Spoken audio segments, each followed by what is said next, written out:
You ask him to come inside. If registration is completed, please step once.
Once again, good morning, welcome sir, welcome our Vice Chancellor sir, Ravindran sir, sir, our Director sir, B.V. Ramkumar sir, welcome to the dais.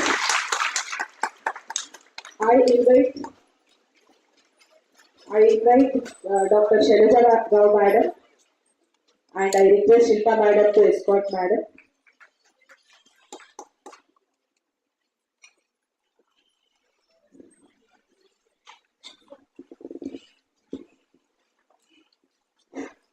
And also I invite Shubha madam to the dais.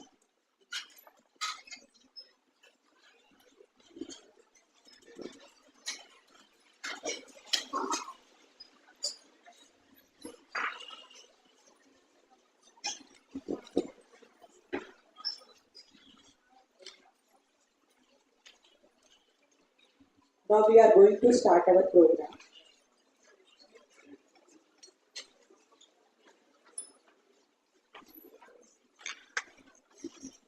We are going to start our program with the lighting lamp. I request all the dignitaries on the dais to please come forward for the lighting of the lamp ceremony and declare the conference open.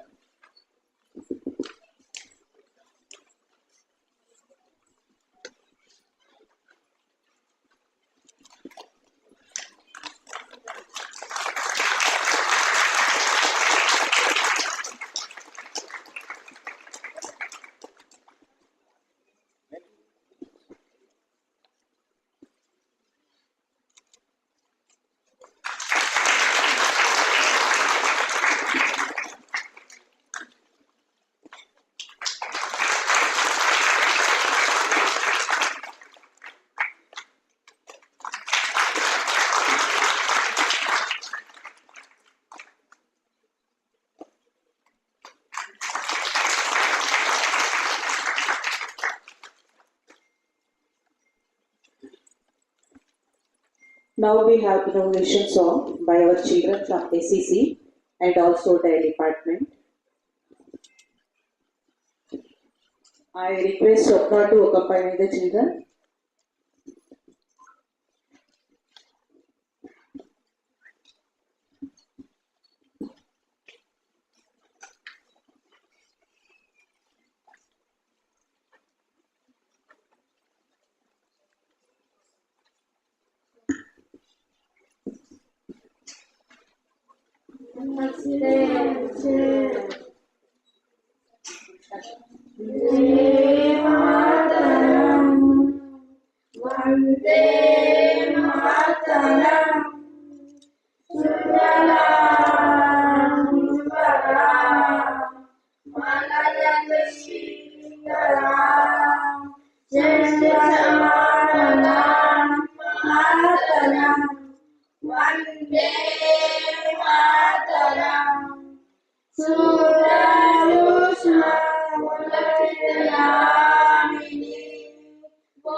And to Shivani, Vaishnavi Ganesh, Raju Chaitanya and Kishore Kumar. Thank you so much. Now I request Dr. Shilpa Madogda Madam, Faculty, Department of Special Education, and she is the convener of this inclusive education program. I request Madam to give the welcome address.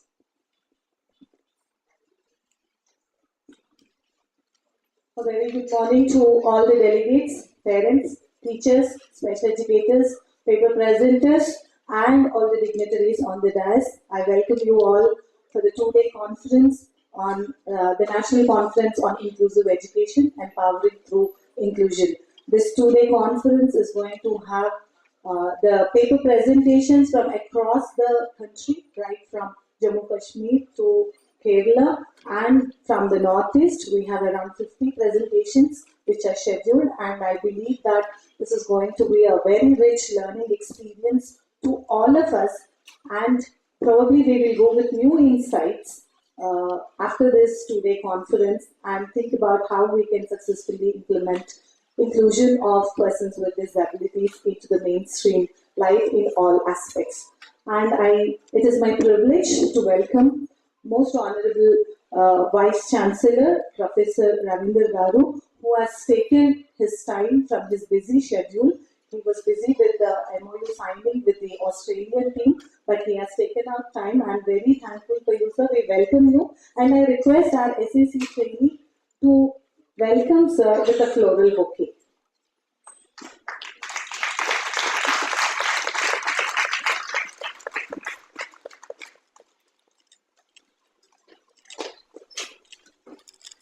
So she is a trainee who is registered in our special school and she is currently enrolled in pre-vocational class.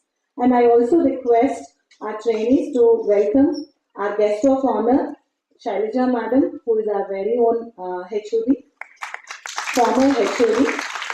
Thank you so much, ma'am. We are indeed delighted to have you here. And I would also request our trainees to welcome our today's keynote speaker, Shubha Chandrasekharan, our very own alumni and a Fulbright scholar. As a family member, she is part of our family and we are indeed very happy to have you here, madam. And now I would request our trainees to welcome our director, sir. I know it is not a thing, but sir, you are our source of inspiration and without you, all this program would not be possible. Thank you so much, sir. Thank you, Shilpa ma'am. As you rightly said, sir is our source of inspiration. And I request sir, Ramkumar sir, our director, sir, to please address the gathering, sir.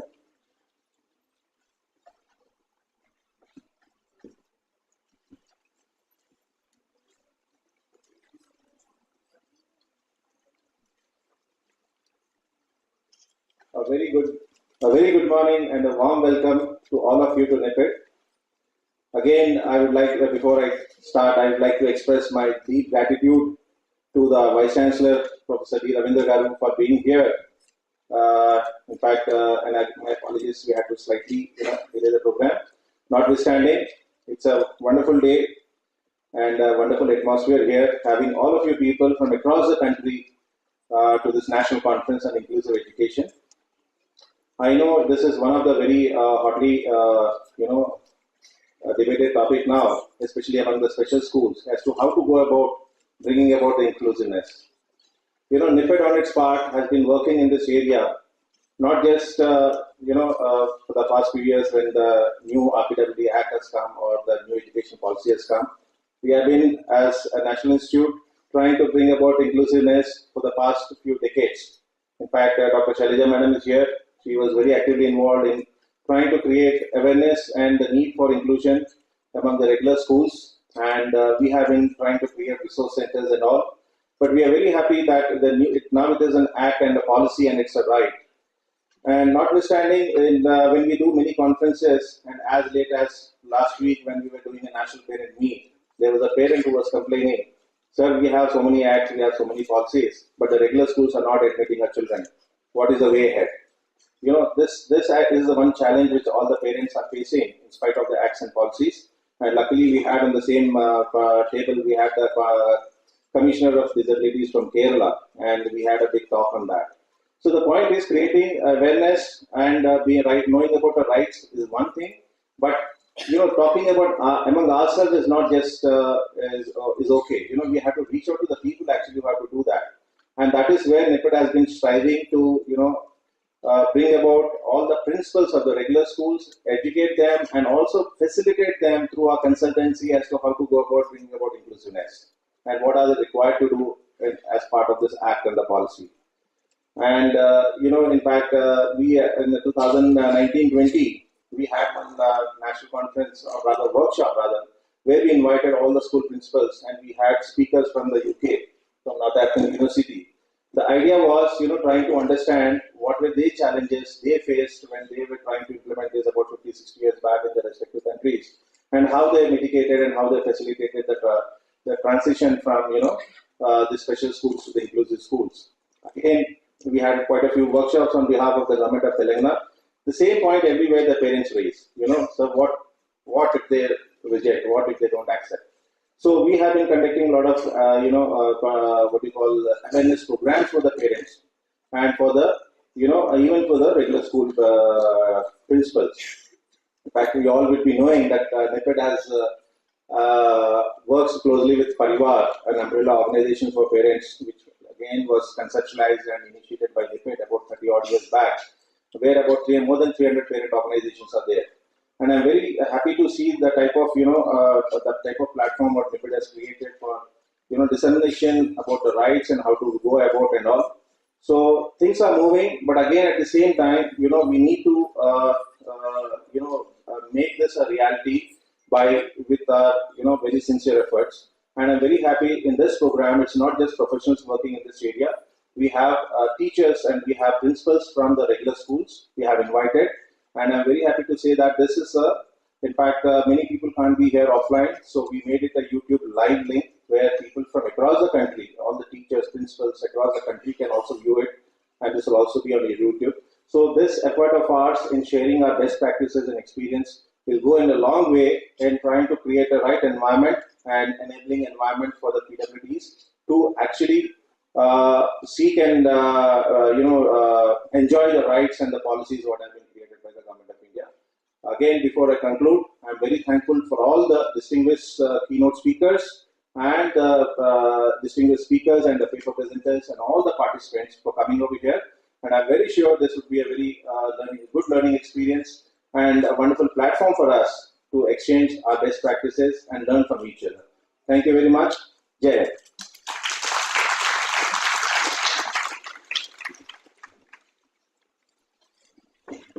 Thank you, sir.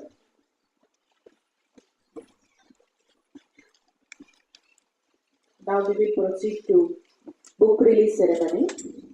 And before that, I request Dr. Shilpa Madam to just brief about the project, that is sexuality education, and outcome of the project. Thank you.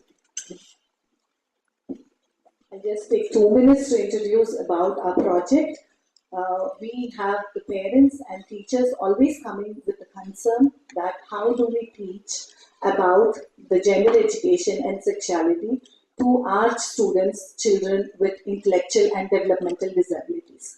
And this has been a very major concern, and teachers would say we do not know how to go about it. At the same time, the parents would also come up with the same challenging situation. So as an answer to it, NIPED, Department of Special Education, has taken up this research project which was funded under the Ministry Central Sector Scheme, Ministry of Social Justice and Empowerment, Department of Department of Empowerment of Persons with Disabilities, Government of India. And this was a 3 years project wherein we have studied in-depthly what are the challenges which the parents and the teachers are facing. And we have done a lot of activities and field tried and tested, and then we came up with these parental manuals, teacher manuals, and assessment checklists which will be helpful for the teachers in the special schools, in the inclusive settings, in vocational training centers, and for the parents and the caregivers of the adolescents and the adults age group, how to introduce the concept of gender, sexuality, and safe living. The answer is not to, after there is an unforeseen thing, we are not, that is not the answer. We want to prepare our children right from the childhood and adolescence for safe childhood and safe adulthood. So that was the concept behind this project, sir. And I'm indeed very happy that I have to thank my director, who has been very supportive and all through this 3 years project has supported in all the ways without which this project would not have completed. I would also place my thanks to all the parents and our partnering schools who allowed us to conduct this study. There were a lot of difficulties, but by God's grace we overcame this. And it would be my really pleasure to thank my guru Shailaja Madam, from whom I have learned how to address these issues. I still remember I used to sit with her in the clinic he would be taking up. And this is a blessing for me that the book is being released by the most honorable VC, who is an academician himself, the director sir, who is instrumental in the approval of the project, and my guru, who has instilled this thought and has encouraged me all through. And my sincere thanks to the academic committee, to the executive committee of NIPID, and the administrative department, who have cleared all the necessary procedures. Thank you so much, and thank you, sir. And we would request now for the book release.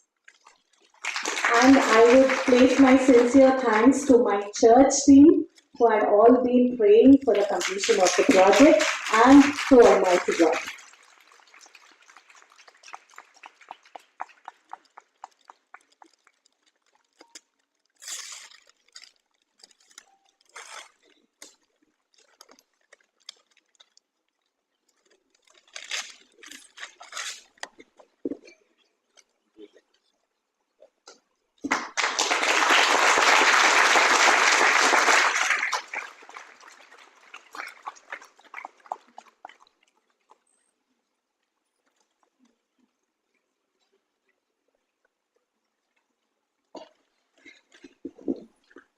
Congratulations, ma'am. Congratulations to all of us. And now I request our Honorable Vice Chancellor, Sir, Professor Ravindra Sir, to address the gathering.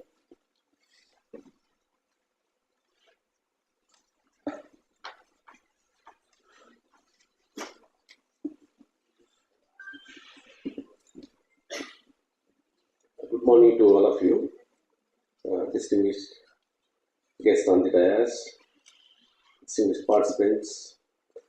I think I'm extremely sorry because I came late because with the preoccupied program with Western Sydney University, which we Usman University entered into a MOU, so which caused me late coming over here.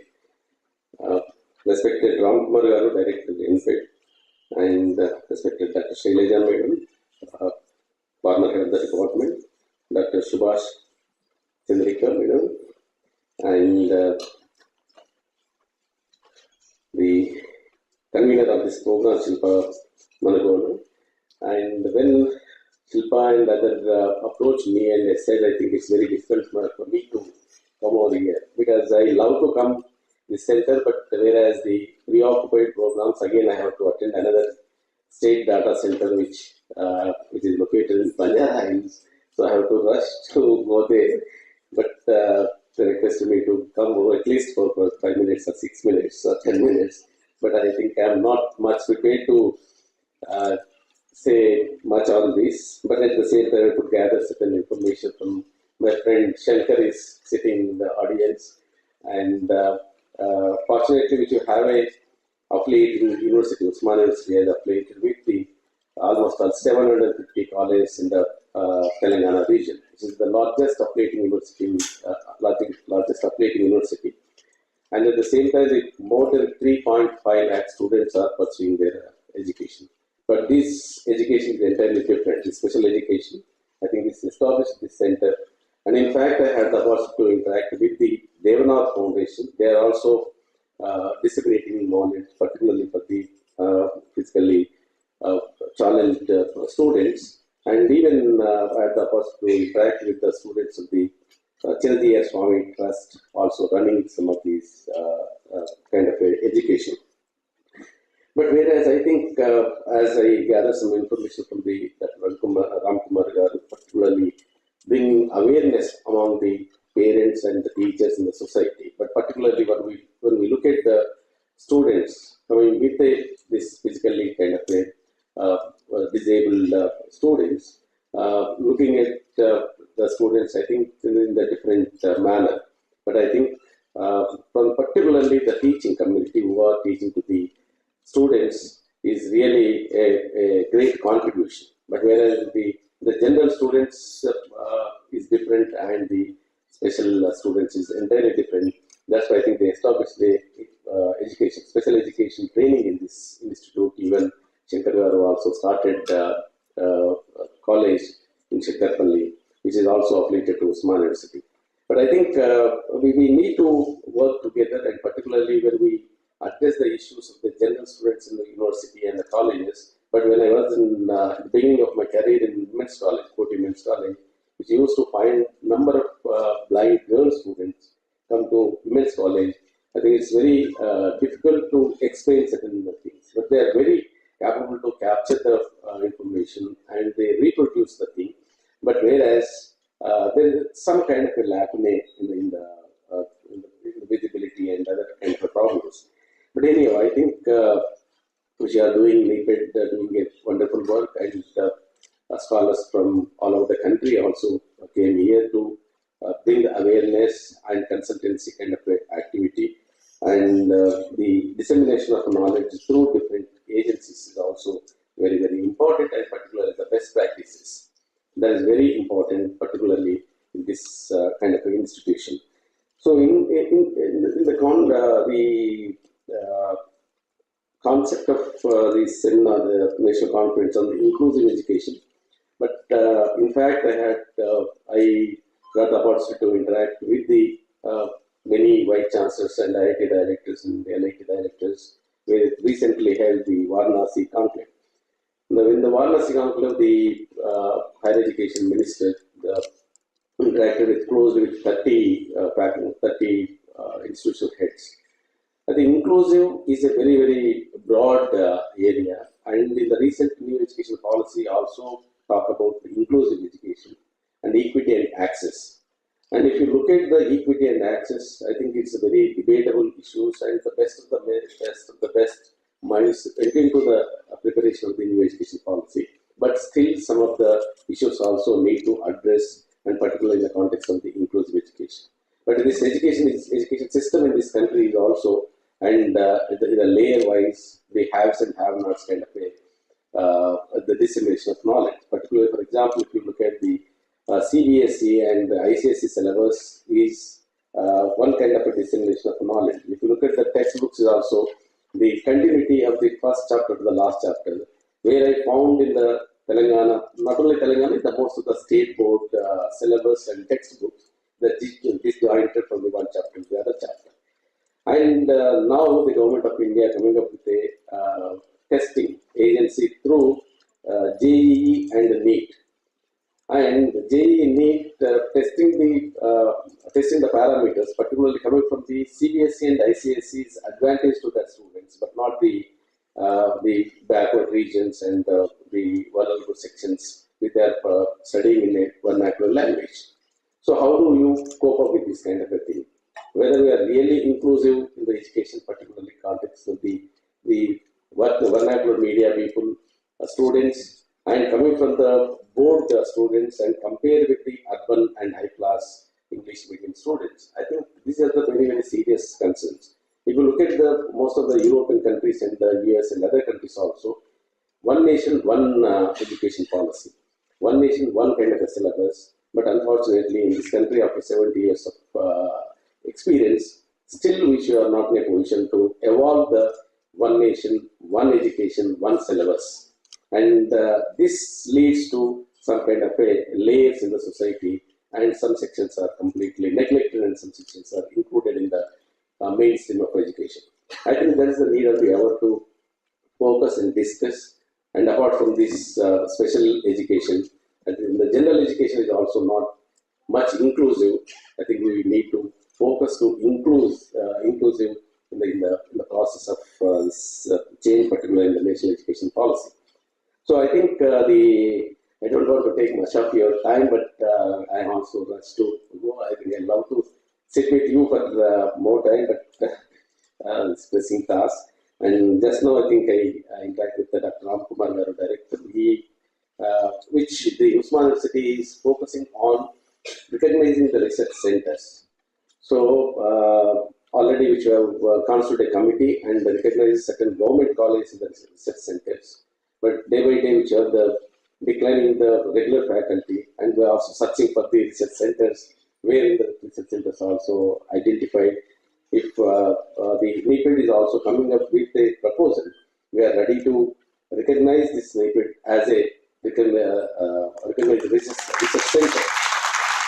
And Yeah, we can do collaborative work, and particularly in Usman University, the psychology department is also very strong, which we established a Sahayam Center with the RUSA funding. The Sahayam is also doing a lot of work, and Ashoka Awadi professor is also working with the Challapalli prisoners. That's why I think she got the Ashoka Chakra award, Ashoka Award for that medal. And you can also collaborate with the psychology department and the NIPED and move forward on studying of the various activities. Let me congratulate for the bringing out that very good book on I think very sensitive kind of issues, which is most of the people who used to shy to discuss and debate on that issues, but we brought up the book and with the pictorial thing. That's a really a great contribution for the physically challenged student. Yeah. Thank you very much for this opportunity and giving this time. And once again, thank you for the organizers.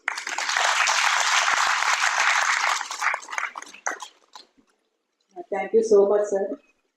Thank you for sharing your experience and talking about the issues, challenges in the inclusive education, and also you have told that the collaborations work regarding along with you. Thank you so much, sir. Thank you for your support. And now I request our trainee students to facilitate with the momentums to our Vice Chancellor, sir. I request our Director, Sir B.V. Ramkumar, sir, to give the momentum.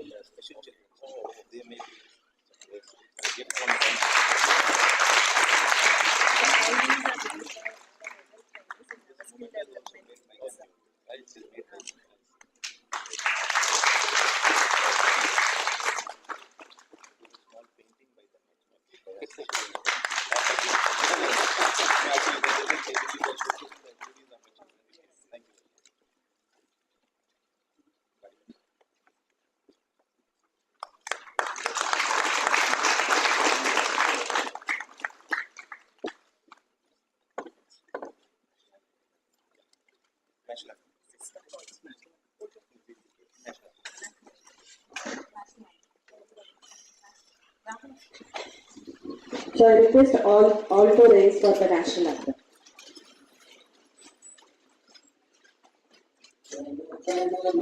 अधिनायक जय हे भारत भाग्य विधाता पंजाब सिंध गुजरात मराठा द्राविड़ उत्कल बंगा विंध्य हिमाचल यमुना गंगा उच्चल जलधि तरंगा तव शुभ नामे जागे तव शुभ आशीष मांगे गाहे तव जय गाथा जन गण मंगल दायक जय हे भारत भाग्य विधाता जय हे जय हे जय हे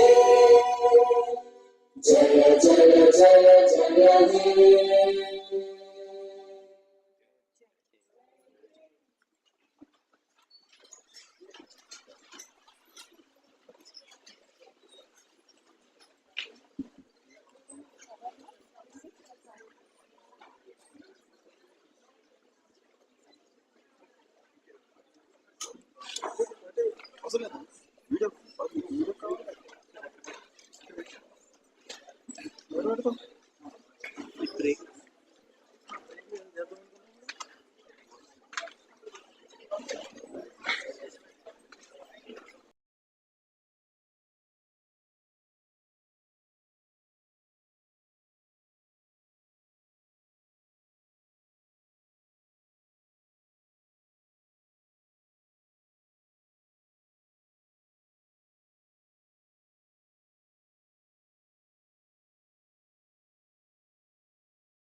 award, and we have a best poster presentation award during this 2-day conference. We have designated evaluation team who will be evaluating your technical papers which are presented during this 2-day conference. So all the best to all the presenters.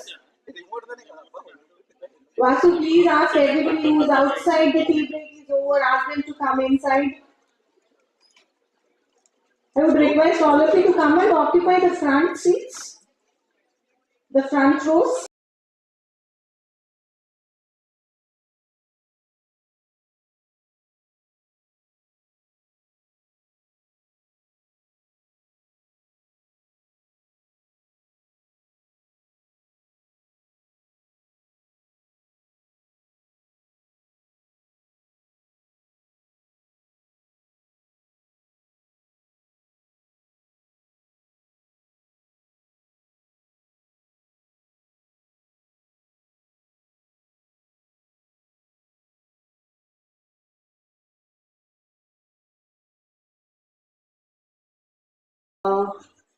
Request, I invite Mr. Shubha Chandrasekhar, our keynote speaker, to please come on to the dais and take the seat.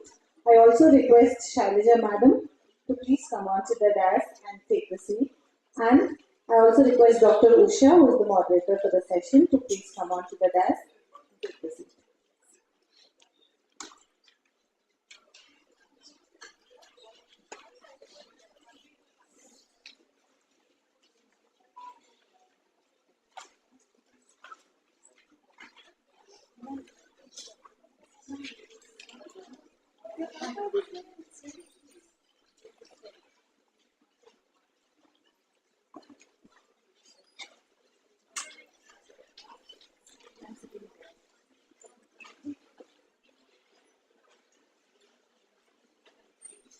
I would like to introduce our first keynote speaker for the day, Ms. Shubha Chandrasekhar.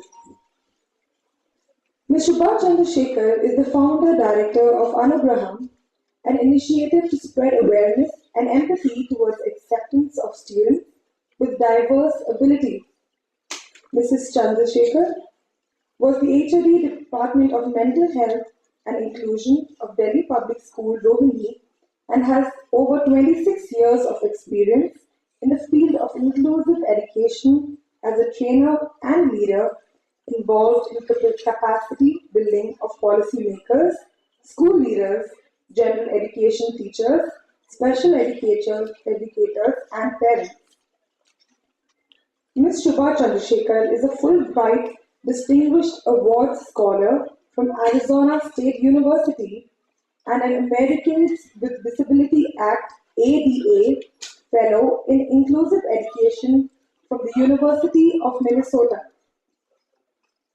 She is also a resource person for the Central Board of Secondary Education and a consultant for National Institute of Public Cooperation and Child Development, National Institute for Empowerment of Persons with Intellectual Disabilities Divyangjan, National Institute for Empowerment of Persons with Visual Disabilities, National Institute for Empowerment of Persons with Multiple Disabilities, Ramakrishna Mission Vivekananda Educational and Research Institute, Coimbatore. This is just to name a few. She has also worked for the Samagra Shiksha Inclusive Education Programs of Delhi, Assam, West Bengal and Jharkhand to improve relevance, effectiveness, efficiency and sustainability of the inclusive education programs at district levels. She has received the Jargon Josh Award for the Best Initiative for Children with Special Needs in March 2022. She has also received the Role Model Teacher Award from the Delhi Public School Society, the International School Award from British Council for supporting the integration of international learning in the curriculum, and the Bharat Nirman Award for outstanding performance and contribution in the field of inclusive and special education. Welcome, ma'am. We now request you to start.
Thank you very much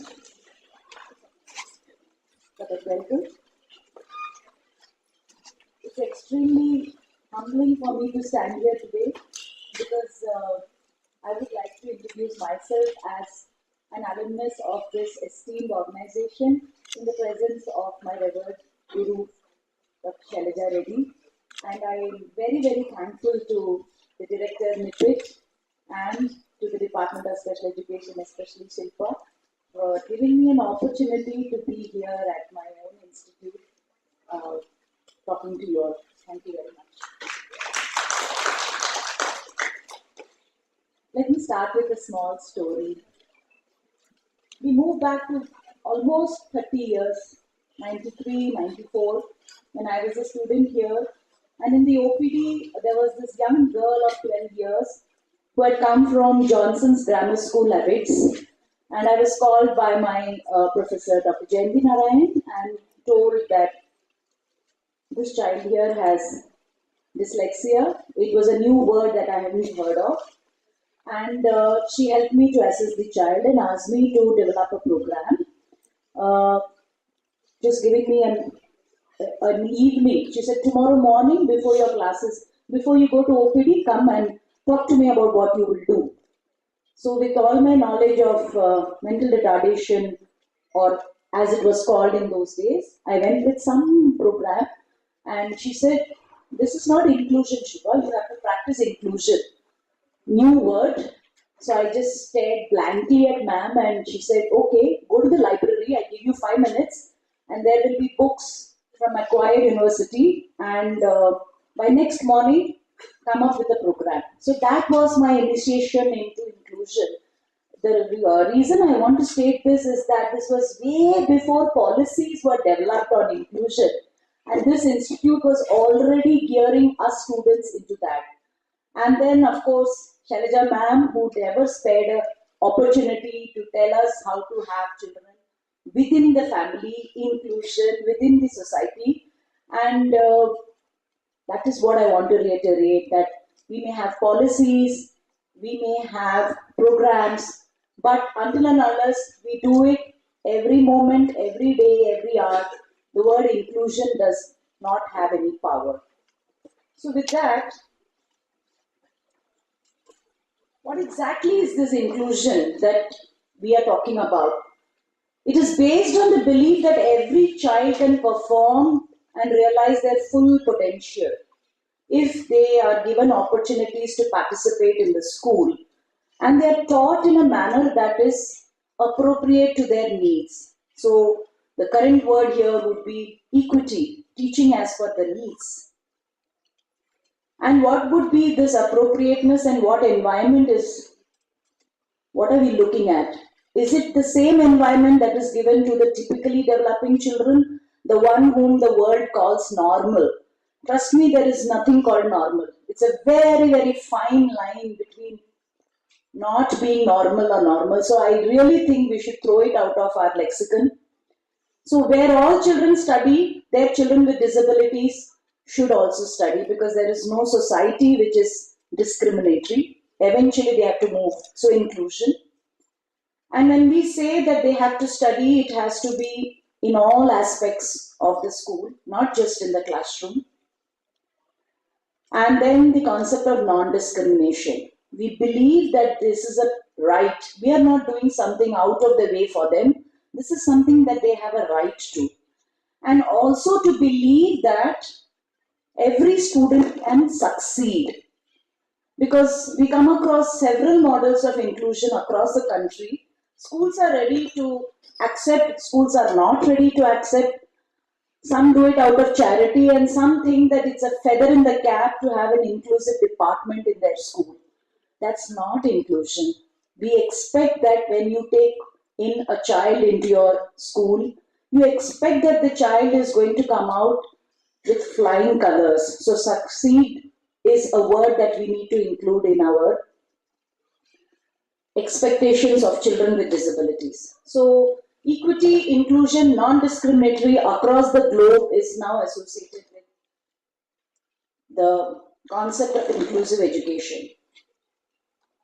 Moving on, why do we need this inclusive education? Is it just because the NEP 2020 talks about it, or is it because we have seen it happening somewhere across the globe? No, because we as a society have been inclusive. Due to colonization of our education system, the special schools came about, and it is required for certain children who are highly impacted. Perhaps they may not be able to progress in a mainstream school, so that is required. But what about the ones who can study in a mainstream school?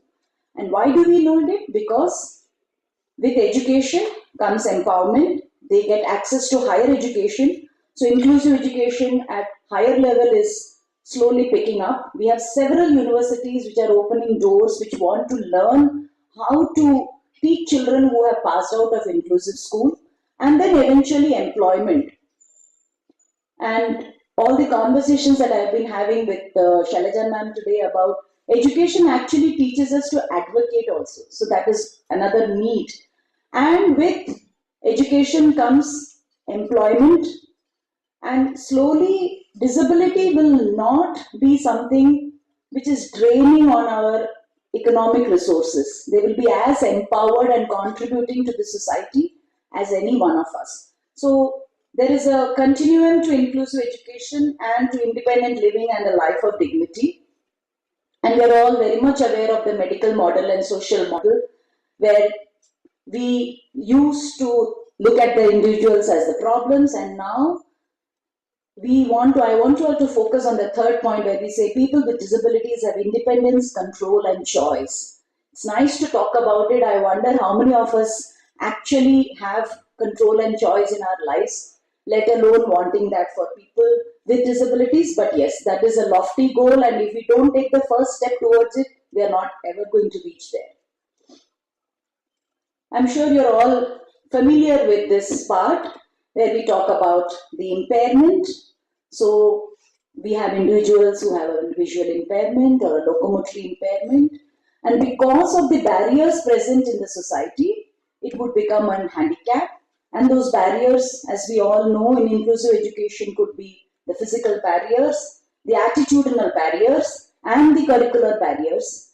During the next 2 days, I hope we get opportunities to talk about it, to have some kind of solutions to overcome these barriers, because there are a lot of schools, and I can see a lot of you representing those schools in the audience, who have overcome these barriers and made education a reality for people with disabilities. We've already talked about this, but still there are schools which say, come and I will not change. So much as we would like to get into the nitty-gritties of how inclusive education can come about, we still have schools which completely do not recognize that inclusive education is the need of the hour. I'm just going to talk briefly about the NEP 2020, because that is a wonderful document, and whatever little I know about some of the states, it's not welcome everywhere, but it is a wonderful document for us to follow. So NEP 2020 paradigm 6 talks about equitable and inclusive education, learning for all. The last 2 years I have attended almost 15 to 20 sessions online and a few offline sessions on NEP 2020, and out of those, barely 1 or 2 have focused on this part. They talk about early childhood education, they talk about STEM, they talk about teacher training, but somehow this equitable and inclusive education aspect is not really well covered. So it is up to us professionals who believe in inclusive education to really make this a possibility. And it is obviously talking about all the things that I have been highlighting till now, of making the school complexes good enough for integration, which is again the wrong word if you ask me.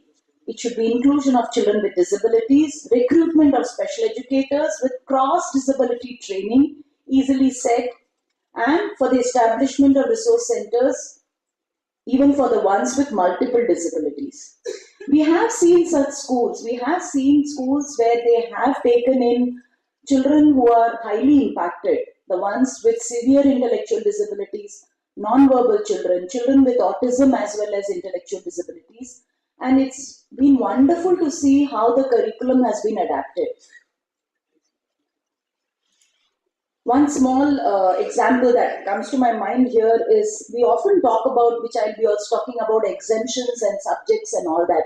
So yet another story. In a very small school in Jharkhand which I visited, I saw this teacher, a general education teacher who had a classroom of children with and without disabilities, and 3 of these children who were having intellectual disabilities, 2 out of whom had even autism and were non-verbal.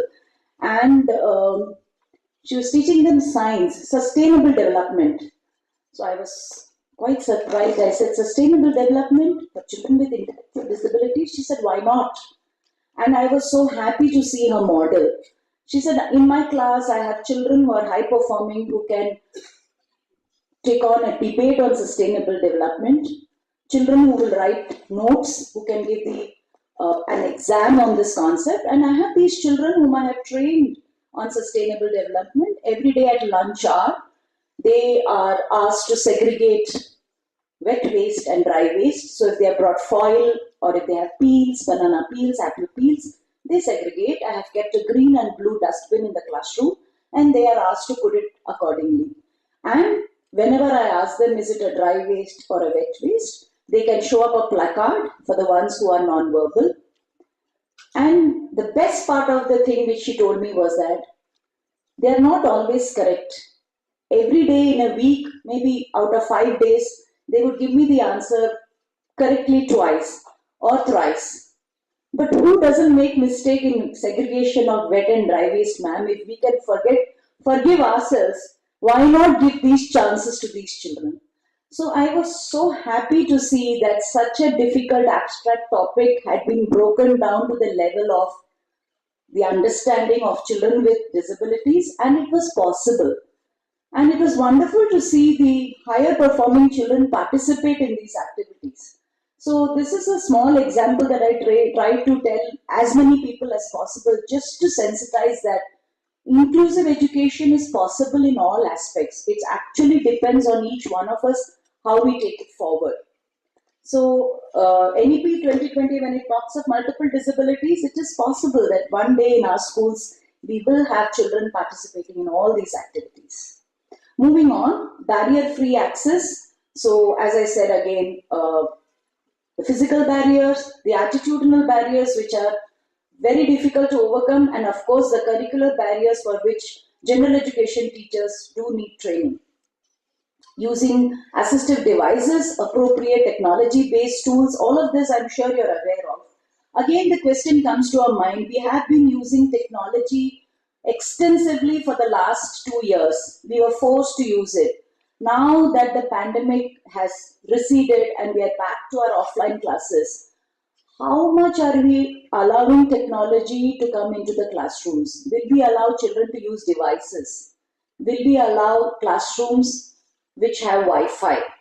So these are the pertinent questions which will pave the way for inclusive education and help our children.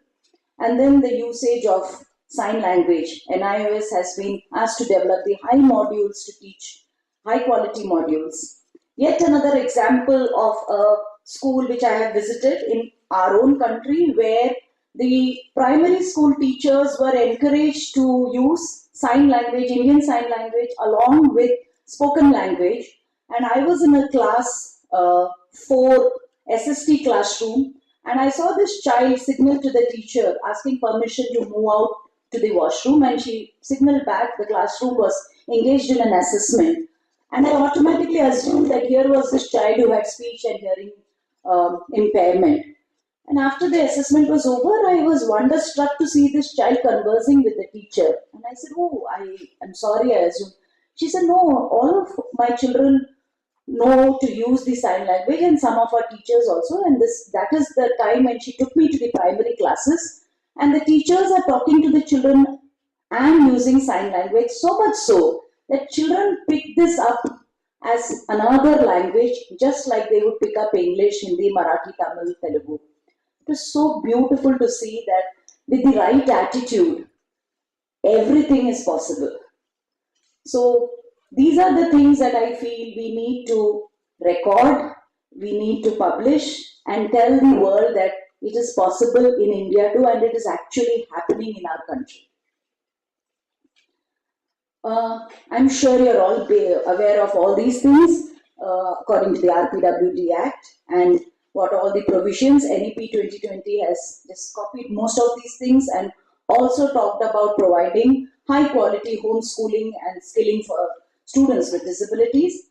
Now, this is a very, very favorite image of mine, which I use. I'm not sure how many of you are familiar with it. If you can read what is there, there is this person with using a wheelchair who's waiting for the ramp to be cleared of snow.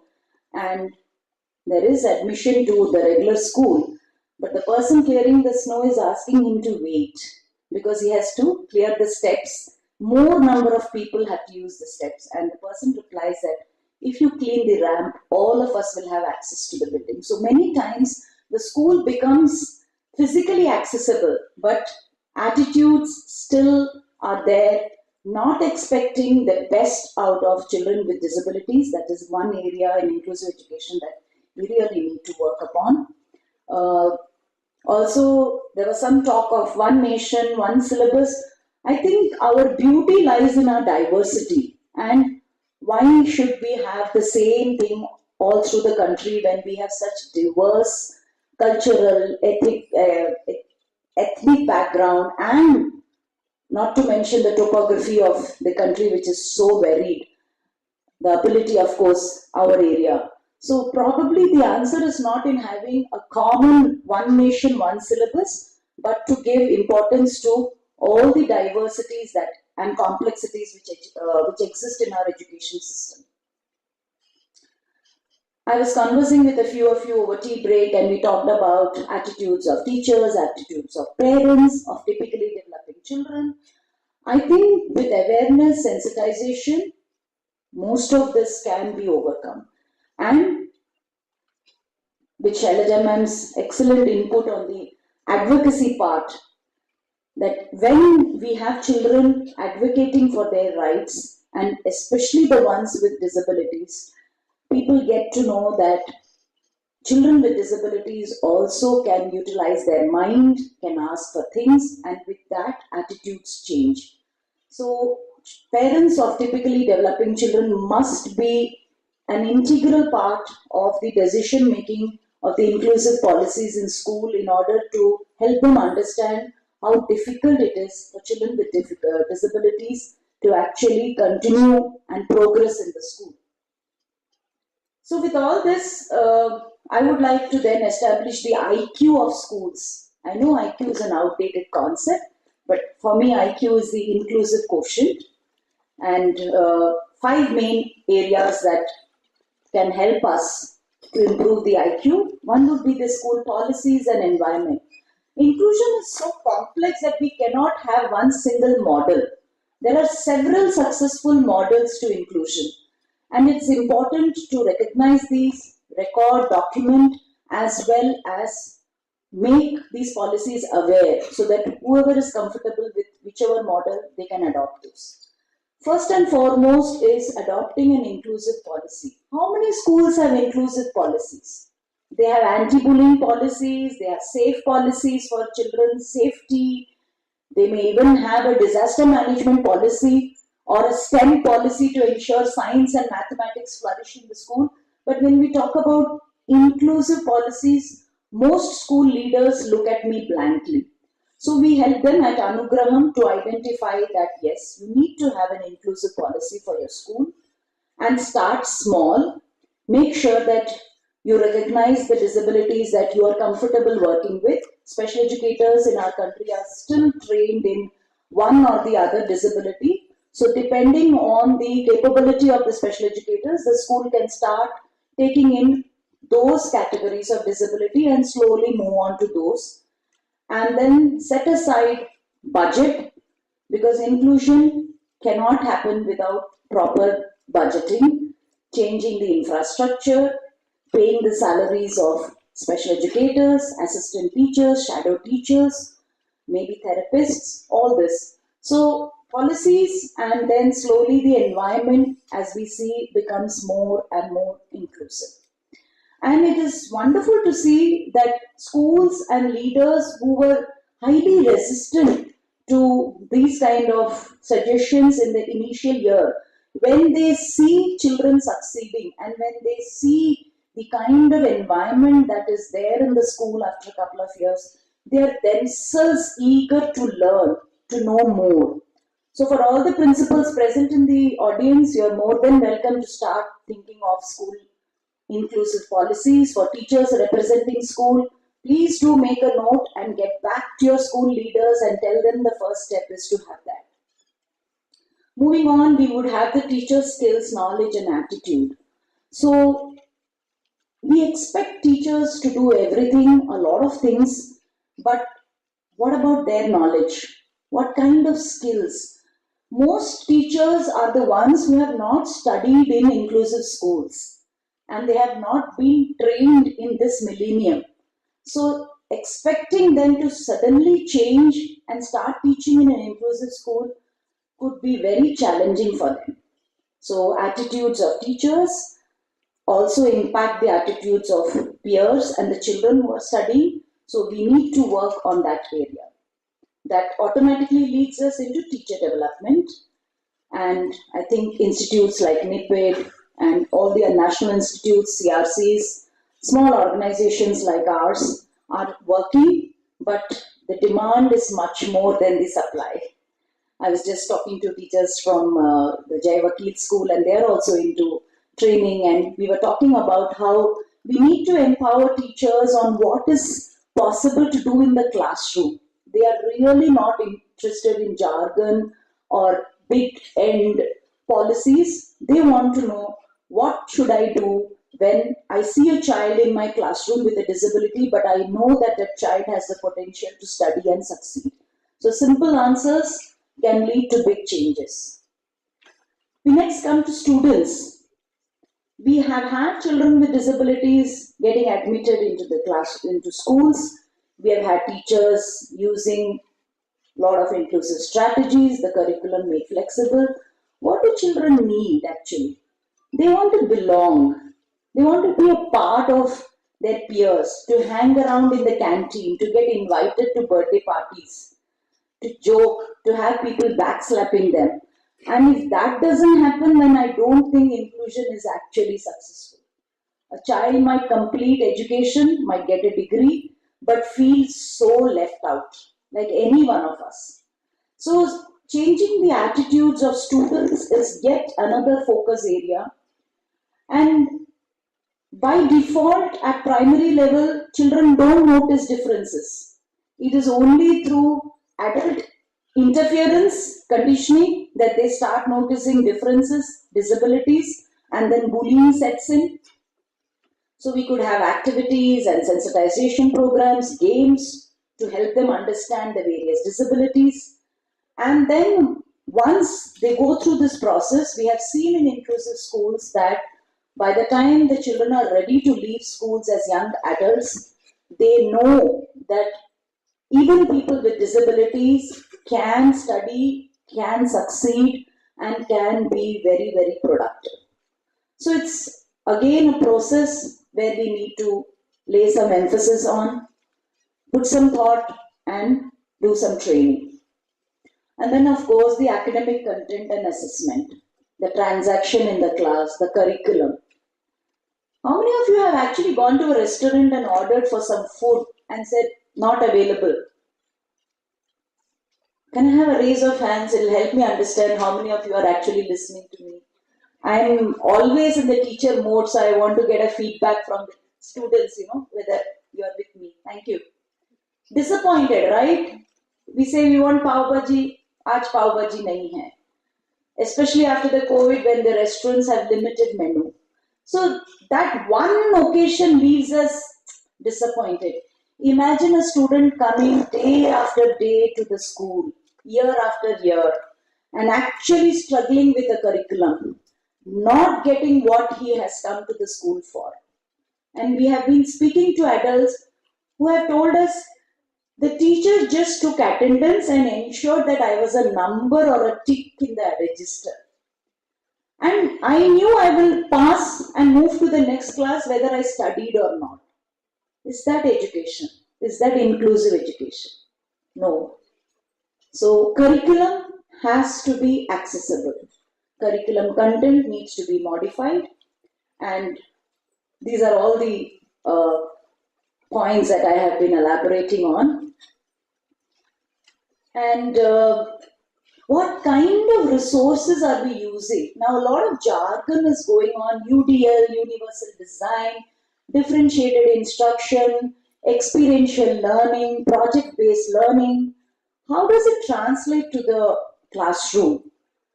So, for inclusive education, I think the best thing is to use local material, easy to use, easy to transact, and something that can be transformed into the daily life.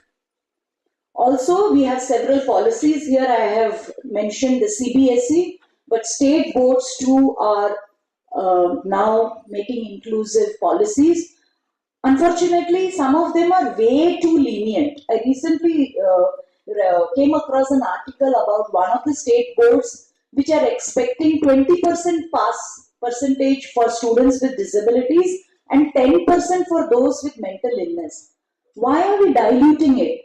Do we have such poor expectations from people with disabilities? So when we are actually having these kind of policies also, we need to really look at whether we are doing justice. High expectations is something that we must certainly have. Do schools follow these? Are they aware of it? Do they have problems in following these policies? What kind of support can we offer as national institutes, as private organizations? Can we collaborate? Schools which are excellent models of inclusion, can they take on other schools, one school at a time, hold their hands and help them to become more inclusive? Then we come to the role of a teacher. I've tried to highlight a few roles, So, identification of children with special needs. The Precious tool is already being developed by NCRT.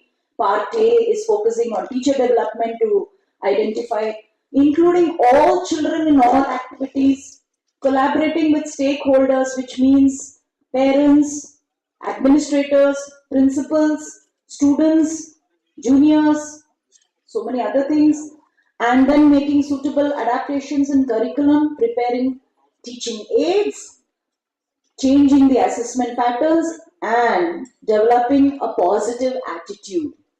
Aren't we asking too much of the teacher? Are we providing enough support? Are we holding their hands? Another area for us to focus on.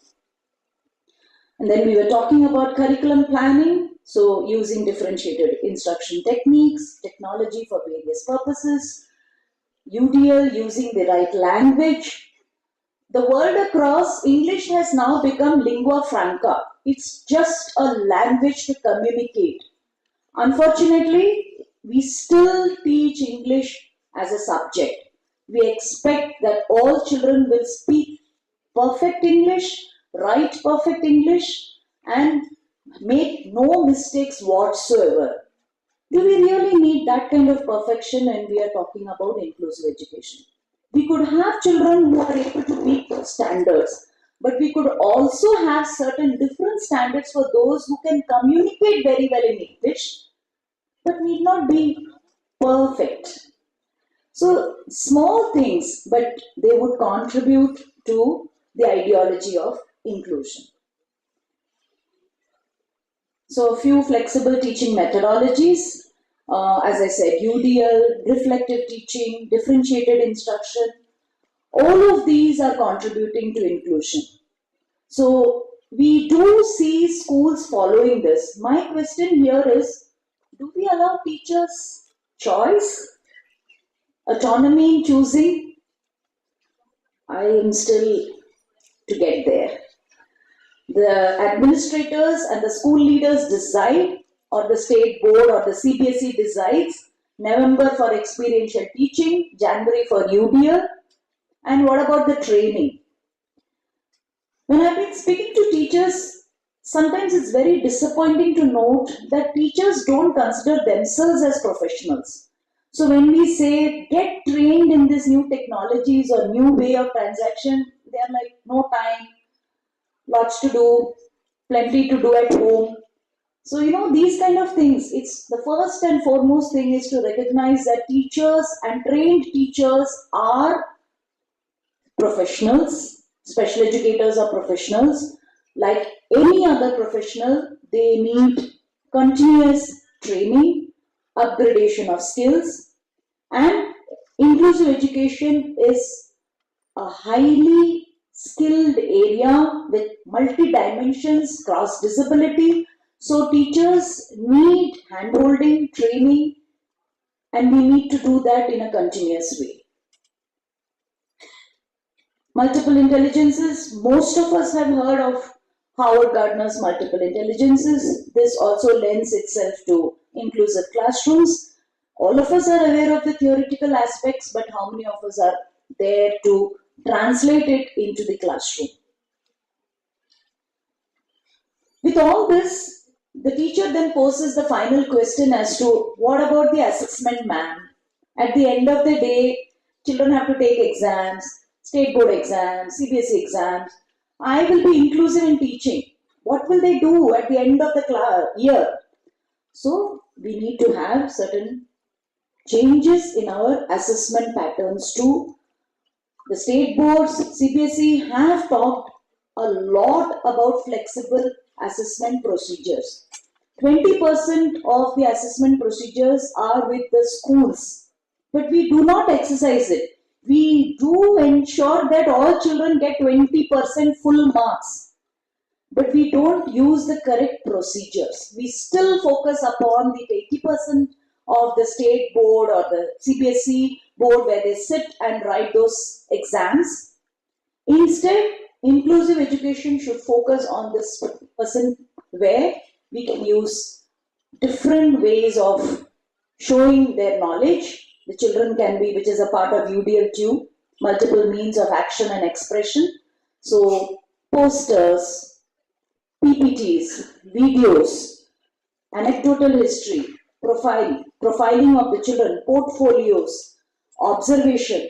So we do have all of this available right up to class 12. Using of scribe. Even in professional exams like CTET and entrance exams to our courses like engineering, hotel management, it is permissible to use scribes. But schools, when I ask schools to provide scribes to children with disabilities, they look at me as if I have asked for a portion of their profits. Attitudinal barrier again. So it's all there. What I want to highlight is that everything is there on pen and paper. It's up to us to bring it down to the implementation stage. Then we come to the role of a special educator.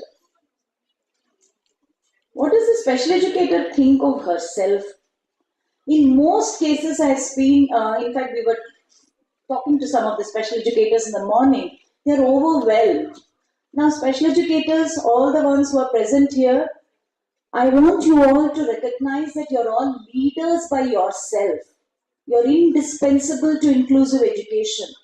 You have to take on the role of advocacy officers, mentors to school principals. That's not easy, especially if you're young. So for that, you need to keep yourself upgraded because You need to know what to talk to whom. You have to talk to the principal, you have to talk to the teachers, you have to talk to the children, you have to talk to the children with disabilities, you have to talk to typical parents whose children do not have disabilities. It's no less. And all this apart from your professional training. And then you need to conduct training programs for teachers. You need to have, ma'am was talking about having small teams in the morning. So identify teachers who would be support system for you at different levels. It's not easy. And then making recommendations for the individual needs in case they need therapies. So one is that you need to have professional skills, you need to have soft skills, you need to have knowledge of cross disability. So please gear up for this role because you are the one who has to set the ball rolling. And then we come to this very, very important feature of collaboration. I've seen this huge tussle in schools where there is this constant battle between who is more important, the general education teacher or the special education teacher or the parent or the principal or the coordinator. None of you. None of you are important. The child is important. Always, always. The child is the center. And we all just are focusing on the child's need, how to empower them and how to make them move forward. For that, we need to collaborate. And in collaboration, nobody has the upper hand. We've already seen the role that has to be played by the general education teacher. We have seen the role to be played by the special educator. The more we collaborate, the better the school is going to be in its IQ. So to sum up, the ABC of inclusion for teachers, I'm not sure whether you're able to see it from far, so I'll just read out. All means all. Behavior is communication. Choice for C, I'll not read all. I for independence. Child honoring for H. Technology for T. Unconditional positive regard. Visuals, movement breaks, and Z for zone of proximal development, which we all know, we all move from what we know to what we don't know. And that is true for all children too. So this is not something new for this gathering, I'm sure. We can talk of equality, we can talk of equity, but when we talk of liberation, that is when we achieve inclusive education. Thank you very much once again for this opportunity to talk to this August gathering, and I wish this conference all success.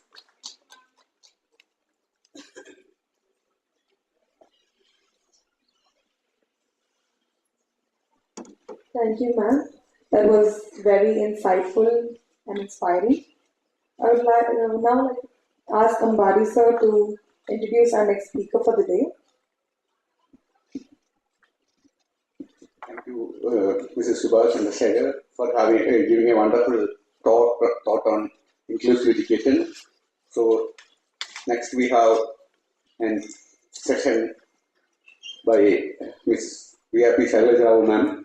So as I think everyone here will be knowing about ma'am, because all the special educators who are here at least once in their career, they might have heard about Shailaja ma'am, because she is the person who has been a part of developing the field in the country. So Shailaja ma'am has been here, working here in NEP since 1985, and she has, I'm proud to say that when she got retired, I got appointed. And she has been working in the field for more than 3 decades. So I welcome you, ma'am, for your session. Welcome, ma'am.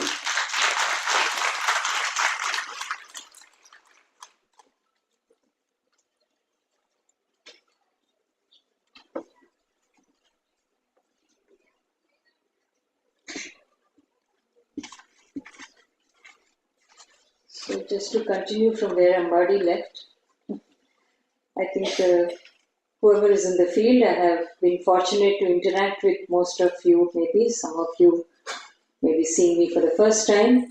I retired in 2016. I had the good fortune of undertaking a lot of activities at NIMH, earlier known, now known as NIPID. And today's session focuses on inclusiveness.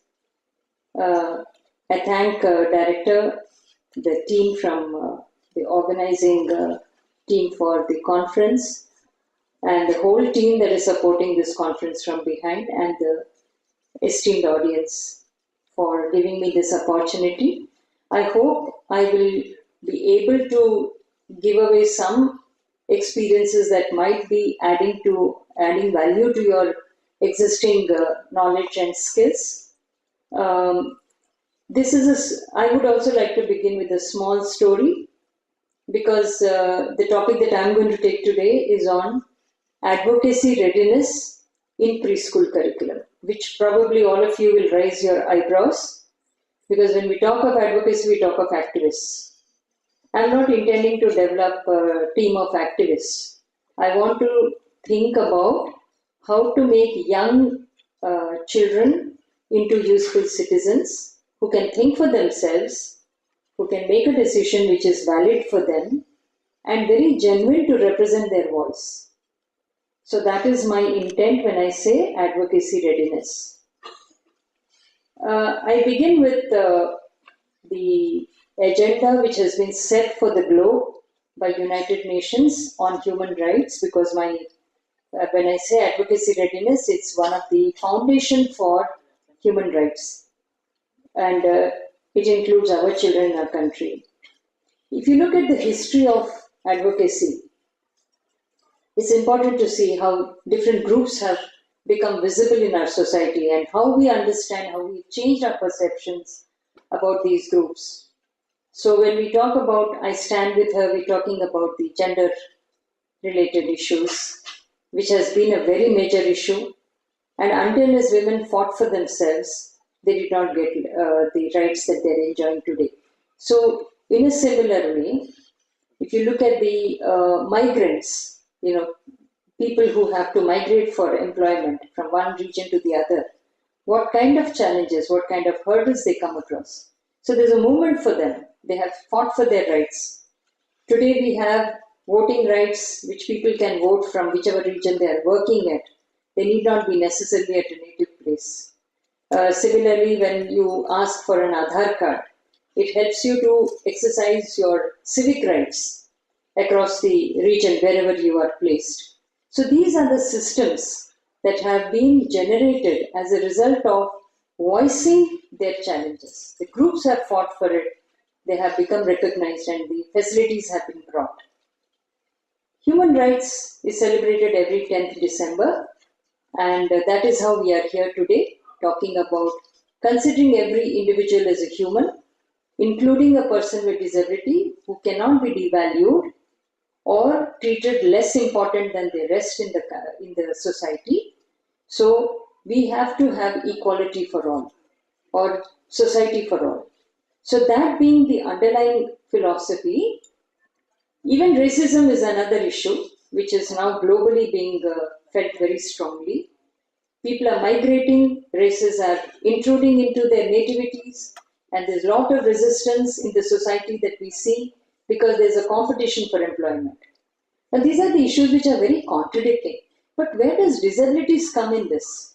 And then we have the LGBTQ society, which has fought for their rights and legislated and validated their existence. They have gone through a very cruel times, and now today they at least can protect themselves under the legislations. When it comes to disabilities, we're talking about them as human beings. As Shubha has made a very good introduction to the models of how we have reached rights movement now. We began with the medical model, then we went into social model, then we now have, currently we are now living in an era that talks about human rights. That is where disabilities has come on equal terms with the rest of the society. In India, when did disabilities get recognized? In 1995, when there was a common legislation talking about rights protection under the PWD Act in 1995. But the movement for this started way back in 80s, early 80s, when the whole world was legislating, beginning with US in 75, UK in 81, and India was also looking at the world, and we began to represent the rights of the disabled. And that's how the PWD Act came. And I remember in NIMH, where now the physiotherapy room is located, we used to have meetings there, seminars there. Experts from all over the country used to come. And we were fortunate that we worked at a time when we could participate in discussions, listen to our leaders, listen to the policy makers. And PWD Act was formulated in this institute in the physiotherapy room, which then used to be the seminar. So this is for me, this is a dharma bhumi as far as disability movement is concerned. We've seen leaders here, policy makers here, and we have participated. And today we are here talking about rights for persons with disabilities. So for me, this particular, the 22 acres which this institute is installed on is very, very dear to me. And I think a lot of historical moments have happened here. So I would see this same place to take forward the rights for advocacy also. And that's what my presentation is going to be about. When we say advocacy, what are the issues that we talk about? We talk of freedom, we talk of peace, equality, dignity for everyone, hope that yes, things will change, things will improve for me, love for everyone, being respected, being owned by people. Education, as Shubha already talked about, the importance of education as a process. Everybody should have the right to improve their quality of life, prosperity. Justice, if there is anything being deprived, you should have the platform, should have measures, procedures to place your demand and seek for justice. Food is an important component for survival. We need right for food. Religion is important for our morality and speech expression. So these are all the issues that can come under advocacy. But how do we bring it to tiny tots in preschool level? Let's focus on the 5 basic rights. Okay? Not to be discriminated, right from maybe from a play situation, a mealtime situation, watching a television, it can be as simple as that for a tiny tot in a preschool, okay, or in a pre-primary curriculum. Right to respect for private and family life. Yes, I need my own space. I need to say things that I would like to speak to the family members. If I don't want to speak, I need to be respected for that. Okay? Then right to life. Yes, I must have the same dignity, the same protection, the same sense of belonging to the family. Okay? Then right to liberty, freedom.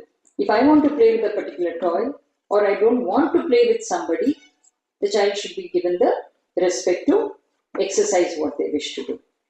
Right to be free from inhuman or degradation treatment. These days, because of the access to mass media and electronic media, we get to know even a 9-month-old baby can be degraded, can be insulted, can be violated, exploited.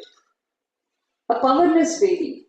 But then we have society where people exploit these situations. So we need to look at the systems, how to protect them. So these are the 5 basic rights. And how do we bring them forward in the field of disabilities? Children with disabilities have a dual disadvantage. One is, some of them, at least I would refer to the category of intellectual disability, where they may not have the natural ability to voice their decisions, to express their choices, to communicate what they want. So they need tools. So it is our responsibility as trainers to give or build these tools right from the day they are born. We don't wait for them to become adolescents. Problems don't emerge only when they grow up, but they grow, they exist as the child is progressing in life, beginning from birth. So my approach would be, any advocacy needs, first of all, let the child know they have a right. Second, they should know they have a place to talk about. Third, they need to know that there are people who listen to me. And fourth, they need to know I have the right to dignity, and I'm not talking something out of the box, but I'm talking what is relevant to everyone here. So these are the things that we need to make them realize. So all disabilities must be treated on par with other human beings. Children who are deprived of social and economic conditions, disadvantaged groups, who do not have the luxury of having the so-called routine life that we talk about, the routine things that we do in our life. Many children do not have that. So we have to understand these children need a different methodology. So, supporting early advocacy readiness. Now you have understood why advocacy is important, how these skills need to be developed. I think the way brushing is important that we have to do every day, advocacy also must be translated, simplified, demystified to bring it to a practice level. Until as we look at it on par with life skills, I don't think we can come up with a curriculum or modification in our existing education system. We have to look at it from a different glasses. We need to look at it from different set of eyes. We have ignored this advocacy needs for a long time. And in the field of disabilities, I think we need to revisit and look at our curriculum, beginning from preschool. So in that, I have picked up few things like problem solving. What could be a typical problem for a child? Particularly when there is one toy and when there are 4 people wanting to play with that toy. Competitiveness. How would you negotiate? How would you share? How would you bring up an environment where everybody has an equal right to play with the toy? This is very important. Respect for each other. So when we solve a problem, we need to have understanding or conscious knowledge about what the other's rights are. What are my rights when you look at in that context? Then conflict resolution, very important. When there is resources are minimum and demands are more, end users are more, this technique has to be instilled into. So if all the preschool teachers or whoever is parents of the children who are at preschool level, if they can look at between the siblings, there could be a competition. If there is a guest coming to the family, there could be a competition to share a bed. How do we decide who sleeps on the bed, who sleeps on the floor? So small things like this. I'm not talking of very, very big things. I'm talking of day-to-day routine activities. But do we talk to the children or do we just authorize them and say, this is my decision, so you have to follow? That is where we're killing this spirit of advocacy. Advocacy is not just a political awareness. Advocacy is much more than that. To me, it is how do I treat myself in a context, sense of fairness, sense of being treated on par with the others, being rational. If I'm not using something, there is a reason behind, I need to respect it. And it is going to be only for a temporary period. It's not a permanent thing. So these things, if we talk to the child and we make them realize, they will learn how to express their own opinions. Then prepare children to deal with confusion and dilemmas. Okay, I'm sitting on a chair today and I'll sit with the legs up when I'm watching TV. Nobody is complaining. But when a guest comes, I'm not supposed to behave like that. How does this situation, when the guests come and when I'm with the family members, these two situations, how are they different? How are they demanding a different code of rules? So if these kind of things, if we can focus on, instead of just with authority, if you command the person and ask them to behave in a particular way, I don't think that is going to go a long way. What would help is, well, you have somebody in the house who's new and this is disrespect and maybe your dress code has to be followed. Okay, people come with different intent. So therefore, there is a need for you to sit in a socially acceptable position. So if you bring this awareness in the children, they will not feel they are being discriminated. They will feel the value for the socially accepted practices. So these are the small things that parents can do at home. Teachers can think of more innovative techniques. And supposing a child expresses displeasure, don't dismiss them, but discuss with them, engage them in expressing their views. Why did they feel they were being discriminated? And what was your reason for treating them in a particular way or depriving them of whatever facilities they deserve? So things like that.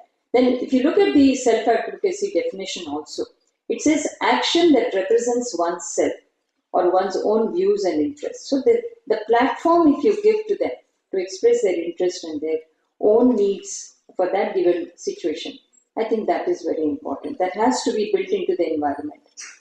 And issues that can create a change.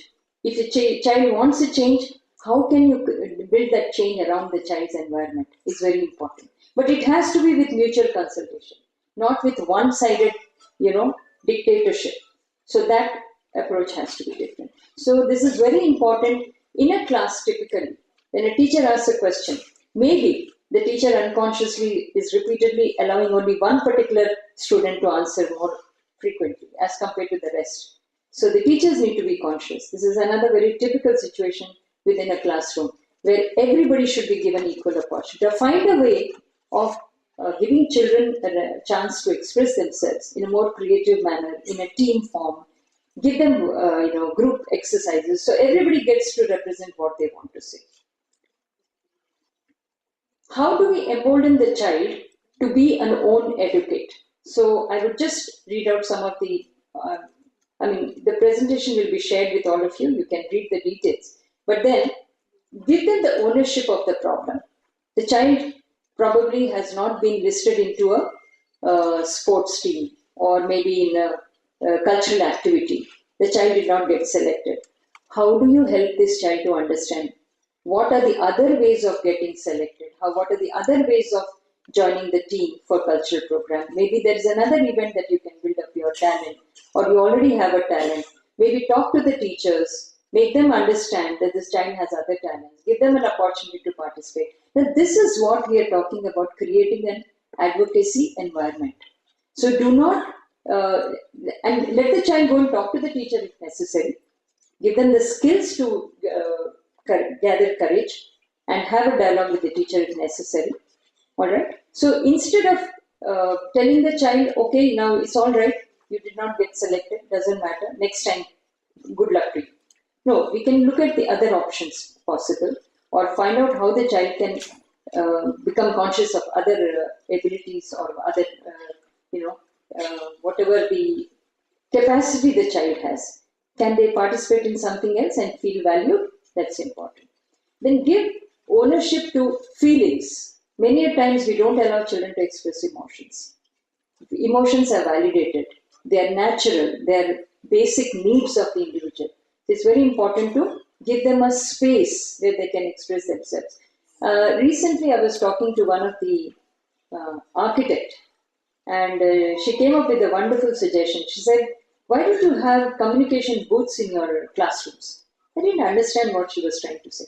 She says, have a place where the system, you have an audio recording, the child can go to that corner and speak what they want to speak. Later you can listen to the whole thing and then analyze what happens, what are the emotions they go through. So maybe they cannot speak in front of their other classmates because maybe it's too private to them or they don't feel validated when they want to express. Why don't you have a communication booth? I thought it was an excellent idea. I think all the classrooms should think about it. A small recording system where it's in the corner and with the sensor support, so the child can go there and say whatever anger they have, let them express it out. But at least it helps the teachers to understand, parents to understand how to treat that situation.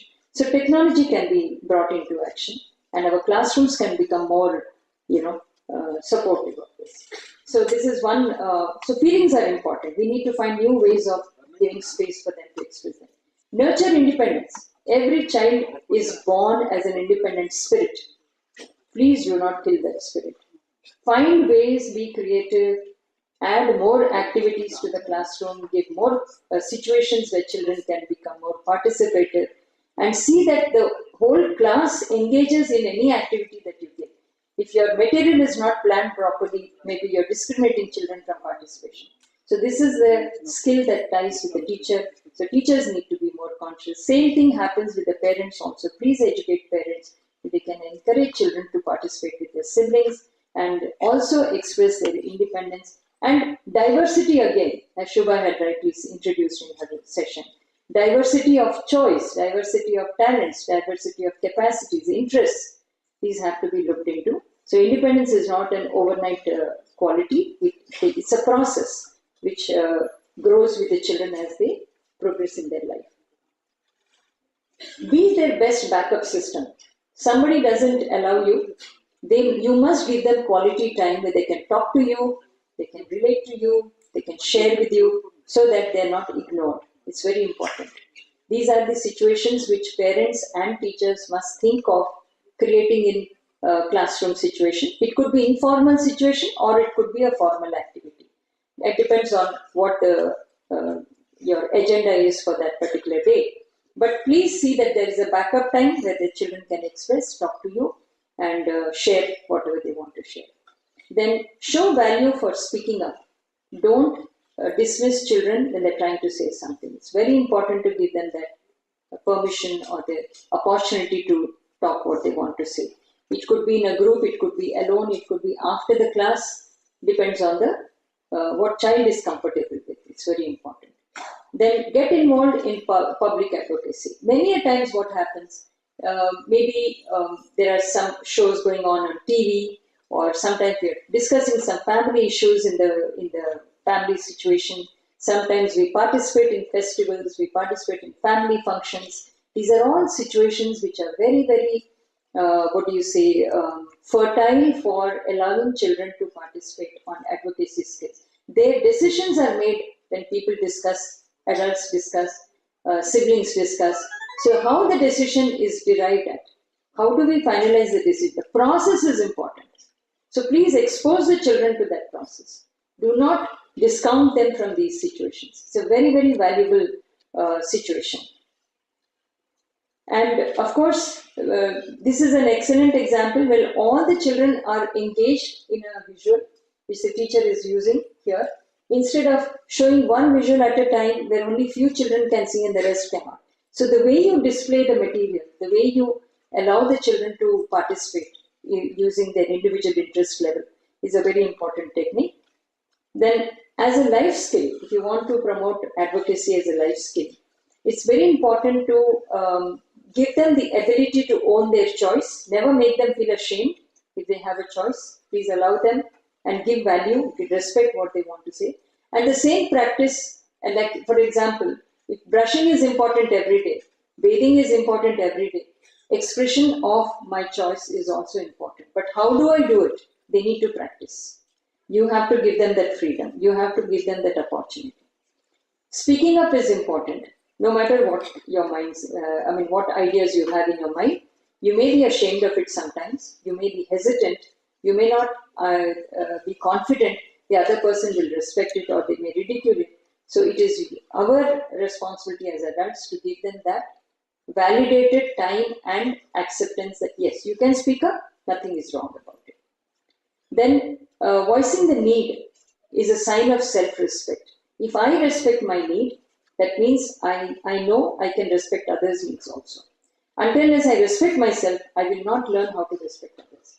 So the respect for a fellow being comes when you have your own sense of self-respect.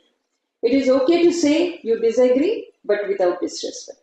It's very important to learn the skill of maintaining a balance between saying when you want to say no, it doesn't mean you're disrespecting the other, but you should know the skill and the way how to make them understand, well, you may have a right to your choice, but I would like to have my choice. So there's nothing wrong if we both disagree. We don't stop becoming friends just because we disagree. So this is very important. This happens in many of the peer groups. Even adult peer groups suffer with this. Today we have bullying incidents in schools because of this. So it's very important to teach skills of this nature right from the early childhood. So children don't get into the bullying mode.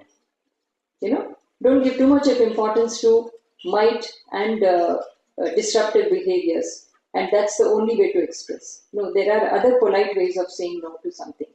Then, when I want my choice of dress, the way I would like to feel comfortable with. So everybody knows their body. They know how they want to show dignity to themselves. So dressing should be given a little freedom the way they want. Of course, there is also an important duty that we have. to teach children what is socially acceptable. It's very important. Context and age code is very important for this. So that education has to go hand in hand with the choice. Choice alone is not the option. Education along with the choice. What is appropriate and when is important. I'm not ashamed of my sibling because they have special abilities. So people are different. My sibling is different. So that's not a reason for me to be ashamed of. I need to accept. Well, I am different, so my sibling has a right to be different. So the normal siblings of children with disabilities, we have seen that they suffer with a lot of complexes, and we need to help them to ease out these complexes, the pressure that they go through, emotional pressure. So it's very important to work with them. And proud of what I am, and it does not matter if others feel otherwise. Well, I don't like something, it's fine. Others may not agree with me, but in a given situation, without disrespecting others, without intruding with others' rights, if I can do what I want, there's nothing wrong about it. So I'm again saying this, there has to be a balance between choice and education. So both have to go hand in hand. Would love to do your work when I'm done with my work, which can do it. Means you need to learn to prioritize what is important, what can be pushed later, how do you reason it out, how do you communicate to the other person who's asking you for help, and then see that these kind of negotiations happen, these kind of discussions happen. So it should never be a one-sided decision. So it's very important to engage children in helping situations, whatever level it may be. Okay, it begins with small activities. Later, they become good leaders because they have learned how to appropriately help their fellow beings. Curriculum for advocacy readiness, I've given some examples. Encourage making personal choices. For that, I've given an example. I would like to play longer, even if it means I have to request you to wait if you like to wait. So give them a choice, but you would like to go ahead and do what you like. Second is equip children to build tools to spell out what their choices are. I understand your request, but I cannot eat now anymore because you know your stomach and you must tell, because this is our culture. We feed and we stuff children. We don't respect when they say, I don't want to eat or I want to eat a particular thing. Well, education for good nutrition is important, but alongside, somewhere you have to draw a line, be sensitive what a child can take now. Maybe you can put it in a different form, give it to them a little later, make it more acceptable, make it more interesting, more tastier. The choice is with you. You need to be more creative. But you can't stop the children when they are full. So they must be respected and should be allowed to say when they know their body and they know that they are doing that. Food is a very big problem with many parents. Build language tools to communicate with clarity. I like to differ on decision to join now, but I wish to help my mother as she needs me more right now. It's very important. Children need to understand what their priorities are, what their responsibilities are. So that's why I'm saying education goes with choice. I can't make a choice without taking a responsibility. It's very important.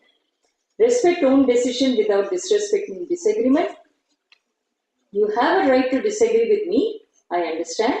I respect your opinion, but I think I'm sure to help my friend who is not well right now. So sometimes your schedules may not suit with the other people with whom you're teaming up, but you need to say what you really care for, what you respect more. So these are the situations we all go through almost every day in our life. But how to communicate, what tools I do, and without disrespect is very important. Okay, these are some of the activities. Engaging children in activities of daily routine is one of the very good opportunities for equality, learning how to advocate, how to express, how to learn, observe adults, and how to communicate. So, what does advocacy involve? Trust, courage to own choice, how to deal with direct or indirect pressures is very important. Sense of justice and fairness in a given situation. Politeness, very important. Humility, never feel that you have the ultimate say in the matter. Everybody has to be respected equally. Empathy for others, understanding others' emotions and feelings. Praise, please acknowledge when somebody has done something nice for you. It's very important. Negotiation skills are important. Stressing mutual objectives. Always build objectives which can be accommodated, not dismissed, is very important. And then knowledge as a tool for awareness on human rights. That is the ultimate goal of advocacy, respecting human rights. This is another situation where you can be helping children, you can teach them key steps, identify target audience. Advocacy always will have people who have to listen to you. So you need to know whom to identify, whom you should address the matter to.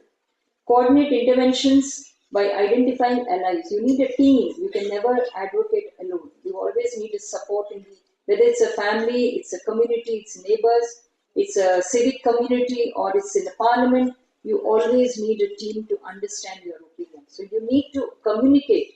You need to let people know what you think you want. So teams are important. Planned meeting to thrash out conflicts and reasoning, and persuasion is important. Nothing happens overnight. It's a process. It's a gradual change. So one has to have the patience. One has to measure the small steps that you're taking. The change that is coming in is very important for us to understand. Express messages to impact others' outlook with facts. Never go to negotiate with a person without facts. You need to do the fact finding before you actually place your objectives. So it's very important you do your homework. Children need to be taught that. Well, you look into what resources you have at home, and then you go and ask parents what you want. So you make a choice. You give them a solution as along with their demand. That's very important. Evaluate outcome of an interaction to ensure follow-up alternative options. So never go with one decision. Never think that only one decision is right. There could be multiple decisions which probably can fulfill your purpose. So always be open to options in life. I think I'm coming to an end. This is a global agenda for human rights and advocacy. There are symbolic, it's a tree with all of these symbols, which talks about the unified approach to advocacy. And the tools, I think I'll skip this because I might have short the time already. All right. Thank you very much. Any questions?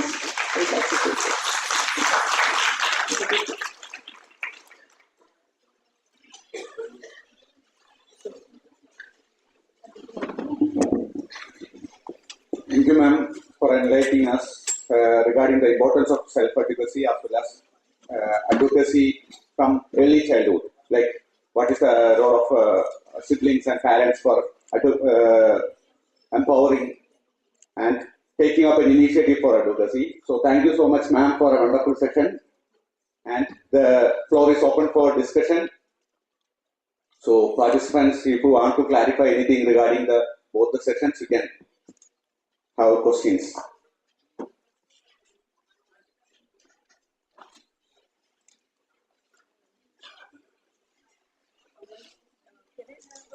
I forgot to share the story.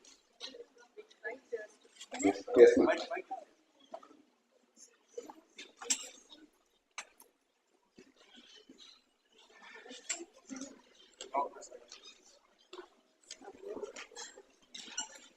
Sorry. I lost the track of the story. I think aging process for me. This story is about a young adult. She's a wheelchair user, and recently she was given a sponsorship for a motorized wheelchair. And she is helping her father in running a kirana store. She's moderate, she has moderate degree of intellectual disability. And we were working with her for past 3 months. And we did a success story, we sent it to RCI. But as we were wanting to go a step forward beyond just doing a video recording, we thought we'll have a parents meeting and show them the videos. So we showed this video.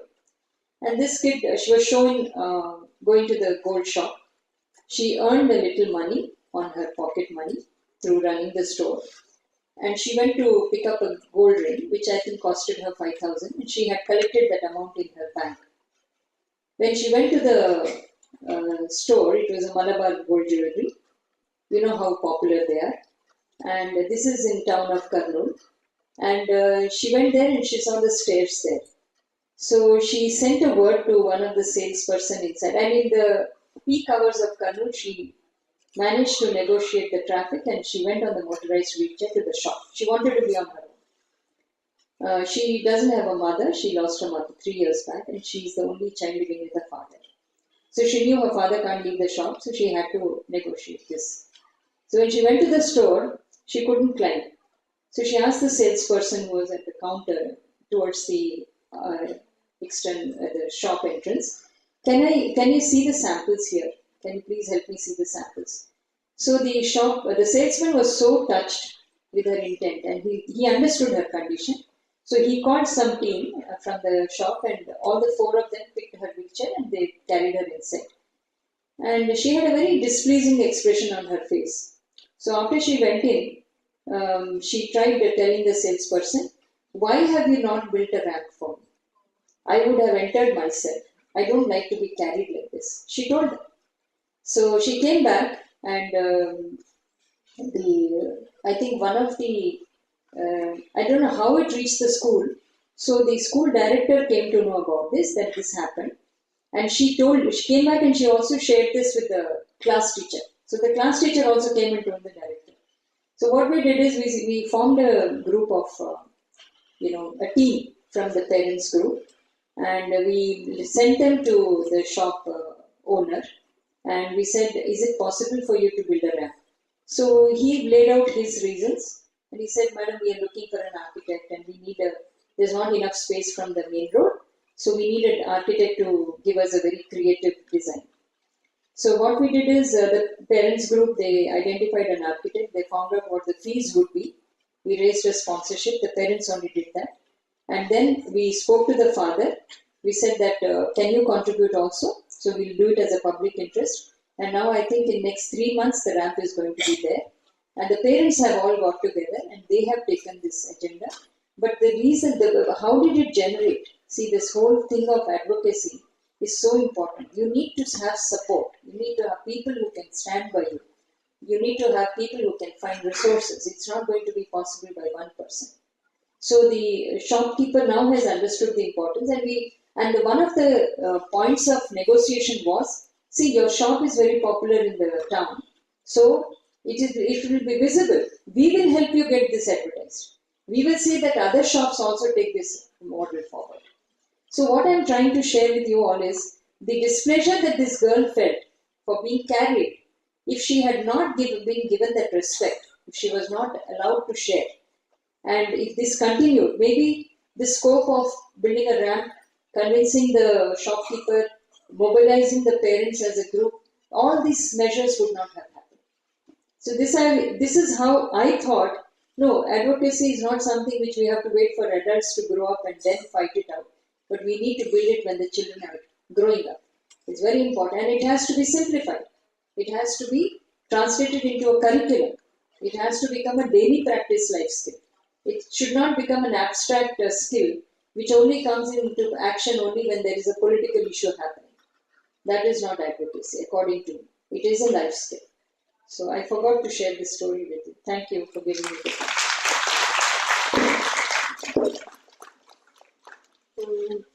Good afternoon, Sudha ma'am and Shailja madam. First of all, I want to thank my heartiest that your both the papers are so much informative. I work as a Kendriya Vidyalaya teacher, and my son Rishi Vishwas, he is struggling, ma'am, with autism, but he managed to go to regular school. And the journey was sometimes lot of hurdles, but he got the prize from Dr. Gehlot, Social Justice and Empowerment Minister. I was in Delhi, I work in Gold Market KB. So sometimes, as Sudha madam said, that we have to teach, or we have to training the teachers. That is very much important. As a teacher, we all have lot of works, lot of assessment throughout the year, ma'am.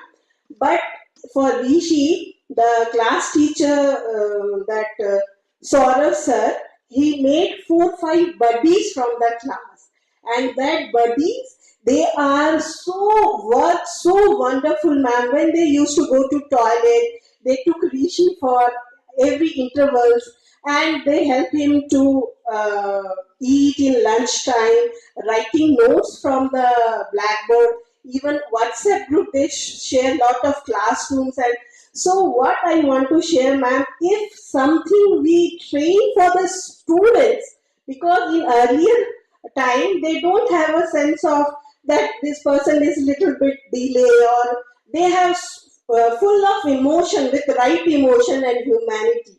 So Sudha ma'am, can we work for a lot of things for teacher, lot of trainings, lot of information, lot of things? Can we guide the small kids to help the classroom fellow or the person with lot of difficulties in the class who is in inclusive education?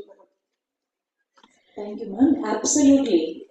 Children, as I said, are by default, they do not differentiate or discriminate, they are quite accepting.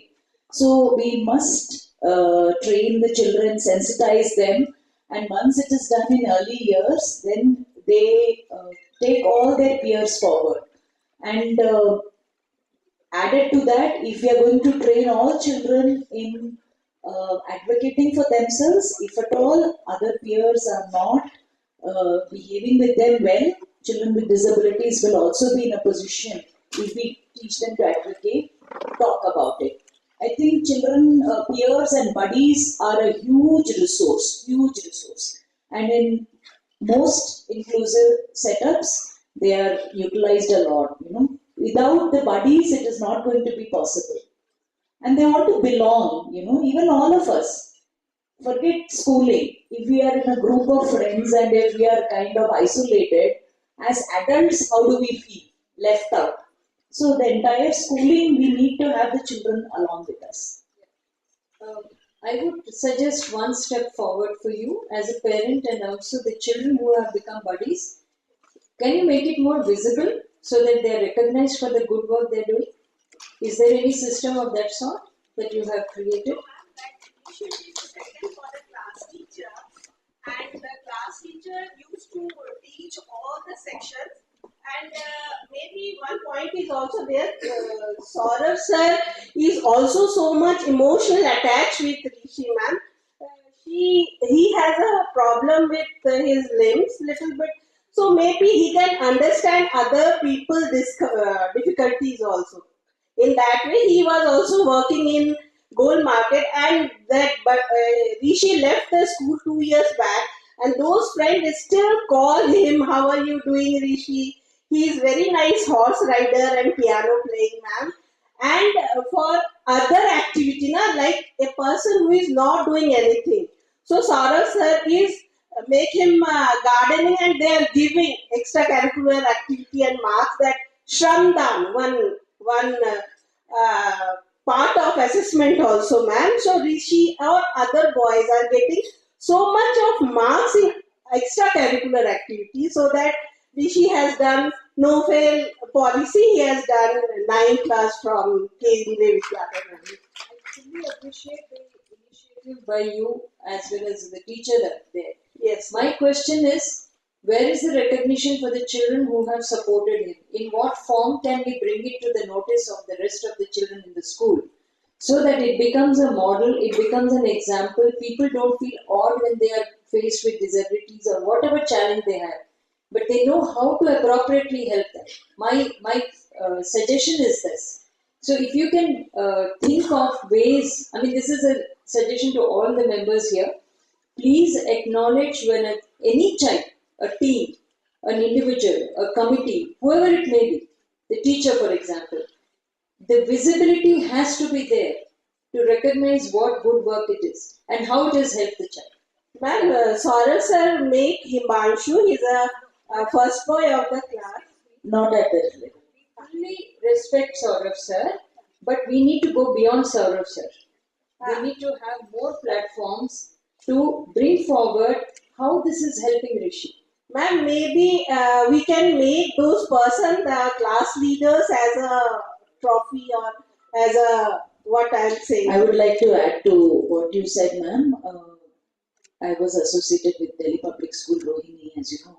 So we would have these children who are buddies, who would work maybe as peers, as scribes. So over a period of time, as you said, we recognize the need to reinforce their efforts. And whenever we had award ceremonies, the school would issue certificates for to these children in the public platform, and that also served as a motivator for other students. It also sensitized parents to what the school was doing. And I left this particular school 2 years back. This year in September, one of the alumni called me up and he said, "Ma'am, I used to be a scribe, and this year I'm having some free time. So is it possible that I go back to the school as a scribe?" So I told him that he is not eligible since he's an adult and a scribe needs to be. So this boy tells me, "Ma'am, I would like to go and address the students in the school and motivate them and share my experiences of being a scribe." So then I put him on to the special education department in the school, and this is exactly what this boy did. And I was so happy that he is taking this forward and bringing it back to the school. This is the large scale impact, and I think you are referring to something like this, recognizing the efforts of the children and making sure, this was unexpected, but it was very nice, probably because he was recognized, he wanted to bring it back to the school. So small things, but large impact. Very good. I mean, I must appreciate this. Yes.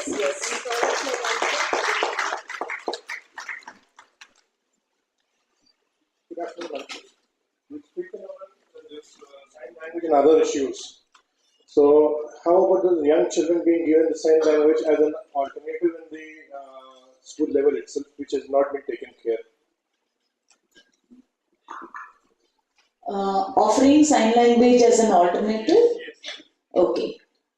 There needs to be then training for the teachers as well. It can be done, but then it needs to be planned, because if it is being given as an alternative subject, then there should be enough. Mostly schools might talk about takers. When we talk of new policies or new something like this, the school wants to know what is the dividend on the investment. So I would like to look at things from a practical point of view. In that case, then we need to see who is providing the sign language as an alternative. How is it viable? How is it contributing to inclusion? Keeping all those parameters in mind, I would then think of offering it as an alternative. Left to me, I would say it is for everybody, because it is a language like any other language. The more people learn, all children might not learn to use it extensively, but at least they will learn some aspects of it. So left to me, I will not offer it as an alternative. That would lead to some kind of segregation, as if few students will use it, few people will use it. Can you do an exercise? Take let's say, any lesson. Take one lesson for any class that you like, preferably from a primary level, because a lot of concepts are still at concrete level. So I would begin with that level, simpler level. Identify those concepts which you can use sign language as an alternative to use for explaining. I mean, optional ways of expressing for teaching that concept. Can you pinpoint and say, yes, this particular symbol, this particular gesture, I can use it as an option instead of repeatedly, verbally describing the example? Can I use some symbols, some signs as an option? Can you build up a small one lesson plan curriculum? Just take one lesson, identify the components in it, identify where you can, you can keep it as a substitute if you like, or keep it as an optional way of teaching. So you can build your own multiple skills if you like. That is how I think we need to explore, because nothing comes ready. You have to put it in practice, see the impact of it. Only then you will be able to validate and say, yes, this works, this doesn't work. So total communication, again, used for deafblind, is a beautiful example. A lot of children I have seen who do not have, particularly ADHD children with, who are not able to, do not have sufficient span of attention. I normally make them blindfold and then use this part of the hand, where we use tactile writing as an alternative ability to build up attention. you create a game in the classroom. You ask the person to close their eyes and somebody to write on their back. It could be a shape, it could be a symbol, it could be a word, alphabet, number, whatever you may take, or sometimes alphabet in a different language. Okay, so you try these things and tap on the sensitivity of the child where they can pay attention using different modes. These could be wonderful examples, I'm telling you. There is no end to identifying effective techniques, but we need to be open, receive, and practice if possible wherever we see the relevance from other disability practices also. It's a wonderful experience, I can tell you that much. So please try. This is my request to all the members here. This is something which nobody will give you a certificate or a degree, but you will become a smart teacher. This is all I can say. First, thanks, ma'am. Both ma'am, thanks. I have a question. Is inclusion possible in rural areas also? Madam, wherever you are. I am from Latur. No, it could be applicable to anyone, anywhere. Okay. However bad the conditions are. And inclusion is not, let me explain to you. You have the people who graze the sheep in the villages. How are they being included, madam? Yes. But about how are they, special no, tell me, how are they being included? They are not being told you are disabled. Okay. Whatever abilities they have, they say, okay, please go help us, and whichever way you can. Maybe you'll give us assistance to them, somebody to supervise them, but they are participating. Okay? And they are from the most remote corners, most deprived conditions. So our society had all these options being practiced. Unfortunately, we have not documented it. Okay. And we think these are all high fund, concepts, only relevant to urban areas. No, it is not true. It is happening in our domestic domains. It is happening in the most personalized experiences. It is happening in the most complex industrial situations. There is no end to it. Okay, thanks.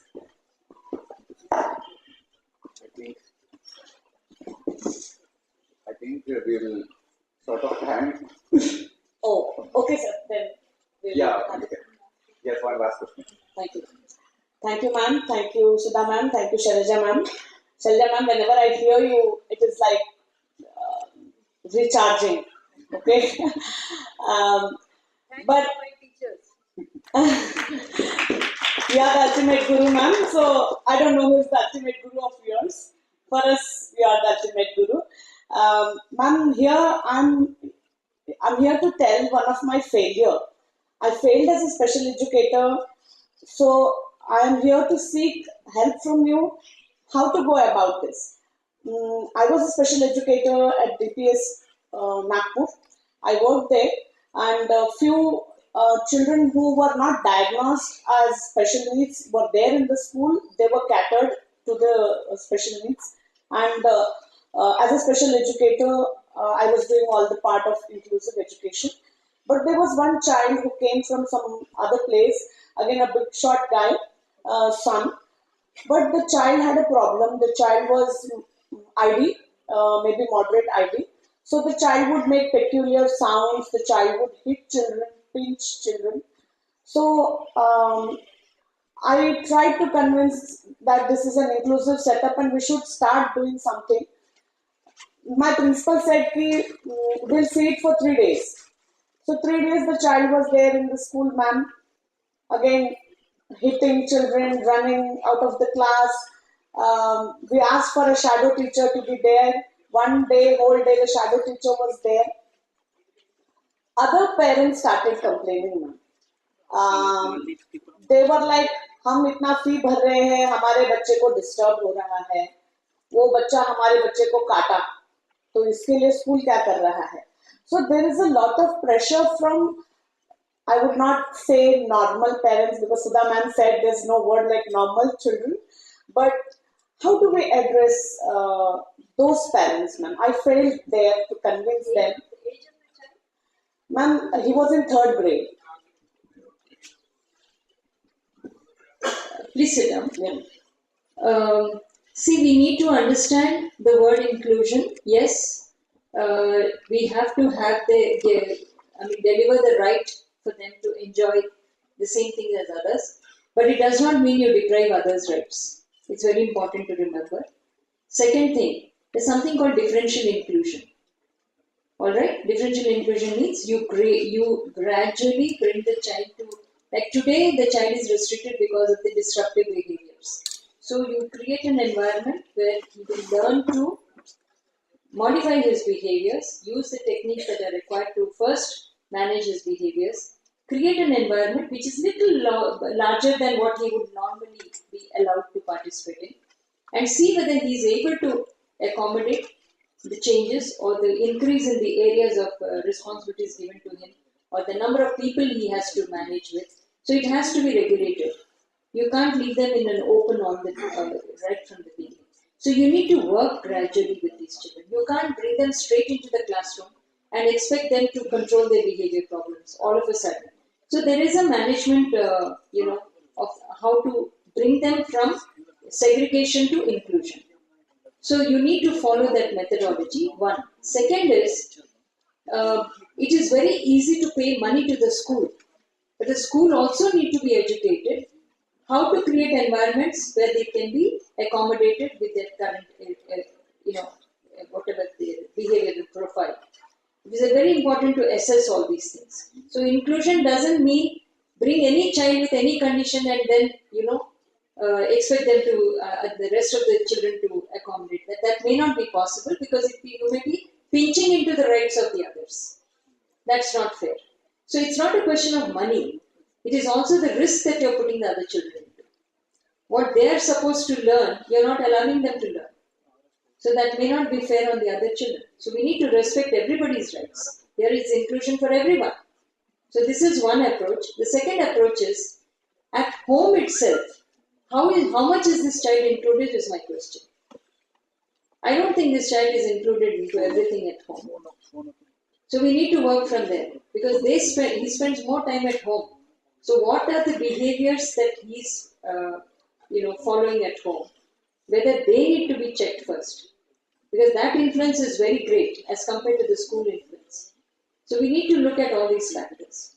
So maybe you need to revisit this whole case profile and relook at the management stages that you would like to fix for yourself. Sequence them carefully. Educate the teachers also. Educate the other parents also. When you're introducing him into the classroom, maybe choose an activity where he can engage himself. Don't put him in a situation where he cannot engage himself. Then he will do all these things. So maybe take a non-academic activity, don't take an academic activity. Probably his participation levels will be different then. So these are the ways you need to relook at it. But I wouldn't give you a one standard answer and say this is the way to go. Every case will have a different approach. So individualizing it is very important. Yeah. Okay, thank you. Thank you so much for a live interaction from the participant side. So I once again thank you, Mrs. Subhash Chandra Segan and Mrs. V.R.P. Shailajarao ma'am for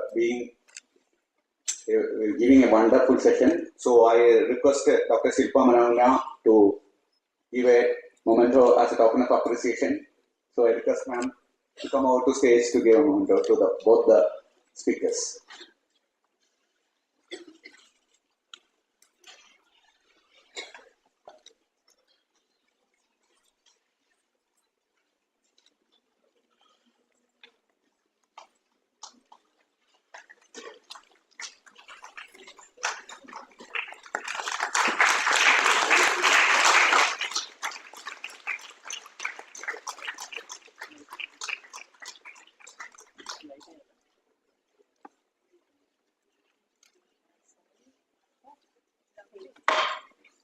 This one is painted by our adult trainees from the department.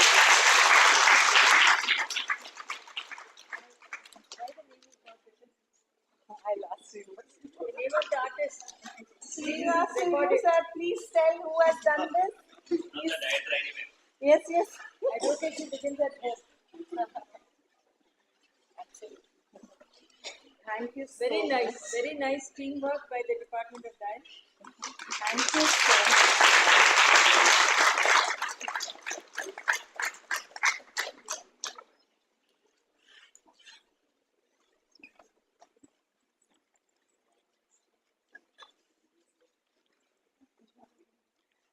Thank you so much for coming.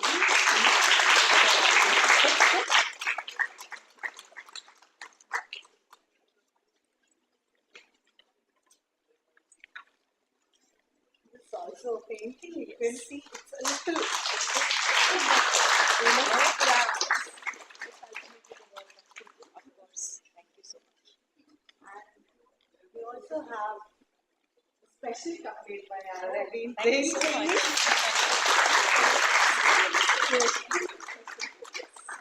Every day morning you should, you should remember our prayer. Thank you for having a cup of coffee.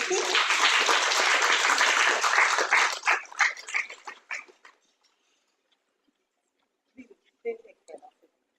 Thank you so much, Dr. Shilpa Manapna. Thank you, ma'am, for giving a wonderful session. So now we will break up for the lunch. So we are running short of time. So we'll reduce the lunch break. Instead of 1 hour, we'll reduce it to half an hour. Try to have lunch as soon as possible and get back to the sessions. Okay, thank you so much.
Archana ma'am, Subhangi ma'am and Deepti ma'am.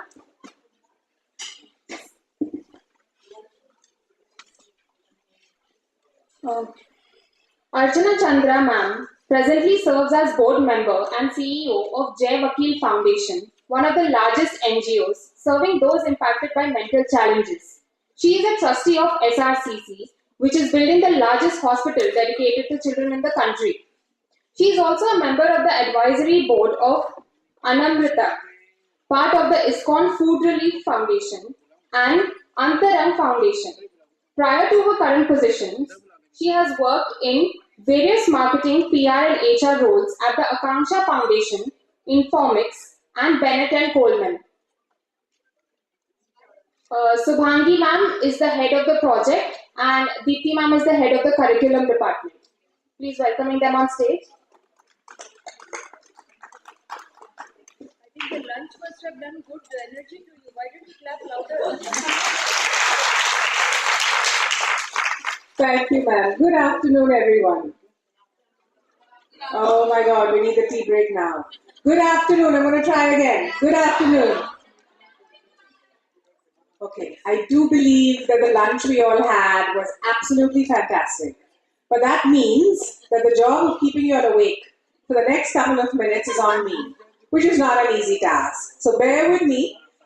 And I thought what we could do is, since we've had such a fabulous morning talking about inclusion, I'd like to start our conversation this afternoon with a short film on inclusion.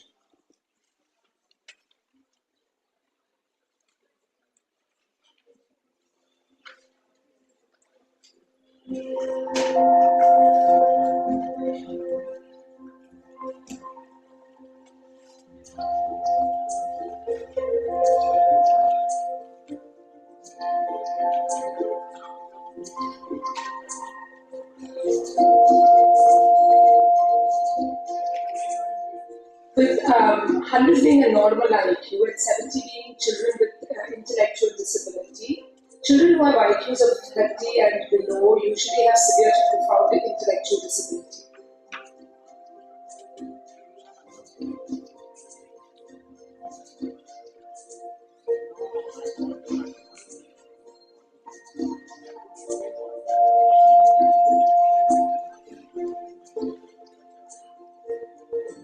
People see a group that is highly being misunderstood. लोग हमारे बच्चों को दया की नजर से देखते हैं. लोग ऐसे बच्चों को एक्सेप्ट नहीं करते हैं और उनके पास जाने के लिए झिझकते हैं. People see my sister as a nuisance and they want us to leave from the society. पागल होने की वजह से ऐसे बच्चों से लोग बहुत डरते हैं. लोग मेरे बेटी को देखते हैं तो उनको समझ नहीं आता है. इससे लोगों को ये बात समझ में आता है कि ये पागल है, इसका ही खुश है. लोग उनके बच्चों को इनके साथ मिक्सअप नहीं करना चाहते हैं. ये बच्चे सभी के ऊपर बोझ है.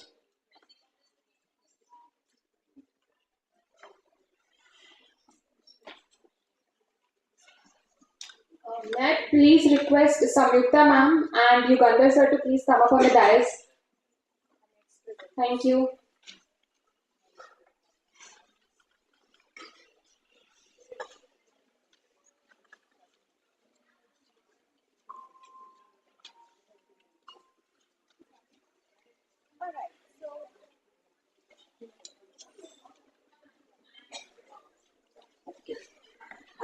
So I wanted to talk to you all this afternoon about the Jai Vakil Foundation, which works with children and adults with intellectual disability, and we serve their population across the entire spectrum. Jai Vakil was started in 1944. That's actually 78 years ago, which is before India's independence, right? So that's a really long time ago. And it was started by Mr. and Mrs. Vakil, who then had a daughter, Deena, who was born with Downs. And at that time, there was nowhere to send her for education or therapy, so they started in their house with one child. Mrs. Vakil was clearly a visionary and ahead of her times, right? She won a Padma Shri for the work that she did, and we worked very closely with this very organization, NIPID, in those days as well, to create a framework within which all special needs schools work. Jai has been getting a grant from the government for nearly 60 years, and that's how we've been able to do the work that we do. Today, 78 years later, we serve over 700 students in our 3 campuses in Mumbai, Devlali, and Talegaon. And in all these years, I think one of our USP has been that we've never said no to any child, irrespective of how severe or profoundly challenged they are, or whether they can afford any of our services or not. The big picture goal that we have for all our kids is inclusion, right? And this is something that's so dear to my heart, and it's so exciting to actually be part of all these conversations that have been happening since the morning. And what we've done for ourselves at Jai is defined what inclusion means. And we've broken it down at a family level, community level, and society level. At Jai there are 3 main interventions that we provide every child, which is healthcare, education, and skill development. The third one, which is Disha Abhiyan, my colleague Shubhangi will talk to it shortly. So I took on the leadership role in 2013, and today I think we'll talk a little bit more about the work that we've done in education. So as you all know that IDD is a spectrum condition, and depending on where you are on the spectrum, honestly, education means different things to different people. Way back then, we realized that yes, we have a framework that we had developed with NIPID in terms of what to teach, but every morning our teachers were still creating their own lesson plans and teaching learning material, and there was no standardization between classes. So we said, you know what, we've been doing this for over 65 years. Let's document what we're teaching and how we're teaching.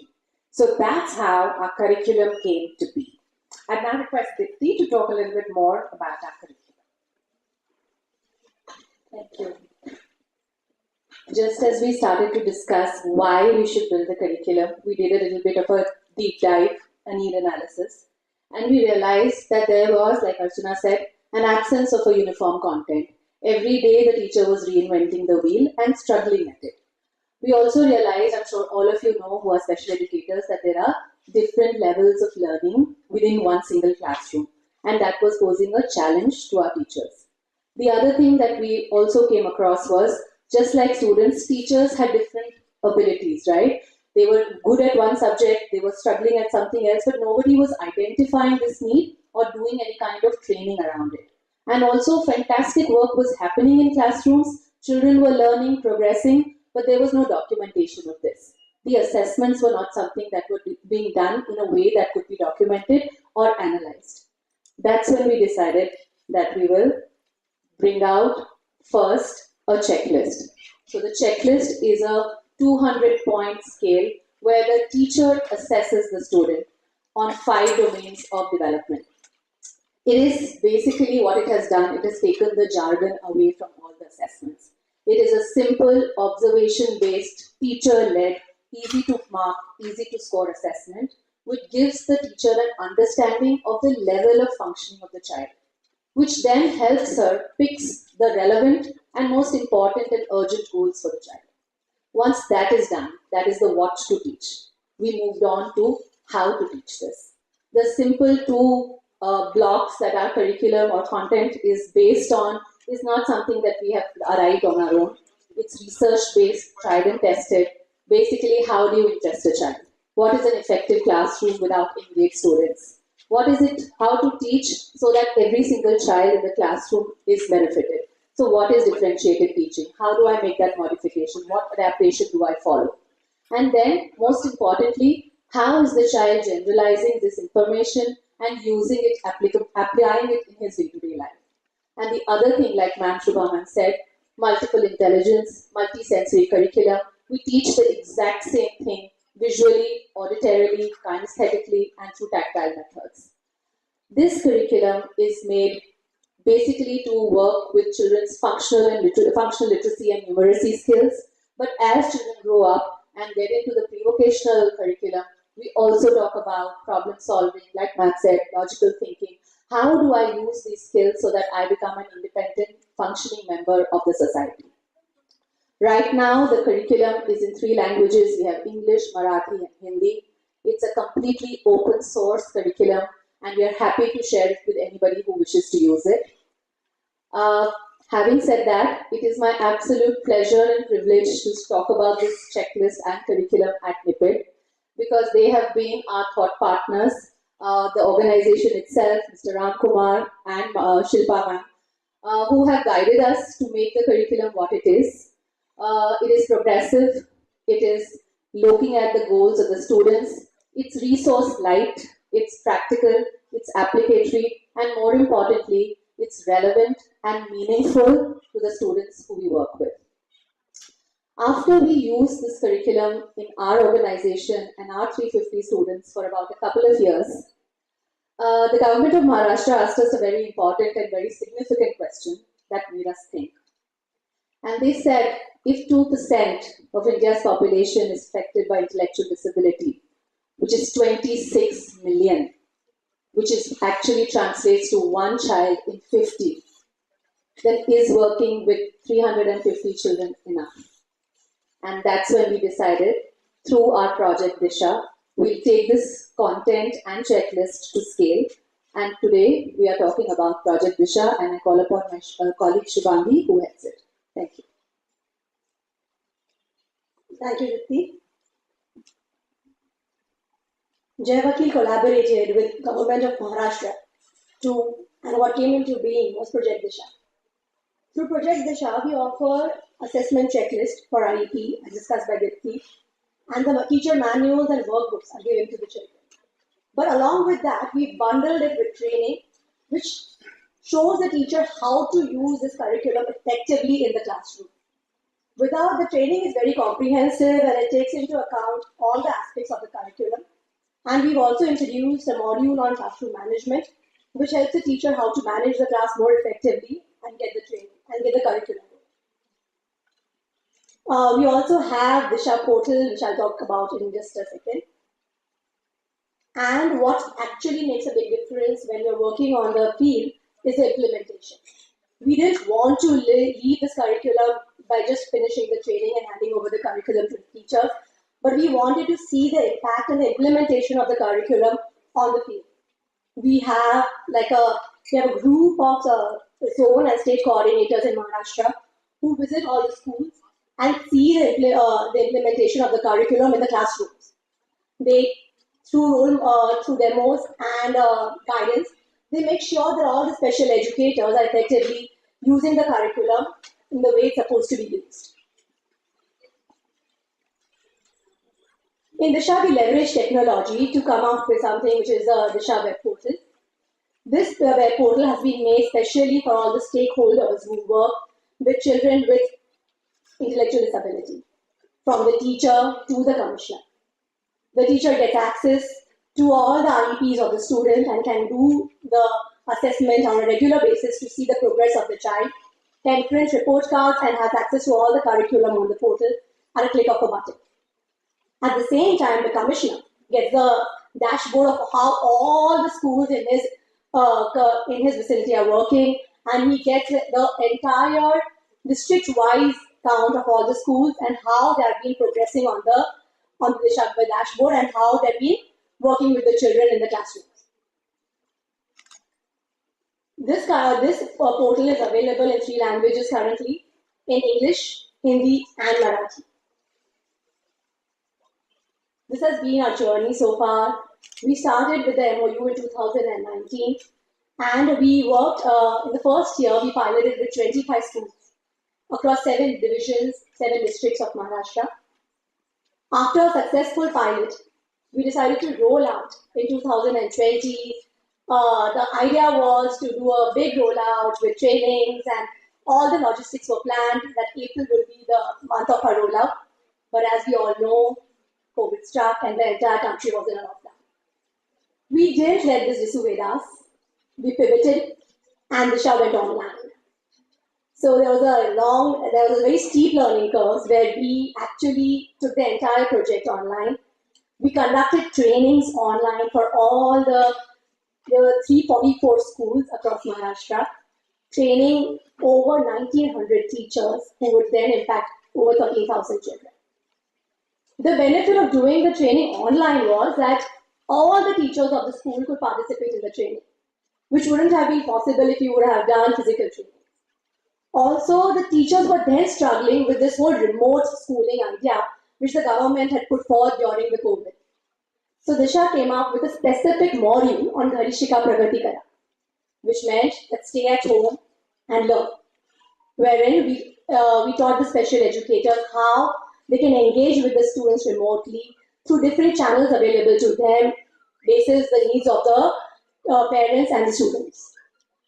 This card actually, in a way, COVID helped to bond all the schools together, and we've been doing online since last 2 years. In the 4th year now, we've extended the MOU for the next 3 years, and now from Project Disha, Disha has become a movement and is now termed as Disha Abhiyan. With Disha Abhiyan now, we have reached to around 436 schools, impacting over 2,400 teachers have been trained, who in turn will go and impact over 18,000 students. This is our current dashboard, and this is how it looks like across Maharashtra. It is a mix of aided and non-aided. What turned out, initially we were just going to work with aided schools, but we have 40% unaided, which are private schools who are also part of Disha now. And 55% of all these schools are residential. So that's the rural and urban mix that we have, and all the schools are, we are happy to say that Disha is finally in the classroom given this year. These are some pictures from the ground which tell the actual story, which it goes on from, you can see, from Latur to Ahmednagar to Jalgaon, where Disha is being used in all the classrooms across the special schools in Maharashtra. I would like to wind up this presentation by continuing with the video that we showed earlier. And here it goes.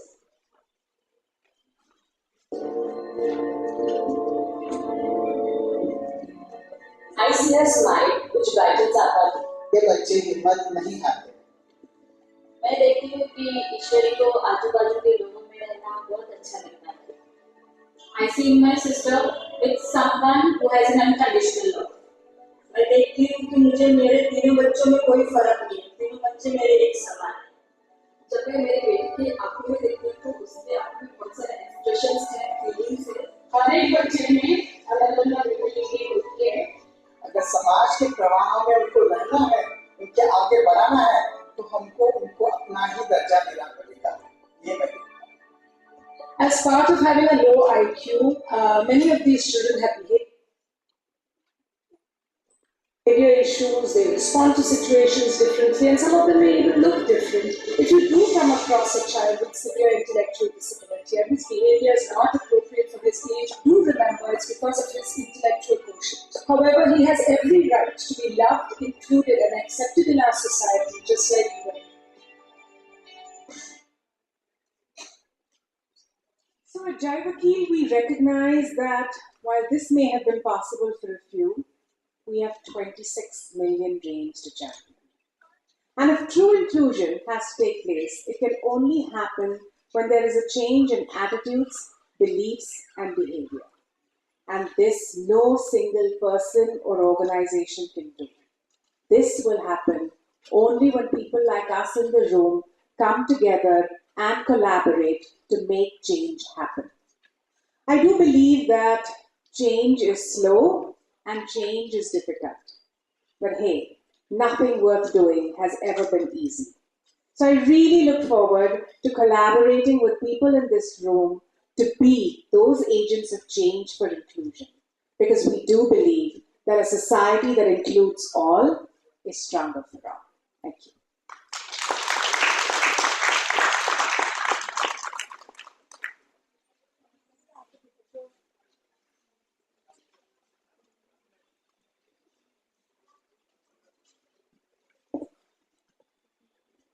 Thank you, ma'am, for your wonderful presentation and for enlightening us. So I'll take a moment to introduce our next presenter, that is Ms. Samyukta. Ma'am is currently associated with Telangana State Innovation Cell since 2020. She is an engineer by training, having worked with an MNC in Mumbai for around 14 months before taking the plunge into the development sector. Her first experience in this space was with SBI Foundation, where she worked as a rural development fellow in a tribal Adivasi village in Madhya Pradesh on various education and community development programs. Post her stint in MP, she worked with an NGO called Indus Action in the space of legislative rights in the context of Right to Education Act before coming back to my home state, Telangana. Thank you so much, ma'am. Please come and continue the presentation.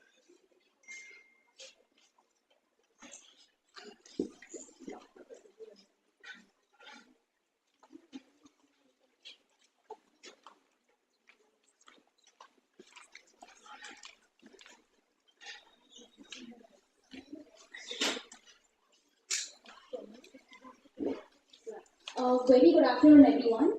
My name is Samyukta, and I'm from the Telangana State Innovation Cell. Thank you so much for the introduction, and my congratulations to JOT team. Lovely presentation, ma'am, and I love the fact that you ended up with an open call for collaboration. That's something that's the need of the hour. I would like to first express my gratitude, and I'm really privileged to be here in the presence of all the eminent people working in the space. I've just started working in the space, so it's like a very great learning experience. So I'll take the next 10 minutes to focus on what we as a State Innovation Cell have been doing in the space of inclusion. So even before I speak about what we do, I would like to maybe take a couple of minutes to speak more about who we are. We are a very young organization. The Telangana Innovation Cell has been set up in 2017 under the Department of IT ENC, Government of Telangana. And our major focus has been to nurture the culture of innovation across the state. So when I say innovation, we primarily work with grassroots innovators who are essentially farmers, agricultural laborers who try to come up with frugal ways of making their lives easier. And along with, we also focus on what more we could do with the current schooling system so that the children grow up to be problem solvers rather than relying on others to get a solution. So we do a lot of design thinking courses, we do a lot of design thinking hackathons and challenges so that we inculcate the culture of understanding the entire problem solving pipeline right from the young age. Now, being a government entity or rather attached to a government entity and working closely with the private players makes us in a very unique position because we do get a lot of public-private partnerships forged under us, and we do a lot of programs with UNICEF and other leading players in the space. So a brief about a few programs that we do. So one of the flagship programs is the School Innovation Challenge, where grades 6 to 10 students are encouraged to come up with local solutions to the problems that they see in the surroundings. Again, the idea is for all these programs to work on the experimentation skills of the kids, making them more inquired, making them more aware. Now, while working on all these programs, it's been running great, it's been 3-4 years. One thing we realized is how inclusive are we? Rather, the first step of design thinking itself says that you have to be empathetic. So are we empathetic to all the children that are studying in our government schools and are not mainstreamed in government schools or any other schooling system? That's when we started looking at design from an inclusion lens. For example, for me personally, when I started looking up about the very important designs or rather the important innovations that have become a success stories, for example, a typewriter. The main story behind a typewriter is that the inventor wanted to come up with a device where his friend who is visually challenged can maybe communicate. So the older version of typewriters had letters protruding from them. So that's how the typewriter came into existence. Likewise for audiobooks. Audiobooks were never, the reason audiobooks came into existence was a university kind of someone wanted to help students who could not read properly and had trouble reading. So that's when it's true to say that an inclusive design, an inclusive innovation is the way of design and innovation. So that's when we started venturing into the space, and of course, there's a recent report by UNICEF that says that 75% of the children with special needs are from the schooling system, and the teachers and the caregivers are not well equipped. So how we as given our equal access to the government, given the scale, given the private organizations that we partner, what more could we do to support the current structures? So what we essentially did was we work out of a state-supported incubator called T-Hub. There are a lot of social startups, a lot of innovators who work out of that space. So we came across this organization called Giftorexia. They essentially work in the space of learning difficulties. They have their in-house product where they screen children and also train teachers and parents. So we called up on them and we asked them to help us with hosting workshops with the teachers. Again, it being the COVID time, it was a nice online mix of learning, wherein we opened up the floor for how inclusive a teacher can make the classroom so that a child who has issues comprehending numbers can also enjoy numbers. So that's how we started working, venturing into the space by experimenting with such series of workshops. And the major target audience for the workshops were the IERPs, the Inclusive Education Resource Persons that work with the Education Department. Now, we wanted to tap into the foot soldiers that work with Education Department and Disability Welfare Department because they are the ones who take these projects forward. They are the ones who train the teachers and it scaffolds into a nice TOD model. And apart from, after the workshop, we've opened the floor for all the feedback and suggestions. There are around 800 IERPs working across the state. This is only under the Education Department, that is. So we also opened up the floor for Disability Welfare Department POCs, and they've given us feedback that they would want many more such workshops to be organized, essentially who are experiential in nature. They wanted to be opened up to various innovative pedagogies, like the one that Jayavakil Foundation is working on, so that they can implement the said given curriculum directly within their classrooms. So that's how we started working more on the current landscape. What exactly are the structures for the government departments? Where exactly is the need? So after thorough need analysis, we have come up with a strain of programs. So even after need analysis, since we are not a subject matter organization, what we essentially did was we started organizing multiple stakeholder cafes or other meetings. That's when we had representations from NIPIT, Shilpa was there, a lot of NGOs, CSRs, startups working on technical offerings to children with special needs. All these people were gathered in a room, and we just opened up the floor and asked them to throw the ideas. And where exactly do they think we could come in and support, given that we work closely with the School Education Department and Disability Welfare Department. Now, after the multiple stakeholder consultations, we charted out a few aspirations where we can intervene.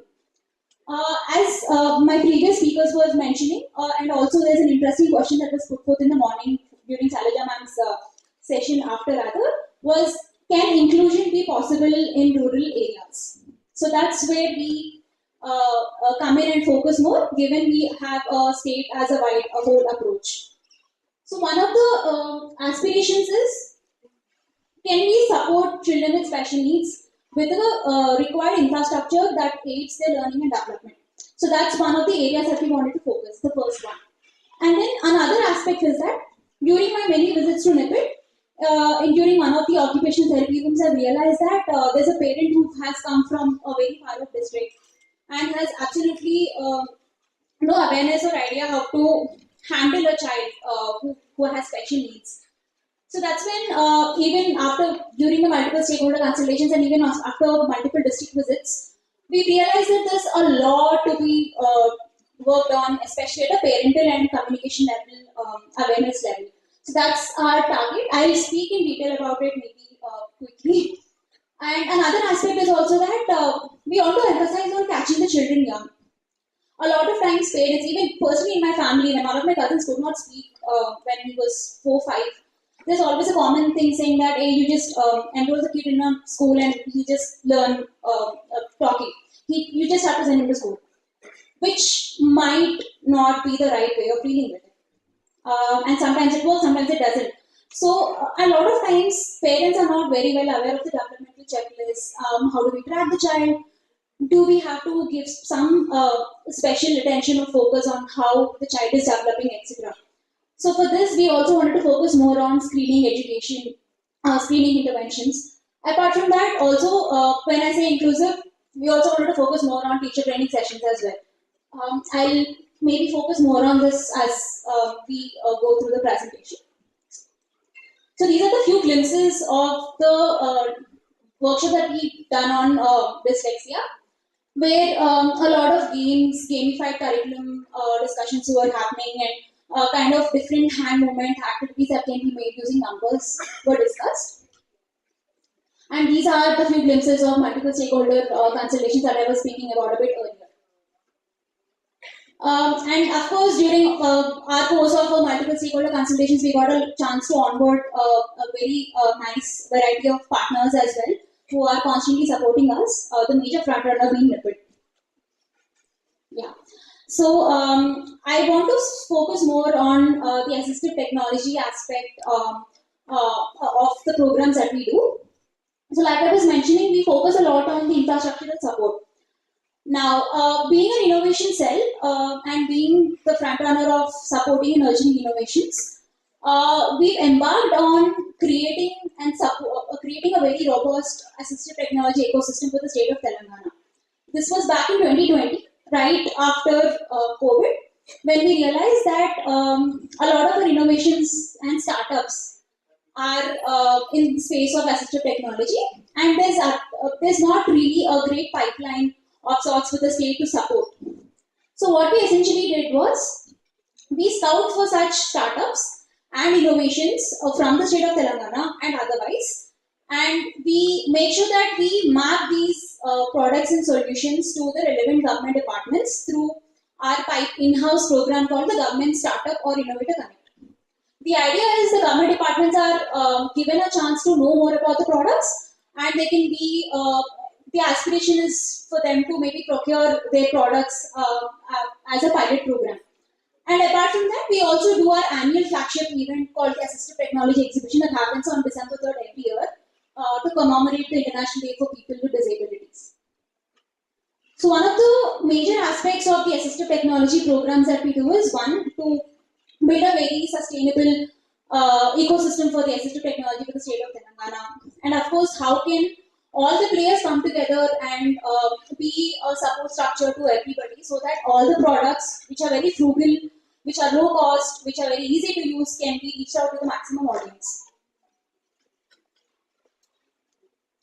So for this year, since we ventured into, since we focused on special education, we thought let's broaden the scope for assistive technology, wherein we don't just focus on persons with disabilities and elderly, but also open up the space for children with special needs. And apart from, when I say innovation, the first image, or rather the idea that most of the people might get, is a technical product, or innovation is something that generally comes from the creamy layer of the educational society. But given the innovations that we support and scout, there are a lot of frugality, there's a lot of novelty in the innovations, and we don't only see innovation from a product lens, but we also see from a process lens, from program lens, from R&D lens, where innovative programs like the Disha platform that was just discussed about can also be supported.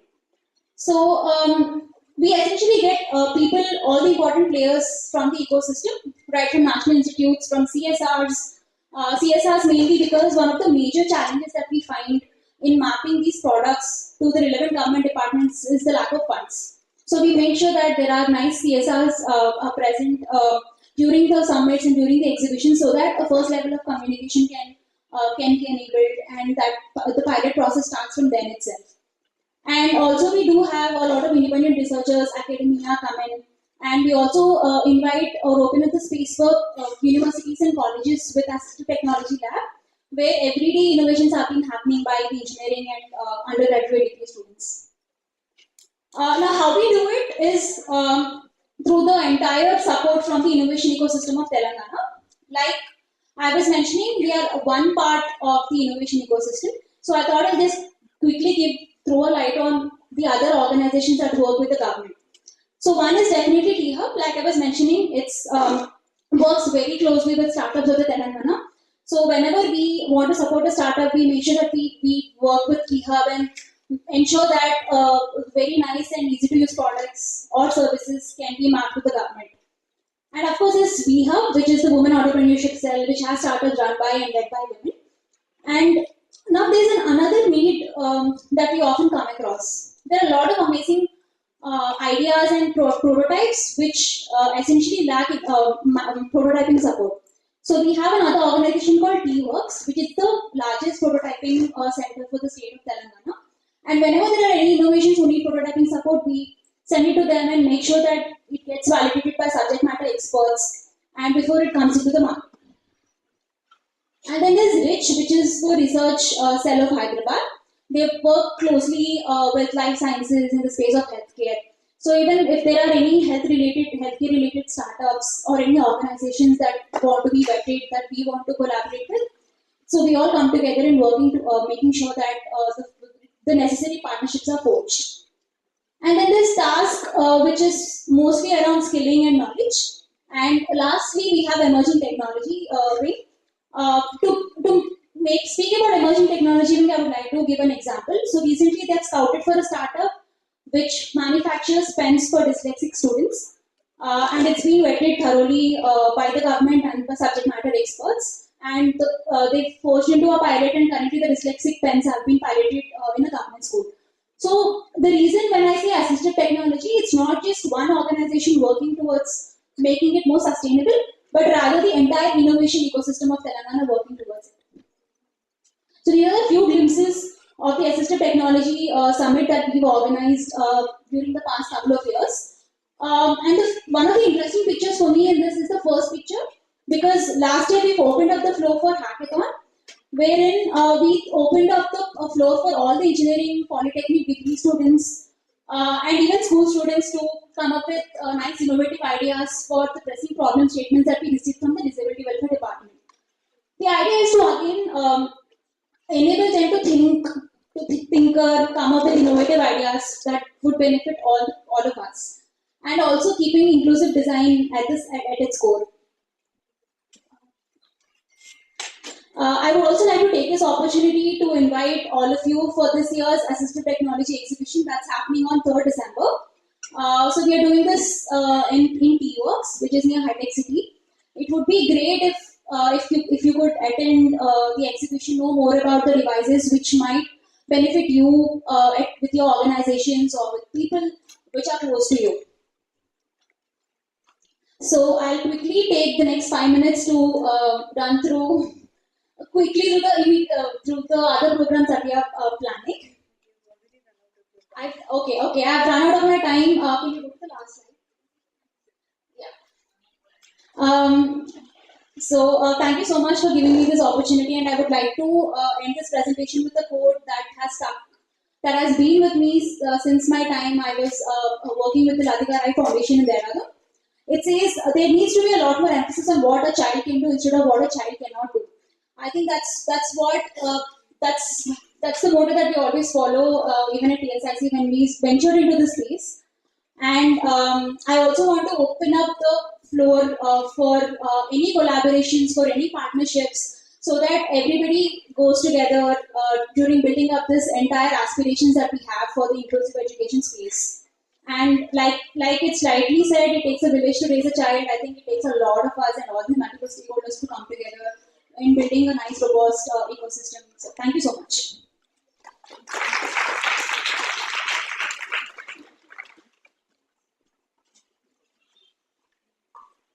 Thank you, ma'am, for sharing your project and motivating us.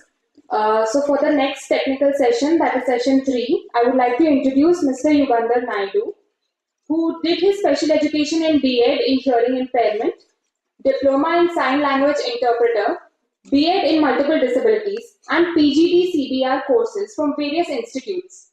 Rural Development Trust has developed sign language dictionaries for 2,200 words, and Mr. Naidu is one of the active participants to collect the signs from deaf people across United Andhra Pradesh state and consulted with same and make them sign language dictionaries into print media. So, sir, does the sign language interpretation works in court, police stations, hospital, and other public places in Anantapur district, and has started his journey as a special educator in 2002 and has now become an assistant technical director in DIT sector, Rural Development Trust. So I would like to call up sir to begin his session. Thank you, madam, for the nice introduction. And once again, yeah, good afternoon to one another. And from morning onwards, we have to sing madam presentation and to paper presentation. Yeah, myself, I'm Yugandhar. I came from an RTT. Yeah, first of all, yeah, I would like to thanks to Dr. Ambadi sir, Shilpa madam, and Ganesh sir, and Director Ram Kumar sir for giving an opportunity to share our work experience, what we are doing in inclusive education at Rural Development Trust. Rural Development Trust is an NGO started by Vicente Ferrer and Mrs. Anne Ferrer in 1969 in Anantapur district. Anantapur district is one of the lowest rainfall district and drought-prone district here in India. Yeah, it is in the Andhra Pradesh state.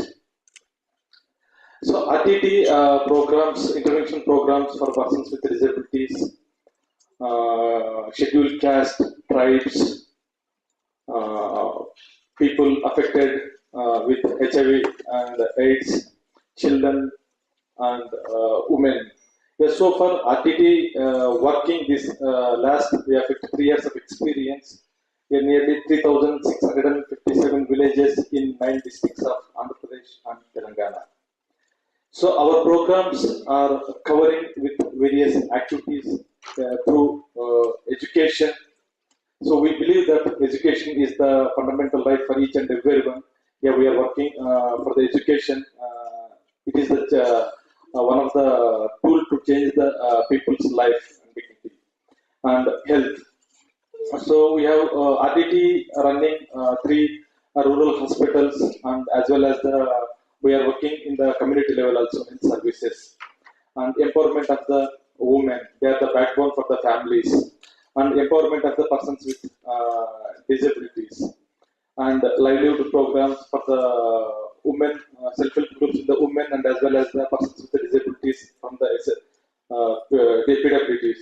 Their community habitat, ecology, sports, sports and cultural, handicrafts, and other developmental activities. So, in the community-based rehabilitation sector for the empowerment of persons with the disabilities, we work as per the guidelines of the CPR matrix. In the program, we have both community-based rehabilitation and as well as the institutional-based rehabilitation.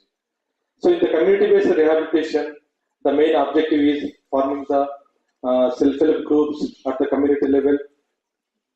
And then from community level to the mandal level federations at the mandal level, at block level, and district federation in the district level.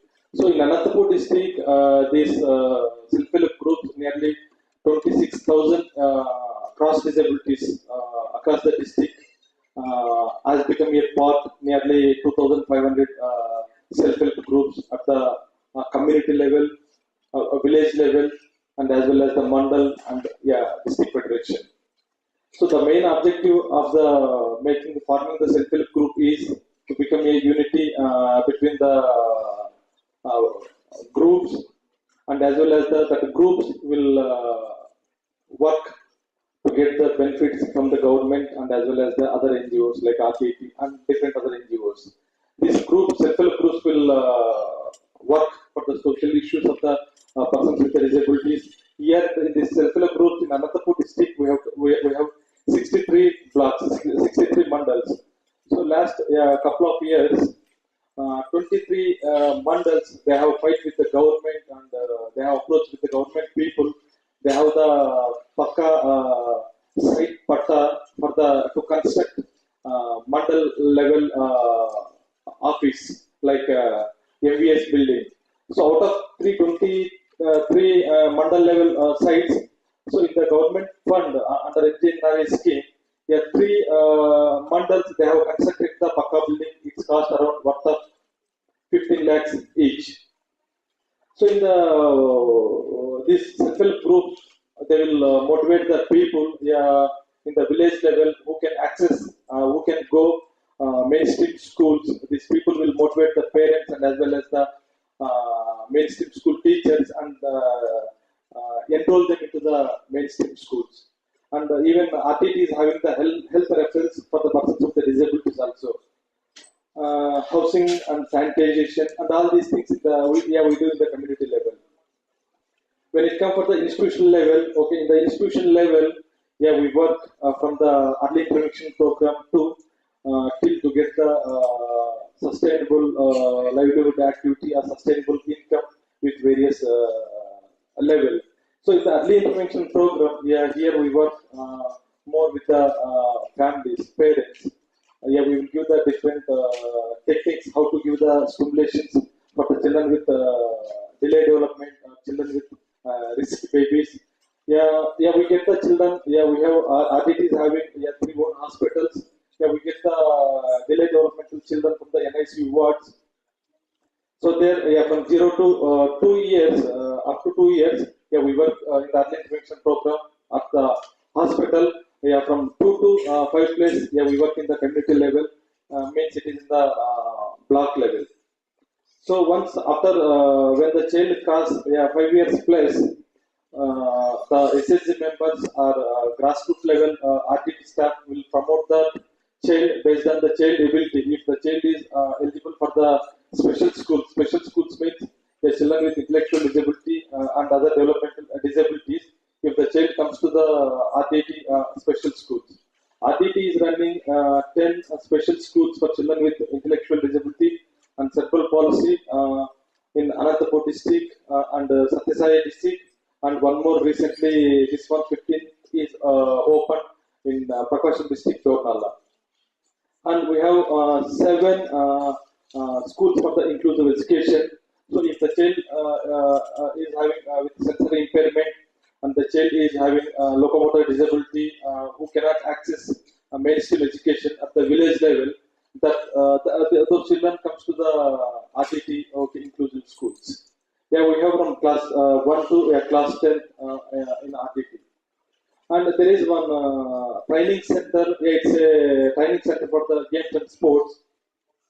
The children with intellectual disability who crossed 15 years plus and who is interested in the games and sports, who are good in the physically, based on their interest, we promote those children in this games and sports training center. Here, we give the training center especially on the Special Olympic events. So far our we have started this training center for the games and sports in the year of 2010 for the children with youth with intellectual disability. So far, our children participated for the Special Olympic events in the national level, and we got those children got 74 medals for the country. And there is one more thing, skills training and job placement. This is it's only for the 2.5 years old unit which was started. The youth who crossed 18 plus, irrespective of their education, irrespective of their disability, even if anyone is interested from the disability members from the disability family. So here, we will give some training and we will make them employment to live independently without depending on others. So, and RTT also having orthotic and prosthetic workshop, 3 orthotics and prosthetic workshop, 2 are in Anantapur district and 1 is in the Prakasham district, Dornala, which is started only 1 week ago.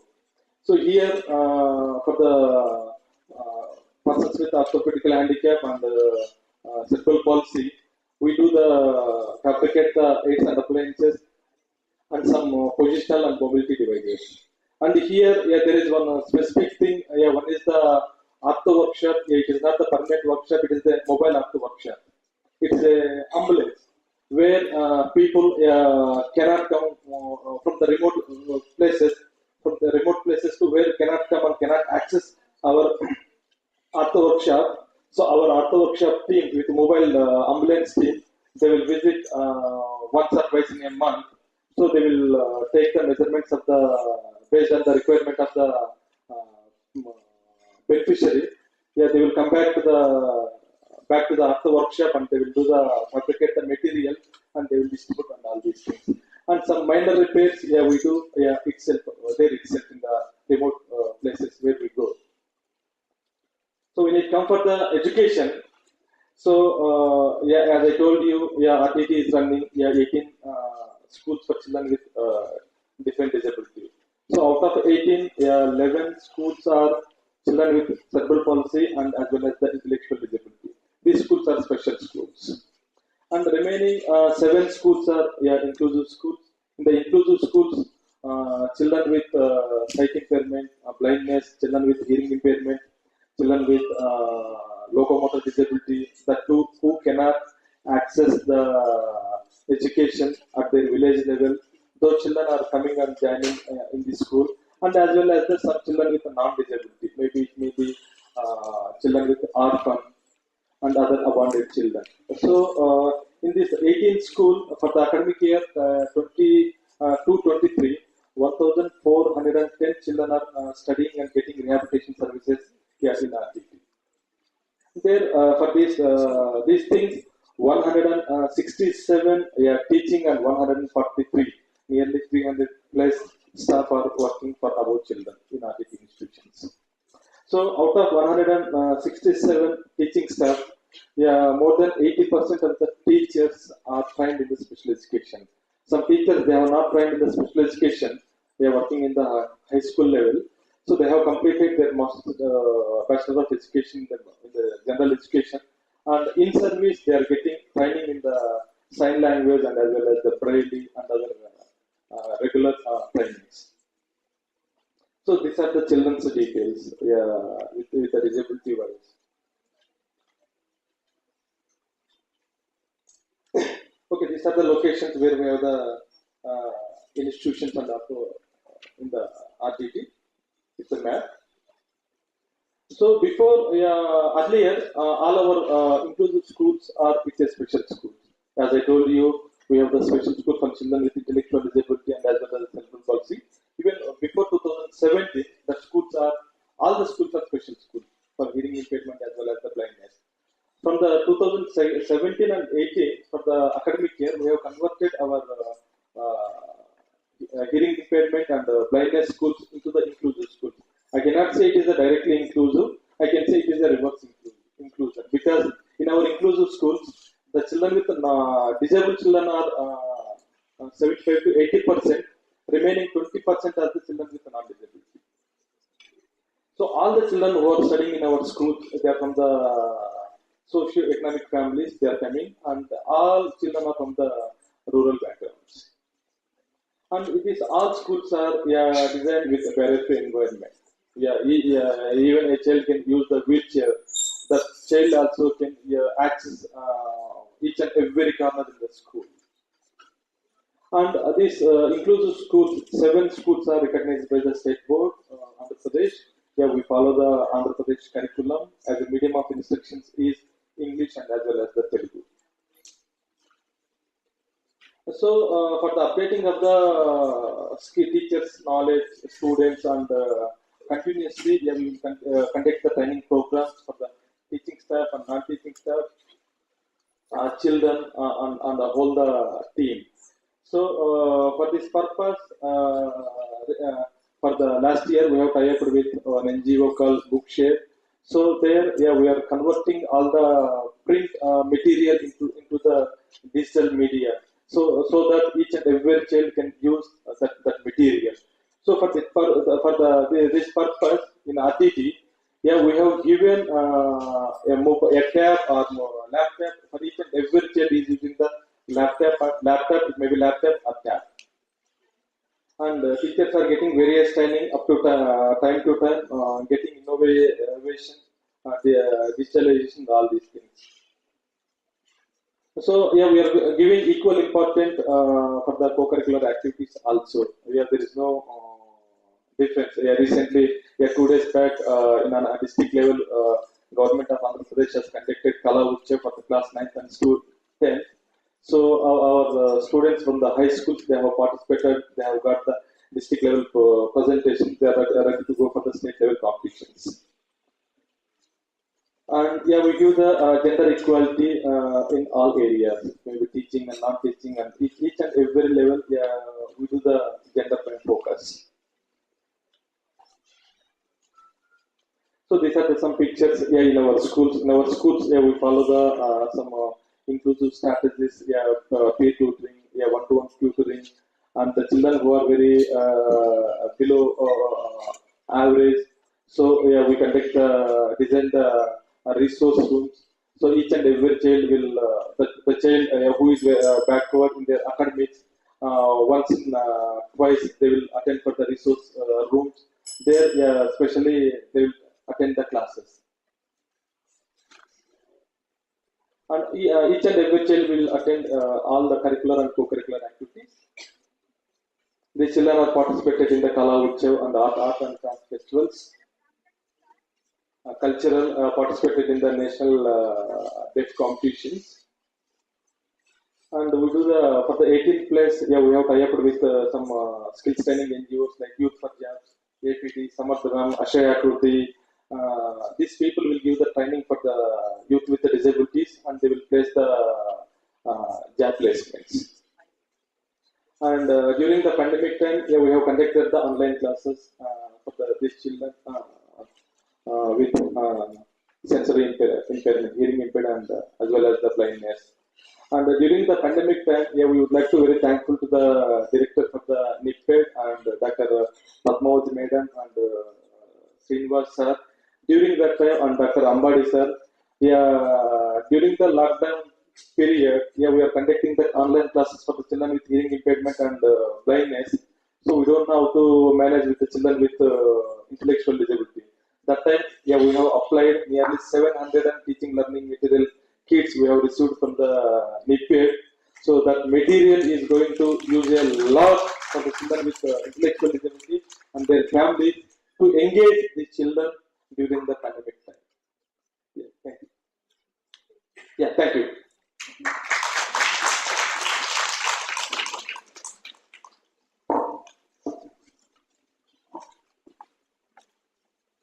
Thank you, sir, for your wonderful presentation. The floor is now open for questions. Anyone who has a query can put it forward. Okay.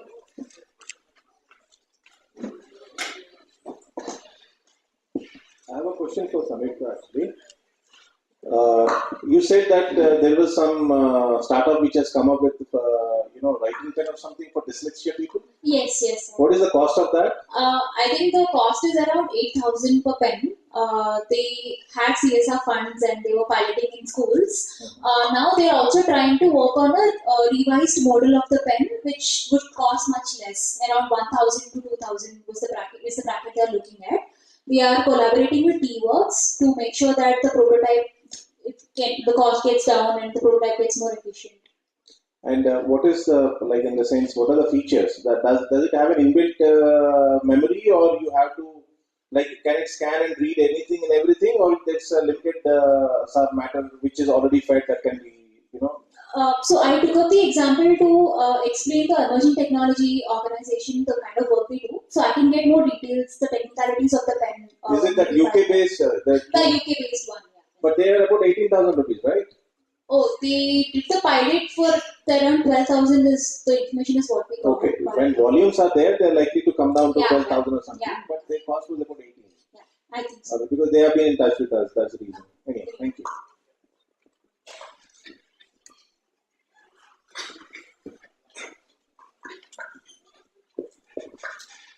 जय वकील foundation से मेरा सवाल तो नहीं कह सकते, आप बहुत ही बेहतर काम कर रहे हैं महाराष्ट्र में। पूरे लगभग 350 स्कूल्स को दिशा प्रोजेक्ट के माध्यम से आप आईटी और नया करिकुलम सिखा भी रहे हैं और उनको बच्चों से डायरेक्टली उन्हें सिखाने के लिए मौका भी दे रहे हैं।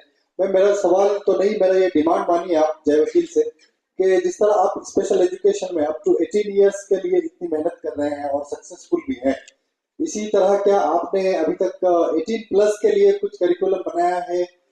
जैसे कि अभी SCPWD भी हमारी अभी तक इंटेलेक्चुअल डिसेबल्ड बच्चों के लिए कुछ ट्रेड्स को अभी तक डिजाइन नहीं किया है उसे मान्यता देने के लिए, तो क्या आप उसके बारे में पहल करने वाले हैं या कर चुके हैं? Please. Thank you sir. I think बहुत ही सही प्रश्न आपने पूछा एंड आई थिंक हमारी ये सोच ये है जय वकील में कि बच्चों की to start in the correct age. तो इसलिए हमने जो बच्चे स्कूल में हैं 3 से लेके 18 की उम्र तक उनके साथ हमने शुरुआत की।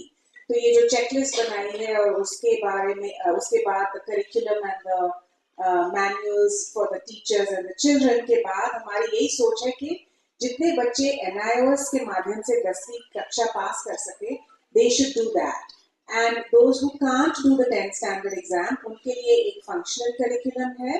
And if you're severely and profoundly challenged, then honestly, sometimes in education, academics is your secondary goal, and your primary goal is actually being independent in your activities of daily living.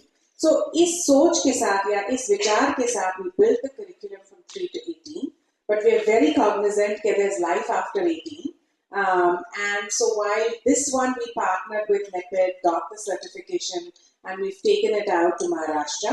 The other piece, which is 18 to 50 actually, we are in the process of piloting and using on our own campus. So right now we have 95 children who are from the ages of 18 to 21 who are undergoing a vocational training curriculum.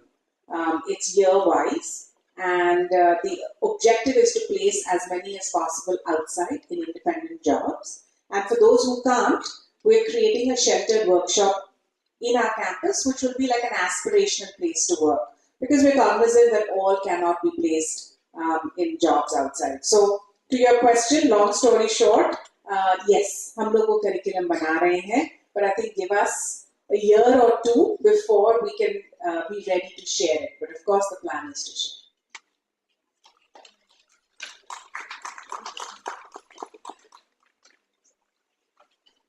Just to add to your question, आप क्या मतलब कोई vocational online trades की सोच रहे हैं जिससे कि बच्चे अपने आप ट्रेन कर पाएंगे या उनका जो पेरेंट्स ट्रेन कर पाएंगे? हाँ, ऑफलाइन. अच्छा, offline. Why I'm saying is NIPED ने वो 10 ट्रेड्स का हमने ऑनलाइन ट्रेनिंग के लिए कराया, जो कि हम लोग ने विस्तार रूप से ड्यूरिंग कोविड भी हमने इसको इस्तेमाल किया. ठीक है. एंड बाकी जो है एक्चुअली आईडी सेक्टर में क्या हो गया, अभी तक जो सेक्टर स्किल काउंसिल ने खाली 2 ही ट्रेड अप्रूव किया. एंड बट अभी NIPED ने हमने सेक्टर स्किल काउंसिल को भेजा है about 12 trades along with curriculum बना के भेजा, क्योंकि वो अप्रूव होगा तभी आपको स्किल डेवलपमेंट में उसकी ट्रेनिंग हो सकती है. एंड उनका क्या सर्टिफिकेशन हो सकता है सेक्टर स्किल काउंसिल से, और उनकी प्लेसमेंट हो सकती है. देखिए अभी हम लोग क्या NIPED में भी क्या कर रहे हैं, बहुत सारे ट्रेड्स में हम ट्रेनिंग दे रहे हैं, एंड वो सर्टिफिकेशन इज फ्रॉम NIPED. अब तक तो वो चल रहा है, but once the sector skill council and the SCPWD has come, it is better that they get into trades which जहाँ पे इनको उनकी सर्टिफिकेट मिल जाए. ठीक है. इसके अलावा आपके इंटरेस्ट है तो आप मिस्टर श्रीनिवासलू है हमारे हेड ऑफ द डिपार्टमेंट डेल के, उनसे मिल लीजिए. हमारे पास अराउंड 10 ट्रेड्स हैं ऑनलाइन ट्रेड्स का. बेसिकली उसको हमने ड्यूरिंग कोविड हमने डेवलप किया उसको.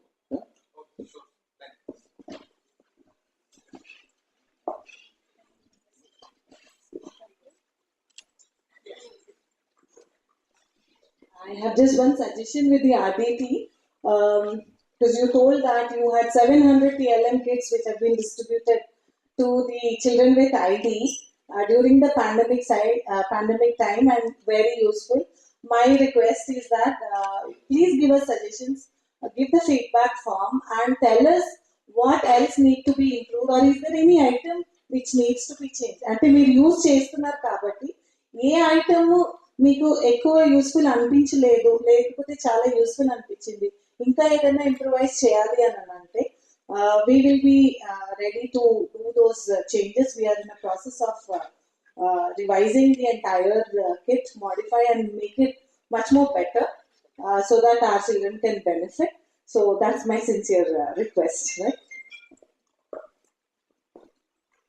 I would like to conclude this session. I think we all need to give a good applause to Jevaki School and the NIPED for their collaborative work. I think it's very much needed in our country, and rightly Archana has pointed out, there are a lot of children who don't even get entry into the schools. So I think this sort of a collaborative curriculum with a lot of groundwork that Jevaki has done, and they've always been pioneers with the example of Mrs. Vakil. And I thank the team, Archana, Shubhangi and Deepthi for their wonderful presentation. I think it was a very nice way of presenting. It engaged everybody. I think we all agree with that. So a good clap for them. For a wonderful work. Second, Samita, I think your work is very valuable, but I would suggest one thing, being from the domain of disability, lot of information, overload of information. Can you please modulate that into section wise so people can have a clarity how it will be gainful? Because I'm not sure from the information that you have presented, maybe the time was too short for you. But I think what you can do is come up with small brochures, online brochures. People can select what they want and go into the depth so they know exactly what they can gain from. Probably you're doing a wonderful work. And second thing, I also have a suggestion. Take it as a criticism if you like. Please connect with national institutes for respective disabilities before you go into prototypes because that's very important. They have the expertise, you have the technology and the market. So let these things collaborate together. That is my suggestion to you. But you showed some assistive technologies for other disabilities. I'm not sure if you're tying up with the other national institutes. That's what I mean. It's because we're locally available here. Probably you're doing this as a first step. But if you can think of this plan for all the disabilities, because the expertise are there in all respective national institutes, it would gain a lot. Yeah, because the end user should be respected in the end. Then, of course, Mr. Yugender, a lot of work at rural, we have very few models in our country who are working with rural areas and the extensive coverage of services you have taken up. But my sincere request, please do not ignore the parents in rural areas. I did not see anything happening there in your presentation. You've taken the self-help groups, but mostly I'm sure it will be people with locomotor problems or sensory impairments. But, yeah, but even then I would strongly say the intellectual disabilities are less represented. I'm very sure about it. You look at your statistics, you will understand what I'm saying. Yes, so you can take the support from NIPID if you like. They have a lot of experience in that. Please do not ignore intellectual disabilities because the parents have enough on their hands. So if we can proactively involve them, my request, please include them also. Thank you so much. And thank you for the patient listening. You have wonderful audience. A good clap for all of you. I would request Shelja ma'am to hand over the mementos to the participants. Ma'am, please.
Thank you so much for the presenters and Shailaja ma'am for sharing the session.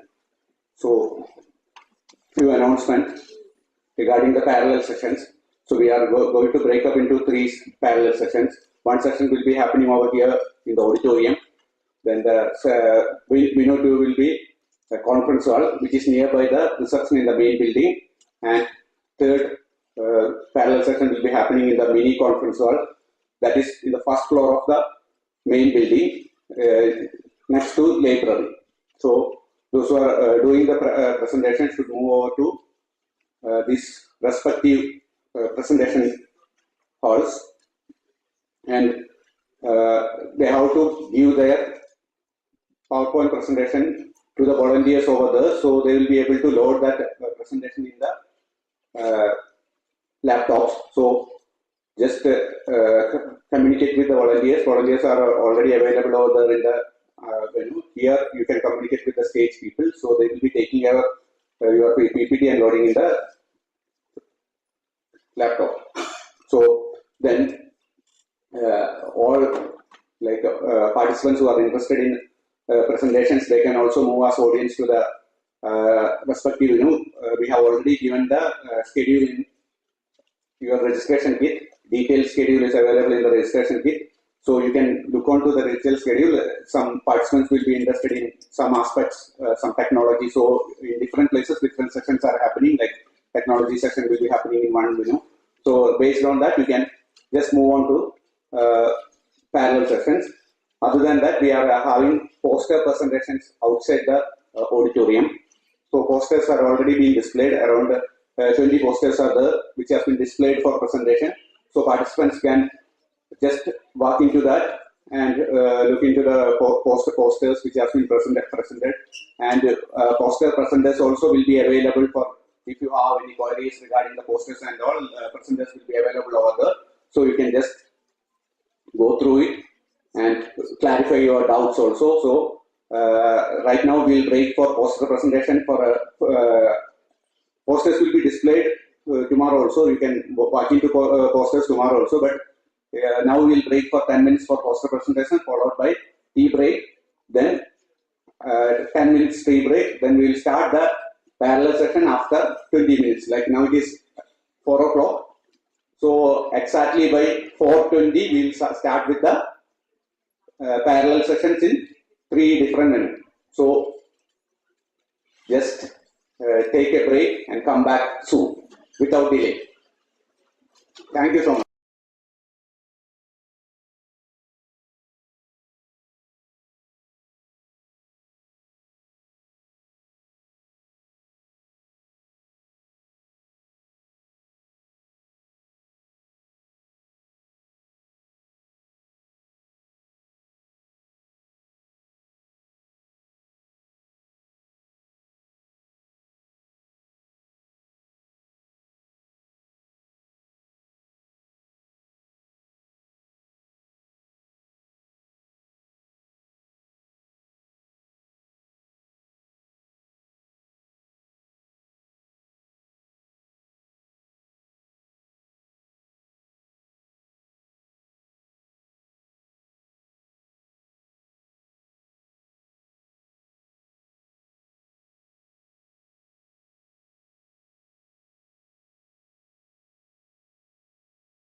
I would also like to invite the presenters for the day. Jayanti ma'am, Jayanti Chaudhary Banerjee, Pratika Uttam Petre and Dr. Ezaz Sheikh. Rajdeep Narsingham, Rifaya and Bhavna Sharma, and Ms. Shailaja Patil.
We request all those who are presenting their papers to kindly come up on stage and take your place.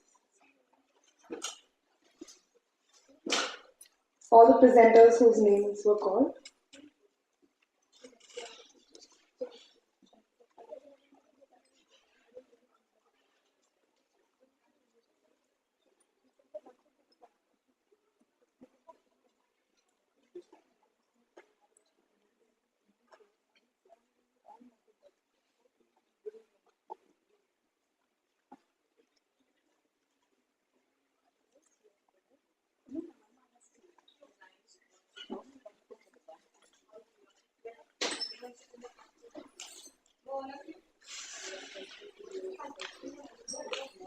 Presenters, there's one small announcement. So after 10 minutes, there will be a bell which will be rung, and we request you all to kindly end your presentation. Thank you. The first presenter for the day is Ms. Jayanti Chaudhary.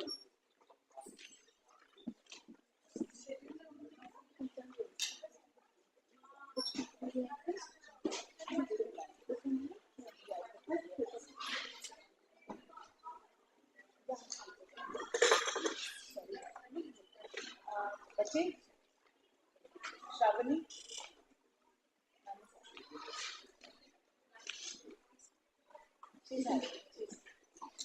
My name is Jayanti Chaudhary Banerjee. I am from West Bengal and I am working in a school, Srinampur Ramestamra Girls High School. It is also inclusive school. So at first, I thank you to all, to my teachers, to my friends, and also the students who are studying special education in B.Ed and any others for presenting here and for this paper. I start my presentation. My paper is Issues and Challenges of Inclusive Education. First point is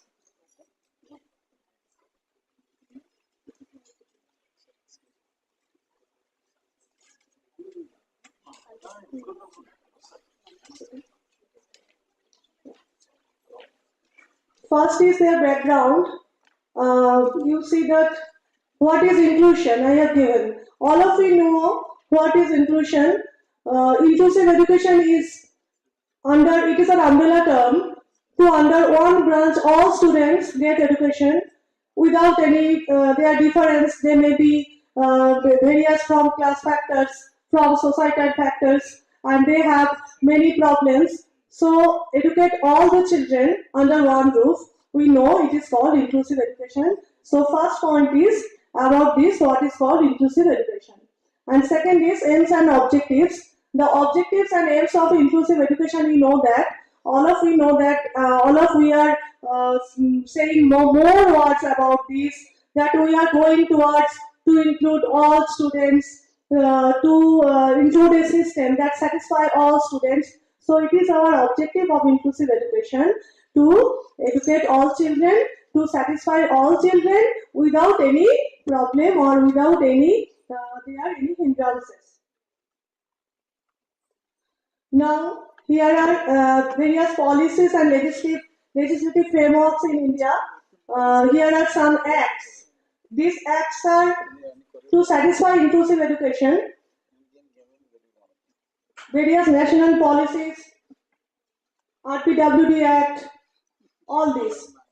Then why we are talking here? All these acts, all these government policies, all these national policies, all are there. Then why we are talking, why we are shouting too much? Please look forward, because there is various gap. Apart from all these policies, because I am working in a school, I have seen that there is very much problem. So this is the motto of my paper. I want to highlight what is actually going on. How much inclusion is possible practically? How much students are satisfied? Why there are problems? What are the main things? I want to study. I want to do a survey from close inside what is actually going on. And my study is limited because my school is in Srirampur. So my study is limited within the Srirampur circle. Here is a map given. You can see the map. It is a map of Srirampur subdivision. It is in West Bengal, Hooghly district. There is Srirampur subdivision is very much populous. It is very much important subdivision. And within this subdivision, I am working with the Srirampur circle. In subdivision, there are 3 or 4 circles. In Srirampur subdivision, there is Bodhwati circle, Srirampur circle, Rishya circle, and Srirampur Uttarpara block. So it is a sample study. I am working with only Srirampur circle. And if there is no time limitation, or if it is going on in a broader scale, in a larger scale, so it is a complete study of Srirampur subdivision. And after this study can be conducted within the Hooghly district and all over districts, so we can get a total picture of West Bengal. So it is like a large work, like a PhD thesis. So it is a just sample study. This study I have conducted, so I get the data from Srirampur SI office, how much schools are included there. It is limited within only the government sponsored schools. How much government sponsored, how many government sponsored primary schools, HS schools and sub-junior schools. I take the data from Srirampur SI office and I conducted the survey. You see that, and what is the result of my survey? The number of CWSN students. You see that there are only 135 differently able students are enrolled in various schools of Srirampur circle. The number of CWSN only 135, and only one school, there is Srirampur Mission Girls. There is highest number of students, 10 in my school, whereas my school population is 1,500. But only 2 students are recorded as CWSN. One is HI and another is ID problem. ID problem student name is Devarati Mitro. She is in now class 9, but her problem is detected very late. She has got certificate of intellectual disability certificate just about 6 months before. Now the discussion. I want to find out what is the problem, how deep is the problem. So at first the number of CWSN, why too low students? Why too much low? Then there is no students. There is no problem or difficulties. No. First I take the data, I talk with the SI office, everything. They are saying that many guardians are very reluctant. They do not accept that their son or their daughter have any problem. They cannot understand. There is many orientation is needed. They have to fight to learn the parents to recognize that they have some problems of their siblings or of their son and daughters. Reluctance of guardian is a one side of problem, and also there is lack of awareness. Not screening disability, that I have said Devanati Mitro that she has screening disability in class 9. So it is very much late. Up to 14 years, her disability is not screened. And also that many students are not getting admission in government schools. Because in private schools, they have special educators. In government school, there are no special educators. In private school, they are appointing special educators. They have regular service. So many guardians who are conscious guardians, they want to admit their son and daughter to any private schools. And also one thing,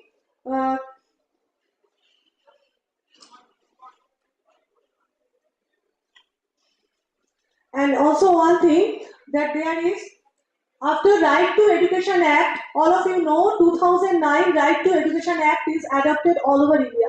So it is another betterment for CWSN students. Our teacher, my school teachers are shouting that there is no pass fail, it is very bad. But I think it is very good for CWSN students.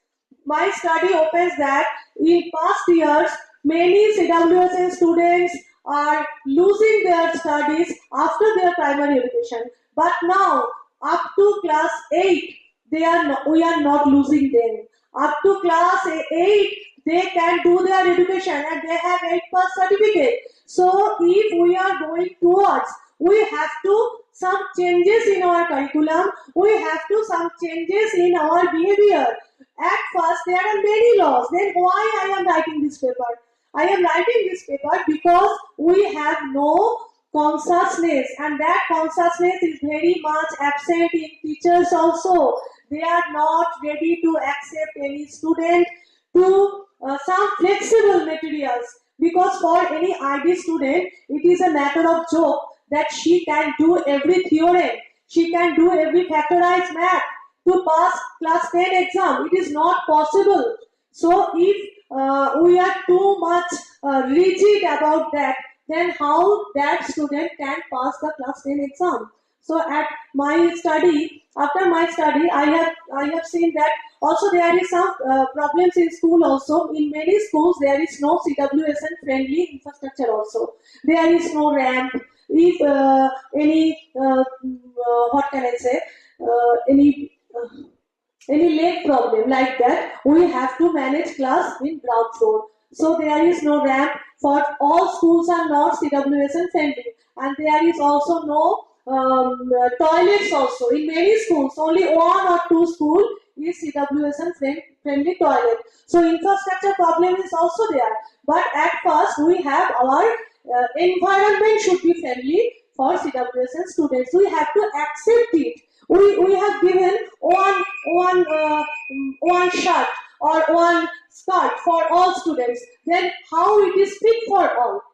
It is not fit for all. We have to, when we are preparing any shirt or we are preparing any dress, we are giving our, what can I say, measurement. So this measurement, why we need? Because I differ from you, I differ from her.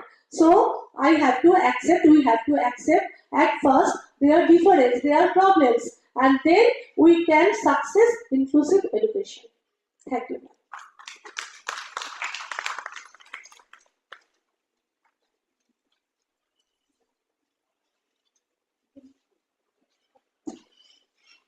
Thank you, Jayanti ma'am. I would now like to call up Pratika ma'am and Dr. Azaz to please present them.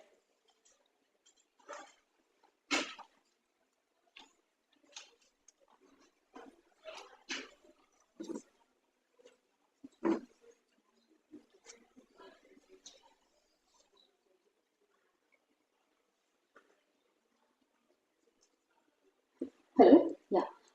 Good evening, everyone. My name is Pratika Petare. I am currently I'm working as a psychologist in Homi Baba Cancer Hospital and Research Center in Visakhapatnam. By training, I'm a special educator as well. So the question is, when we are talking children with intellectual disability, autism, and all other spectrum of disorders that are covered under the Disability Act, where does this children with cancer and childhood cancer survivor comes up. So let me just introduce you a small journey of the children who went through the cancer treatment and what happens after the completing of the cancer treatment. So cancer, when we heard about the word cancer, most our misconception is it will result in death. So yes, it is the reality. But when it comes to childhood cancer, there are a high number of chances of survivals and a big number of years of survival rate is there present in the childhood cancer survivors. So considering this, after completing of the this treatment, what happens to these kids? Do they go back to the normal school as they used to do earlier, or what exactly is happening with them? When I was dealing with the children, pediatric patients in our hospital, we came to know few cases where they were struggling to go back to their school. There are certain reasons, and then we did a research, we started following up, and this is how we came up with this idea. Can we introduce something? A brief theoretical idea came to in our mind.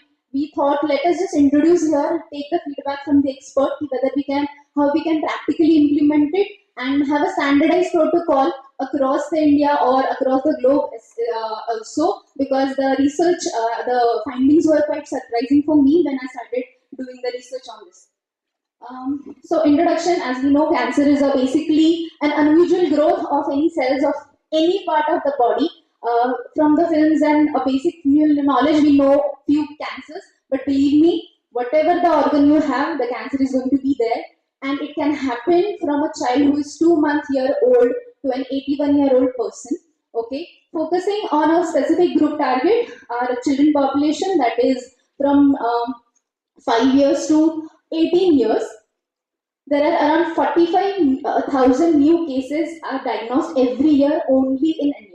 I'm not talking about the world, only in India.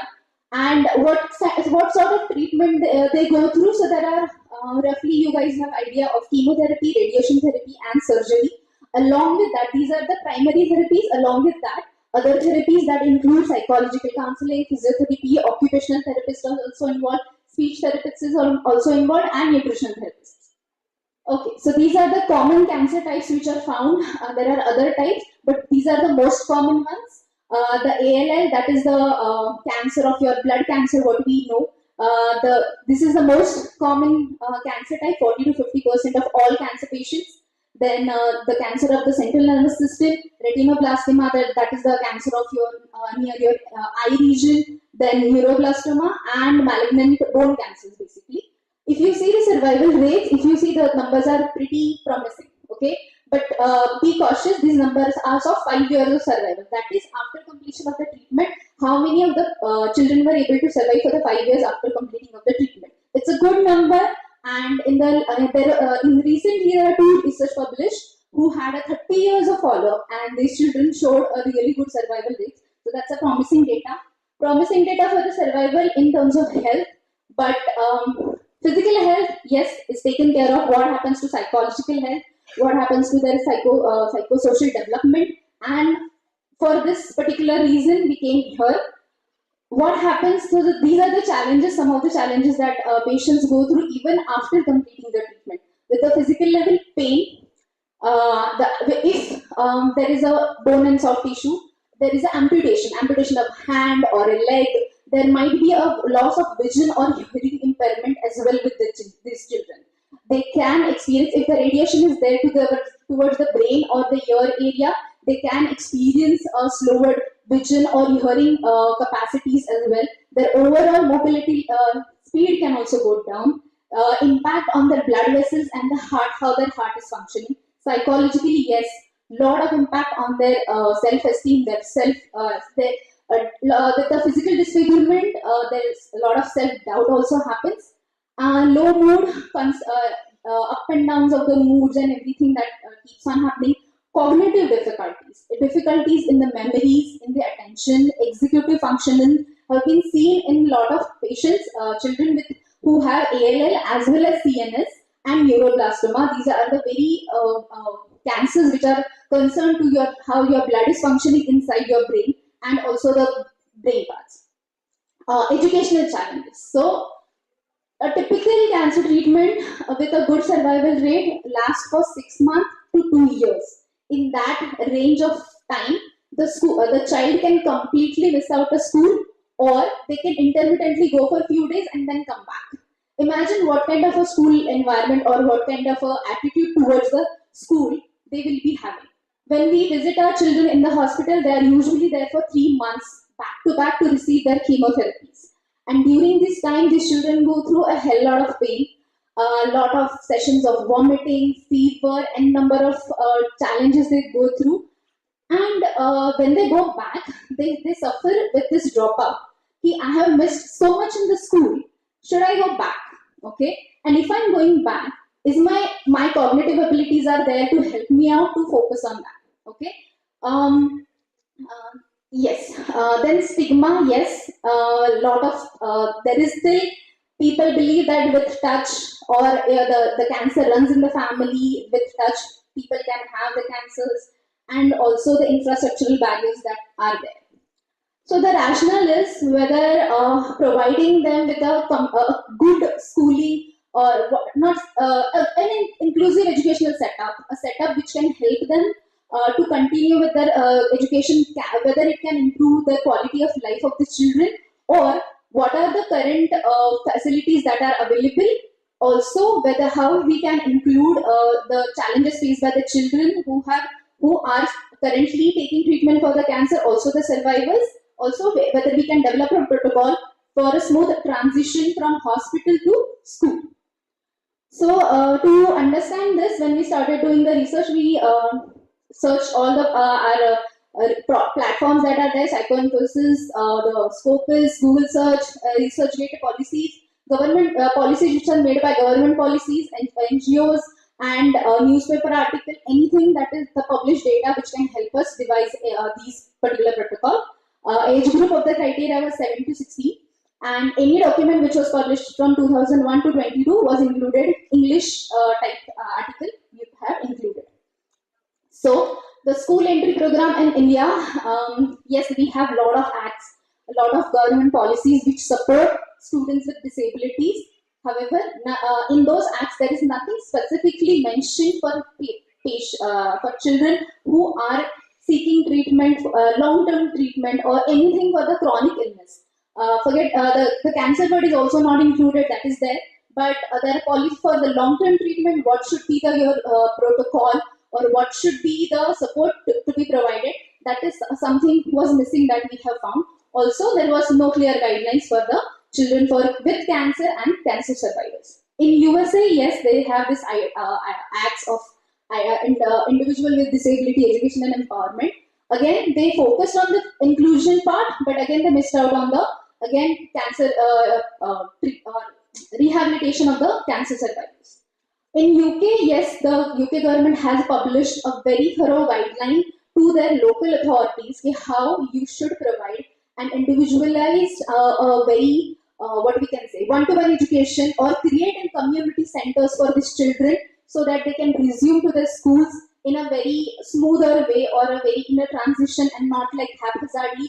Today I finish my hospital and tomorrow I'm just going into the school. In Australia, they don't have a specific what we can say government guidelines, but yes, there were researchers and they have developed a protocol where they have emphasis on the training of the teachers and the parents on how the re-entry of these students can be taken in a smooth way. In Europe, they have a very good initiative which was recently published in 2022 only, helping children with cancer initiative. It is Europe's Beating Cancer Plan, and here they have given a clear guidelines for the schools, for the teachers, how to address the needs of the cancer patients who are currently seeking the treatment, also the survivors. So with this, we thought we by reading all the research articles, by understanding the qualitative analysis which were available with few patients, with other researchers, we came up with a plan if this can be included. This is a very theoretical based on whatever the article we read upon. Okay, so having a multidisciplinary team, I don't know whether you can read it, but it's a keeping the child in the middle, the team incorporates parents, oncologists, parent, school administration, teachers, social worker, and a psychologist. So at the time of the diagnosis, every team member has a part to play. So the oncology, the healthcare professions can provide a plan for the parent, what they can expect, which kind of diagnosis is this, and what to expect in the long run from in terms of educational outcomes. Here, the psychologist can help the child's assessment, cognitive assessment, as well as the psychosocial and behavioral assessment to understand what is the current level of the performance of the child, so that the further treatment plan also which can be developed. Social worker is helping the parents with the basic documentation, getting the certification or any kind of a thing. Parents, yes, communicating the health care plan to the teachers, so that the teachers will also be in the loop. Yes, this is the diagnosis and this can happen to this particular child when he will resume to the school. During the treatment, keeping in touch with the parents' role here could be keeping in touch with the school and the hospital to communicate in between what exactly is happening or how soon we can expect the child to resume back. Teachers here can provide a basic notes or a reading material and an online learning material which can be help the child to just be in that environment, not just completely thoroughly study it, but be in the environment. Yes, this is the part of me and I need to study it. Psychologists, yes, here they can work very thoroughly in providing cognitive rehabilitation training as in terms of cognitive activities, problem solving, attention, memories. And hospital here, we can have a complete different setup where we can have special educators, online portals. In between these sessions, we can have them. Oh. Okay. Last one. Just okay, sorry. Into the school. So this is a transition we made. So during the treatment, post treatment, when the child is at home before resuming to the school, in the observation time after the treatment, they don't resume immediately. There is an observation time, and when the child is actually in the school, the teachers can help implement IEPs, the education and the precautions. Why they can the teachers can make the awareness program for his peers, how they can help him or what precautions they should take while having the play time or the recess time, what care they should take. At the school administration level, making the necessary changes in the infrastructure. Obviously, parents, here the role of parents is to communicating the changes in the child to back to the hospital, so that the hospital is also in the loop. And yes, the hospital setup can provide ongoing support to the teachers if any side effects or any other symptoms, what they should be precautious of and what they should report it back to the hospital. So in conclusion, a lot of studies are required. Thank you so much.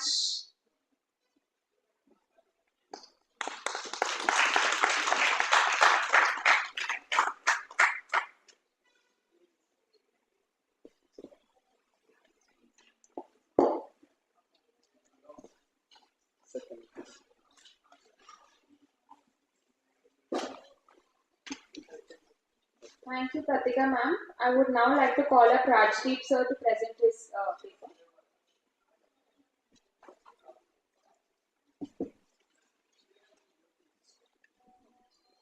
Good evening, everyone.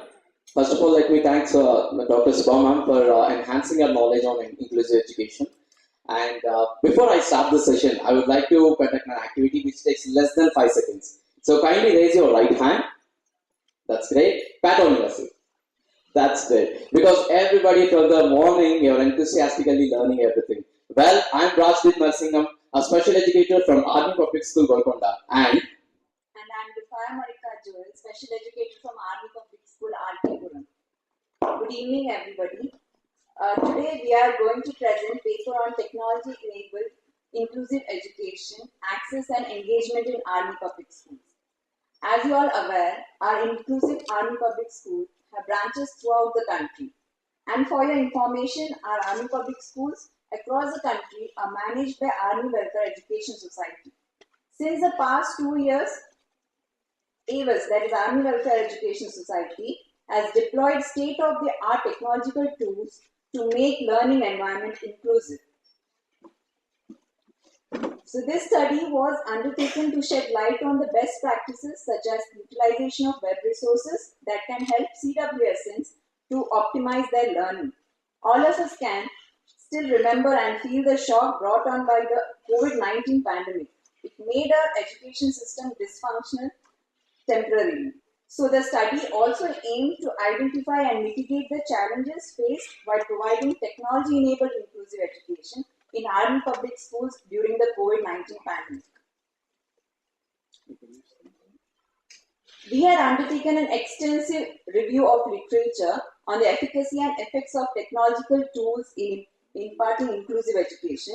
Previous studies indicated that the online schooling is sometimes mediocre in its effectiveness.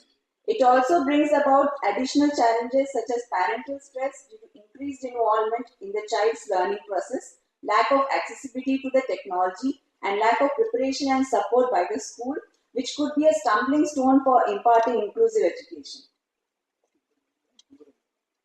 Our study used mixed method approach in which data was obtained from elaborate case study discussion, and we also used the survey method. Our study population consisted of all the special educators, general educators, counselors working in Army public schools across India. With respect to sample, 244 faculty members of APS were included in the study.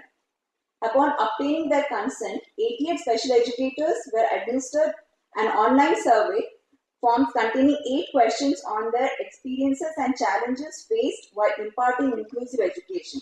This survey was delivered to them through WhatsApp. For your information, AWIS also regularly conducts faculty development programs in the form of webinars or seminars. During the webinars, we had conducted series of case study discussion about specific children with specific needs, special needs, with the special educators, general educators, and the counselors who were the part of the webinars. Now, the details of the remaining part of the study, I would like Mr. Rajdeep sir to explain. Thank you.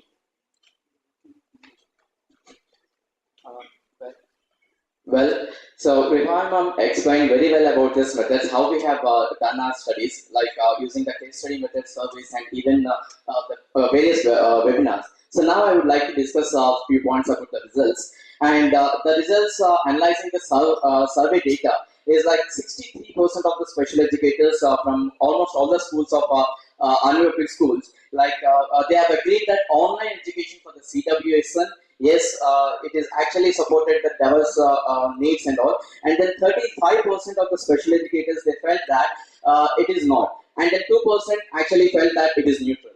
And then 22% of the special educators in this study, they have reported the enhanced involvement of the family and even the parents when comparatively to the physical education before this COVID-19. There is a great involvement in this education. And then when we compare the previous education, like before pandemic, there were 32% special educators preferred using the sophisticated and the actually simple so digital tools. And even there is additionally 25% of the special educators felt online learning increased the comfort level of the special needs. I'll clearly explain you in the next slides why special education is, especially online, CWSN felt very happy. Here are like analysis on the case discussions as well. As I already told you, there is a great family involvement, increase in family involvement. All the CWSN felt it's a great comfort learning from the home. And now I would like to show you some digital resources which we have used for this curriculum. So here in the inclusive education, it is very important to go for this natural and experiential learning. But is that possible in the COVID-19 situation? No. So there was a great brainstorm happened, and then we concluded that let us give the flipped classroom technique, where we have used first of all we used to send few videos, and this is one of the example of the butterfly life cycle. You can see our teachers have drawn some charts here, like the butterfly eggs, and then it became the caterpillar, and then the pupa, and then it became a beautiful butterfly. However, here we have even explained from the real-time pictures which we have taken from our own herbal gardens. Army Public School actually have almost all army public schools have this herbal gardens, from where we have searched for the butterfly eggs and then the caterpillar, and then the caterpillar became the beautiful golden the pupa. From there, the young butterflies. So when they get the connection that these are the photos from their own school, actually they felt it is a real experiential learning. And then one of the main challenges for all the special educators is VAKT method in COVID-19 time. However, we made it possible using the technology. I have researched a lot, and then I found few free resources because that is very important in COVID-19. Parents, most of the parents cannot even spend because most of the salaries are not there. So here we found few of the websites which are free. And here, first of all, in this website, if you can see REACH, the word, it is visible, and then it will even give the same pronunciation, the sound. So visual learning is there, auditory learning is also there. And at the same time here, it will highlight the letter which the child needs to actually click on it. So there is a visual learning, auditory learning, and tactile learning involved in it. And then we used parents to give some plate of rice where they used to do it physically as well. And then the few children, even they cannot able to do it. So what we suggested is please write down the letter on the floor and then walk on it.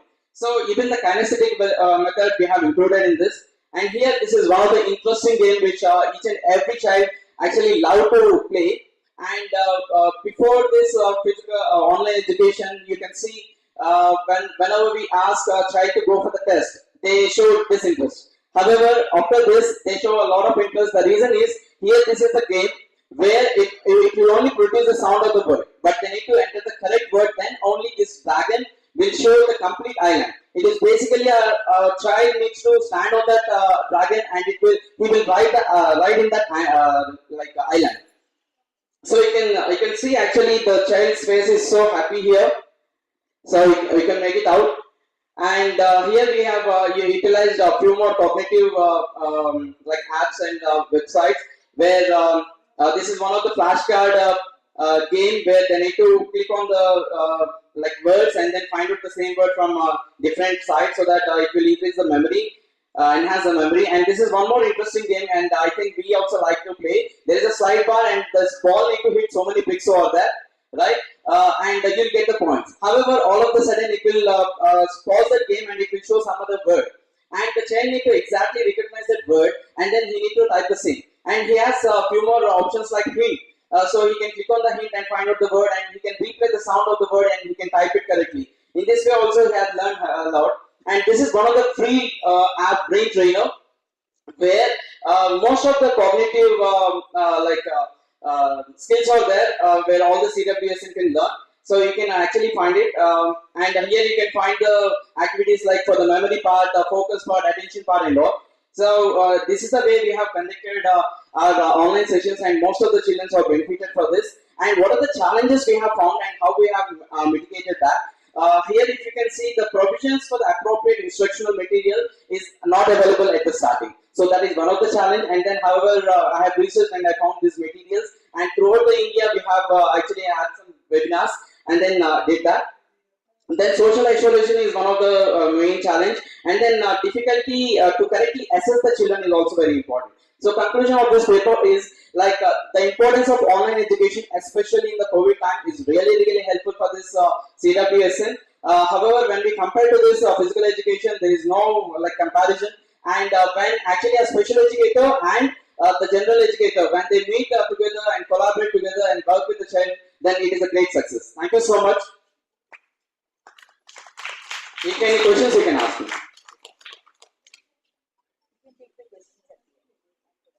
Thank you so much. And lastly, I would like to tell that Army Public Schools not only gives wings to the child's imagination, but also makes the child feel it as the happiest place to learn. Thank you so much.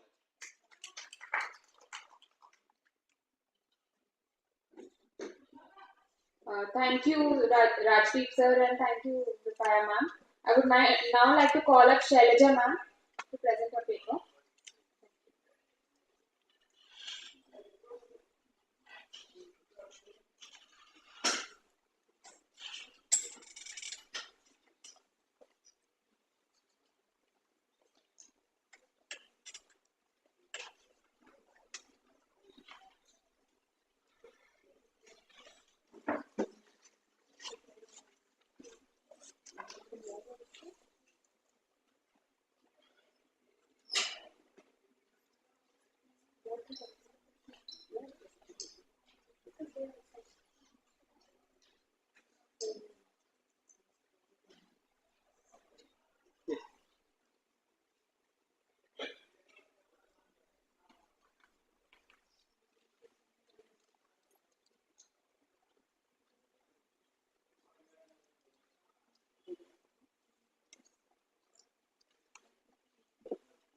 Good evening, everybody.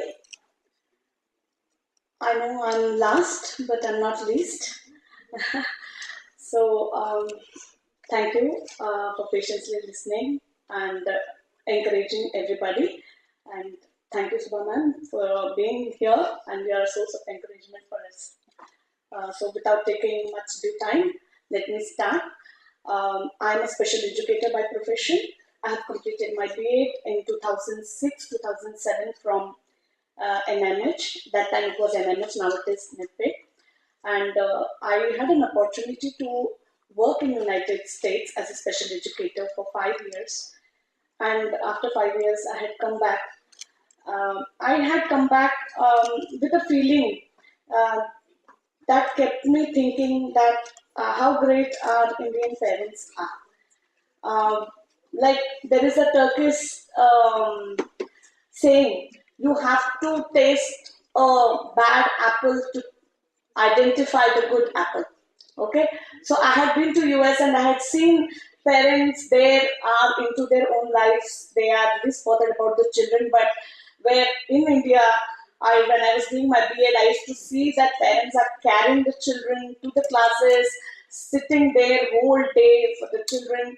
So, you know, Matru Devo Bhava jo bola jata hai, it's a blessing, parents are blessing. Now, when we talk about parents with special needs, one more step ahead, and they do the job of gods for these children. I salute them, and there are few things which they are not aware that a counseling had been done for them. So this brings my paper where I have taken a counseling program for parents and to harmonize their parenting style. Parenting style directly impacts children's development. However, parenting style and special needs children's development have received little attention and research. In Indian scenario, this research is deemed necessary and timely because more of a research is done for special needs children, their prevalences, their causes, their facilities, and what can be done after 18 and how we can make them independent. But less research has been done on the parents and what the parents go through and where do they fail. So this brings my research. Problems related to special needs children, yes, they have problems. Social stigma, labeling and rejection, failure and non-achievement, and lack of emotional development. Apart from coping with the day-to-day life, these are the parameters that the child have it in their brain, have it in their life for 24/7. My significance of the study is a lot of gaps have been observed in various parenting style. We have seen in recent times the lifestyle have been changed and both the parents are working. The traditional parenting system has moved to nuclear parenting system and both the parents are working. So there has been a lot of parenting change and knowingly or unknowingly many parents have lacked the parenting style. They are not aware of how to parent their children. This brings my research here. In Indian scenario, like I said, more research has been found in prevalence causes, assessment, identification, government policies, and concession for special needs children. And then remarkable increase is there in behavior, emotional, social problems of the children with special needs. Why I have taken these 4 aspects is like we are talking about holistic development of the child. So if we are considering just an education, if the child is not doing good in education, it's affecting his behavior in the class, it's affecting his emotional development, it also affecting how he socializes. So I felt as these 4 parameters are interlinked when we are talking about holistic development of the child. So behavior aspects, when we talk about education, angry, the child is annoyed, the child is irritated, oppositional defiance behavior they have, withdrawn from the life, they sometimes do the damage to property, and they do excessive talking, carelessness.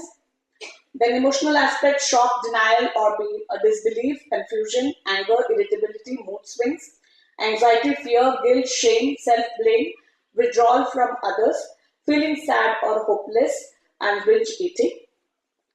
Educational disliking or not connecting to the school culture and subject to poor school and academic record, being bullied or they bully somebody, not getting along with teachers and other students, time management issue, and sometimes they don't want to go to school and they skip school. When it comes to social, like ma'am said in the morning session, inviting them to a birthday party is a big thing for them. So these children are not invited to any birthday parties. They talk less, don't understand sarcasm. If somebody is teasing them, they don't understand. Unable to recognize when people look or sound annoying. Withdrawal from conversation with other kids, having trouble with managing time. Don't share information or things. So when it comes to all this, my concern was what parents are doing, how they are going to handle these children. Few aspects where I felt that if the child is behaving, most of the parents are very strict. They start disciplining the child, they start beating the child, they start restraining the child without having a proper knowledge that that is the condition of the child is born with. Maybe it's a stereotype behavior the child is going through. So the parent need to be counseled properly to understand that the behavior is the condition of the child instead of being authoritative or authoritarian or negligible or authoritative. Diana Bowman has coined this parenting style. It is applicable to all the parents in the world across. Parenting style is divided into four. They are authoritarian, permissive, negligent, and authoritative. Authoritarian parents are less warm, too strict, high expectations from child, punish harshly, and don't give any options to the children. Permissive parents, they are overprotective, surrender to the child, no expectations, no punishment, and child rules the family. Negligent parent, they don't have time, they are negligent, they don't discipline the child, they are into their own worlds, they have their own problems, addictions, their own family issues that detaches them from the child and they don't take care of the child. Then we have an authoritative parent. They give more time, foster independence, discipline, and give options to the children. So my study here involved 40 children I have taken. It's a pilot study. My main study is going on. By December, I'll be submitting. I'm doing my PhD in education from Nagpur University. A pilot study was conducted where I have taken 10 children from various aspects, behavior, educational, emotional, and social aspects.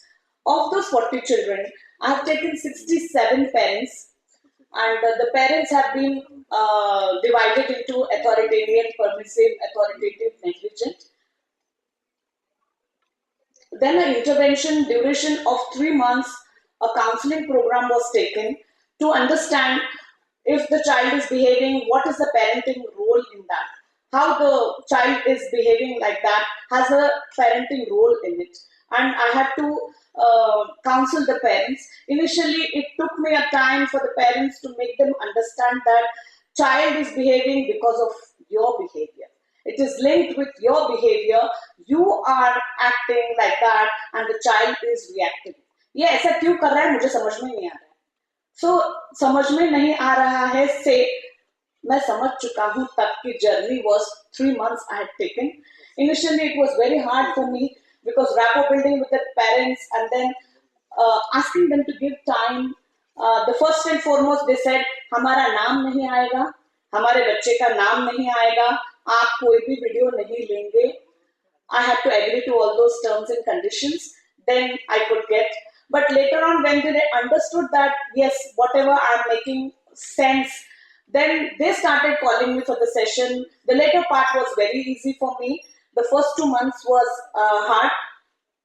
This was the intervention program that I had. I had a rapport building program, then orientation, then had group and individual counseling to explain the parenting style and then take them in these 4 aspects: behavior, educational, emotional, and social.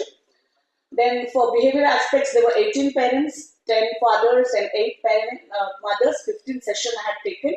And the aspects that were ABC analysis and antecedent behavior and consequences, then positive reinforcement, negative reinforcement, and aversion therapy. Then for educational awareness wasn't there with them. They had no cooperation. They needed remedial program and positive reinforcement. Emotional support, they needed a support building program. Again, they needed self-awareness, develop self-control and positive peer relationship. Social skill development, increase communication, social skill, develop self-control, and positive peer relationship. This is the result of my 3 months counseling program. Month by month, I could see that the authoritative parents and the permissive parents and the negligent parent could understand what they were doing and how their action was impacting the child. And in 3 months counseling program, I could change the parenting style, and these are the result. More authoritarian and permissive parents were found in behavior and educational aspects. Social and emotional parents don't give importance. It's applicable to only, even regular parents as well. Emotional and social is last criteria. First, education. पढ़ाई होनी चाहिए, अच्छा behave करना चाहिए. Then fathers were more authoritarian than mothers. Mothers were more receptive and ready to change. Long counseling durations were required to change authoritarian parenting style. Parents were permissive because of lack of knowledge on disability, such as symptoms and characteristics. Parents were more negligible in emotional and social aspects. Acceptance of disability was hard. Parents were more worried about social stigma than the child. Teacher play an important role in changing parenting style. Conclusion, more parenting, family counseling programs are required in school level. Authoritative parenting style is found to be effective. Create training manual. This is the later part that I'll be doing. Creating a training manual for teachers on parenting style and their impact on special needs children. Create a manual for parents for effective parenting style to handle children with special needs. Prepare a policy document for special needs children. Conduct state level and national level study. These are the references that I have used. And thank you so much for your time.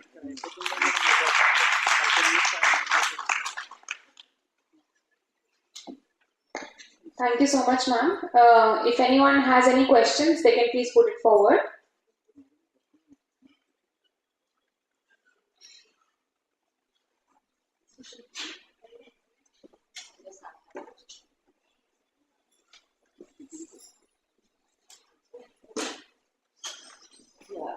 The samples you have taken, you said some of the parents. Yes. Yeah. Were they from inclusive schools, I mean to say international schools like that, or any specific sample you have taken? Ma'am, this was the pilot study that I had to do. So what I had done is the school where I am working, I had a rapport with the parents. Right. So I had chosen those 40 children. And this is a sample study, but others I have taken from different schools, ma'am. I have 100 children in my main study and 126 parents I have taken. These are the parents of these children only. The parent and the student are same. I mean, they are not separate. From the same school where you are Yes, working? yes. Thank you.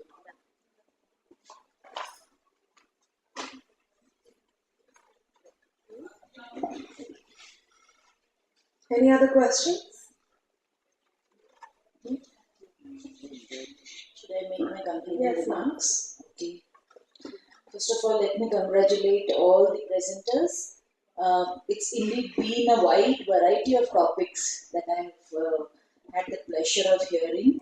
So, Jayanti Chaudhary ma'am has taken up on school, and then Kritika on a different topic altogether, but nevertheless very important. Technology again from the Army Public School and parents. So great, that's very nice. I am especially delighted because all of them have been teachers, Kritika also being a special educator. We have started finally doing research because there was a time where teachers only taught and implemented. But research is what takes us forward. So congratulations once again. Thank you, Jayanti ma'am, on making us aware of the problems in less awareness, attitudinal barriers. We have been discussing and how parents find it easier to get into private schools. The crux of the thing which I got from your presentation is that if children with disabilities are supported, then they too can succeed. And for that, there has to be, yes, we have to create awareness, sensitize teachers, and we have all been visiting this part that teachers have a lot to do. So somehow teaching children with disabilities, they don't want to add to their already overflowing plate.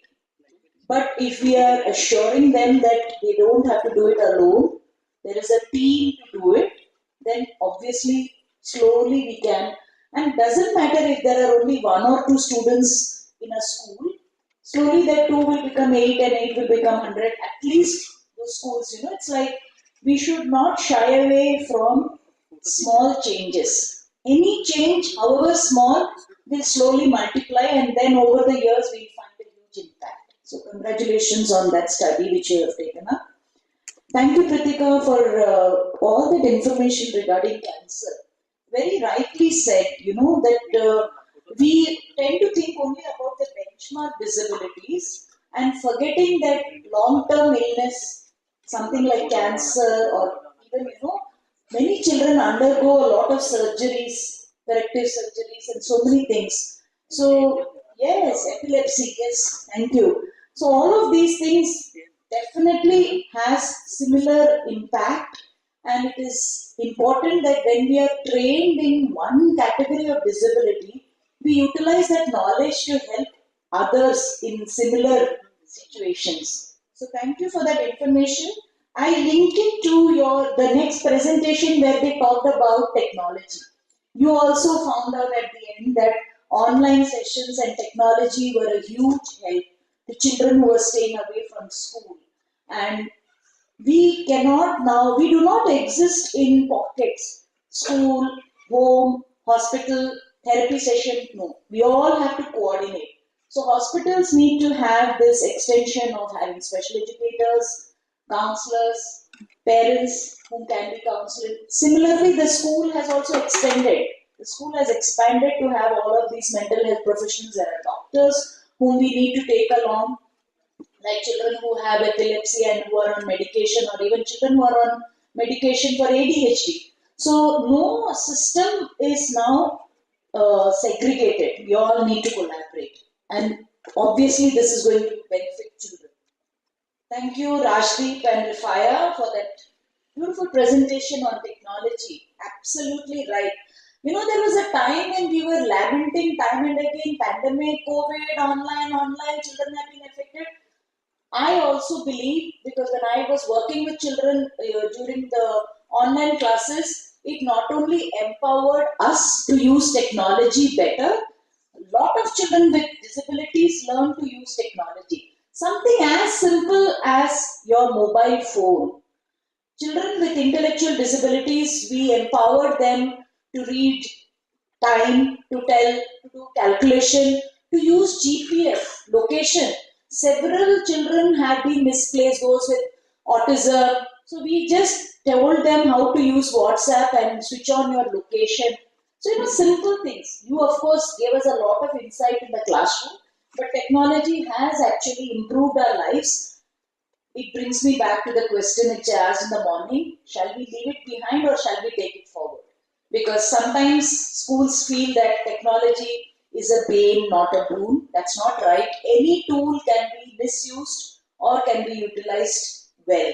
So, and then there were immersive readers which were used, different platforms. And slowly we saw that the different online platforms were vying with each other to give better features. So Zoom started competing with Google Meet and Google Meet with Teams. So it was wonderful.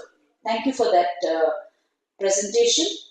And then, of course, finally coming to the parenting styles, Shalajaman, thank you so much. We often tend to forget what parents are going through, We think that we are entitled to tell them all the things that we know as professionals, forgetting that for them it's a lifelong journey.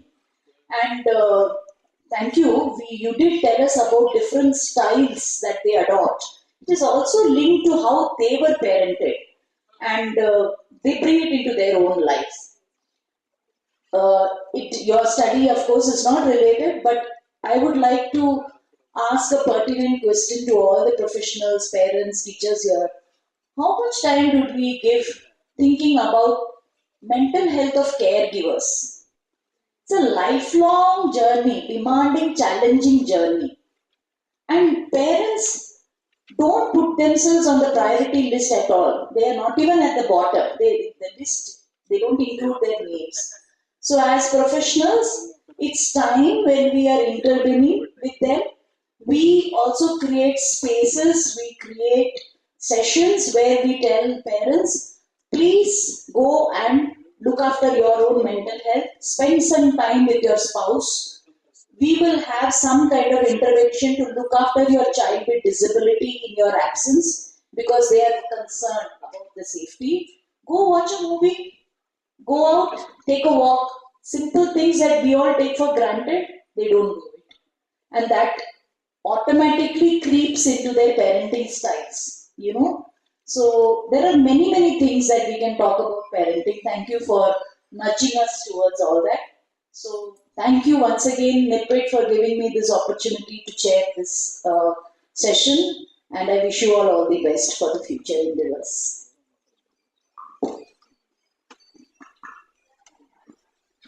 Thank you so much, ma'am. If I could request you to please hand over the mementos to the presenters.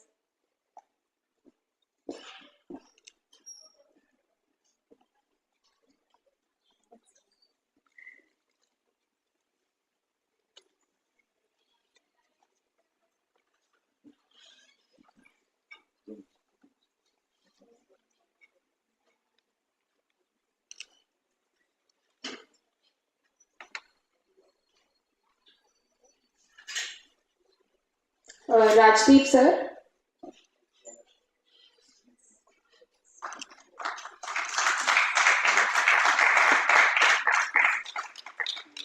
Rifaya, ma'am.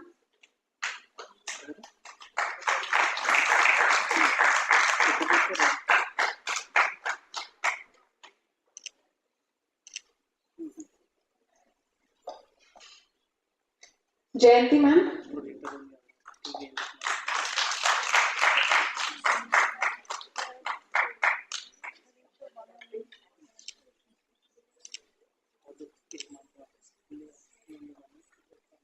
Pratika, ma'am.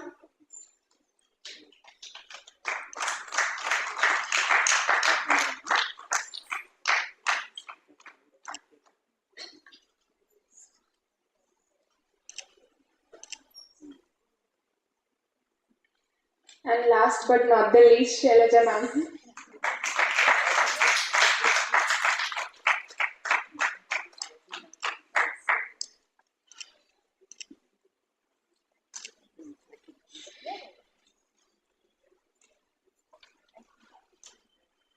With this, we conclude today's session. So tomorrow's session will take place from 9:30 onwards. I request all of you to report by 9:30 a.m. Thank you.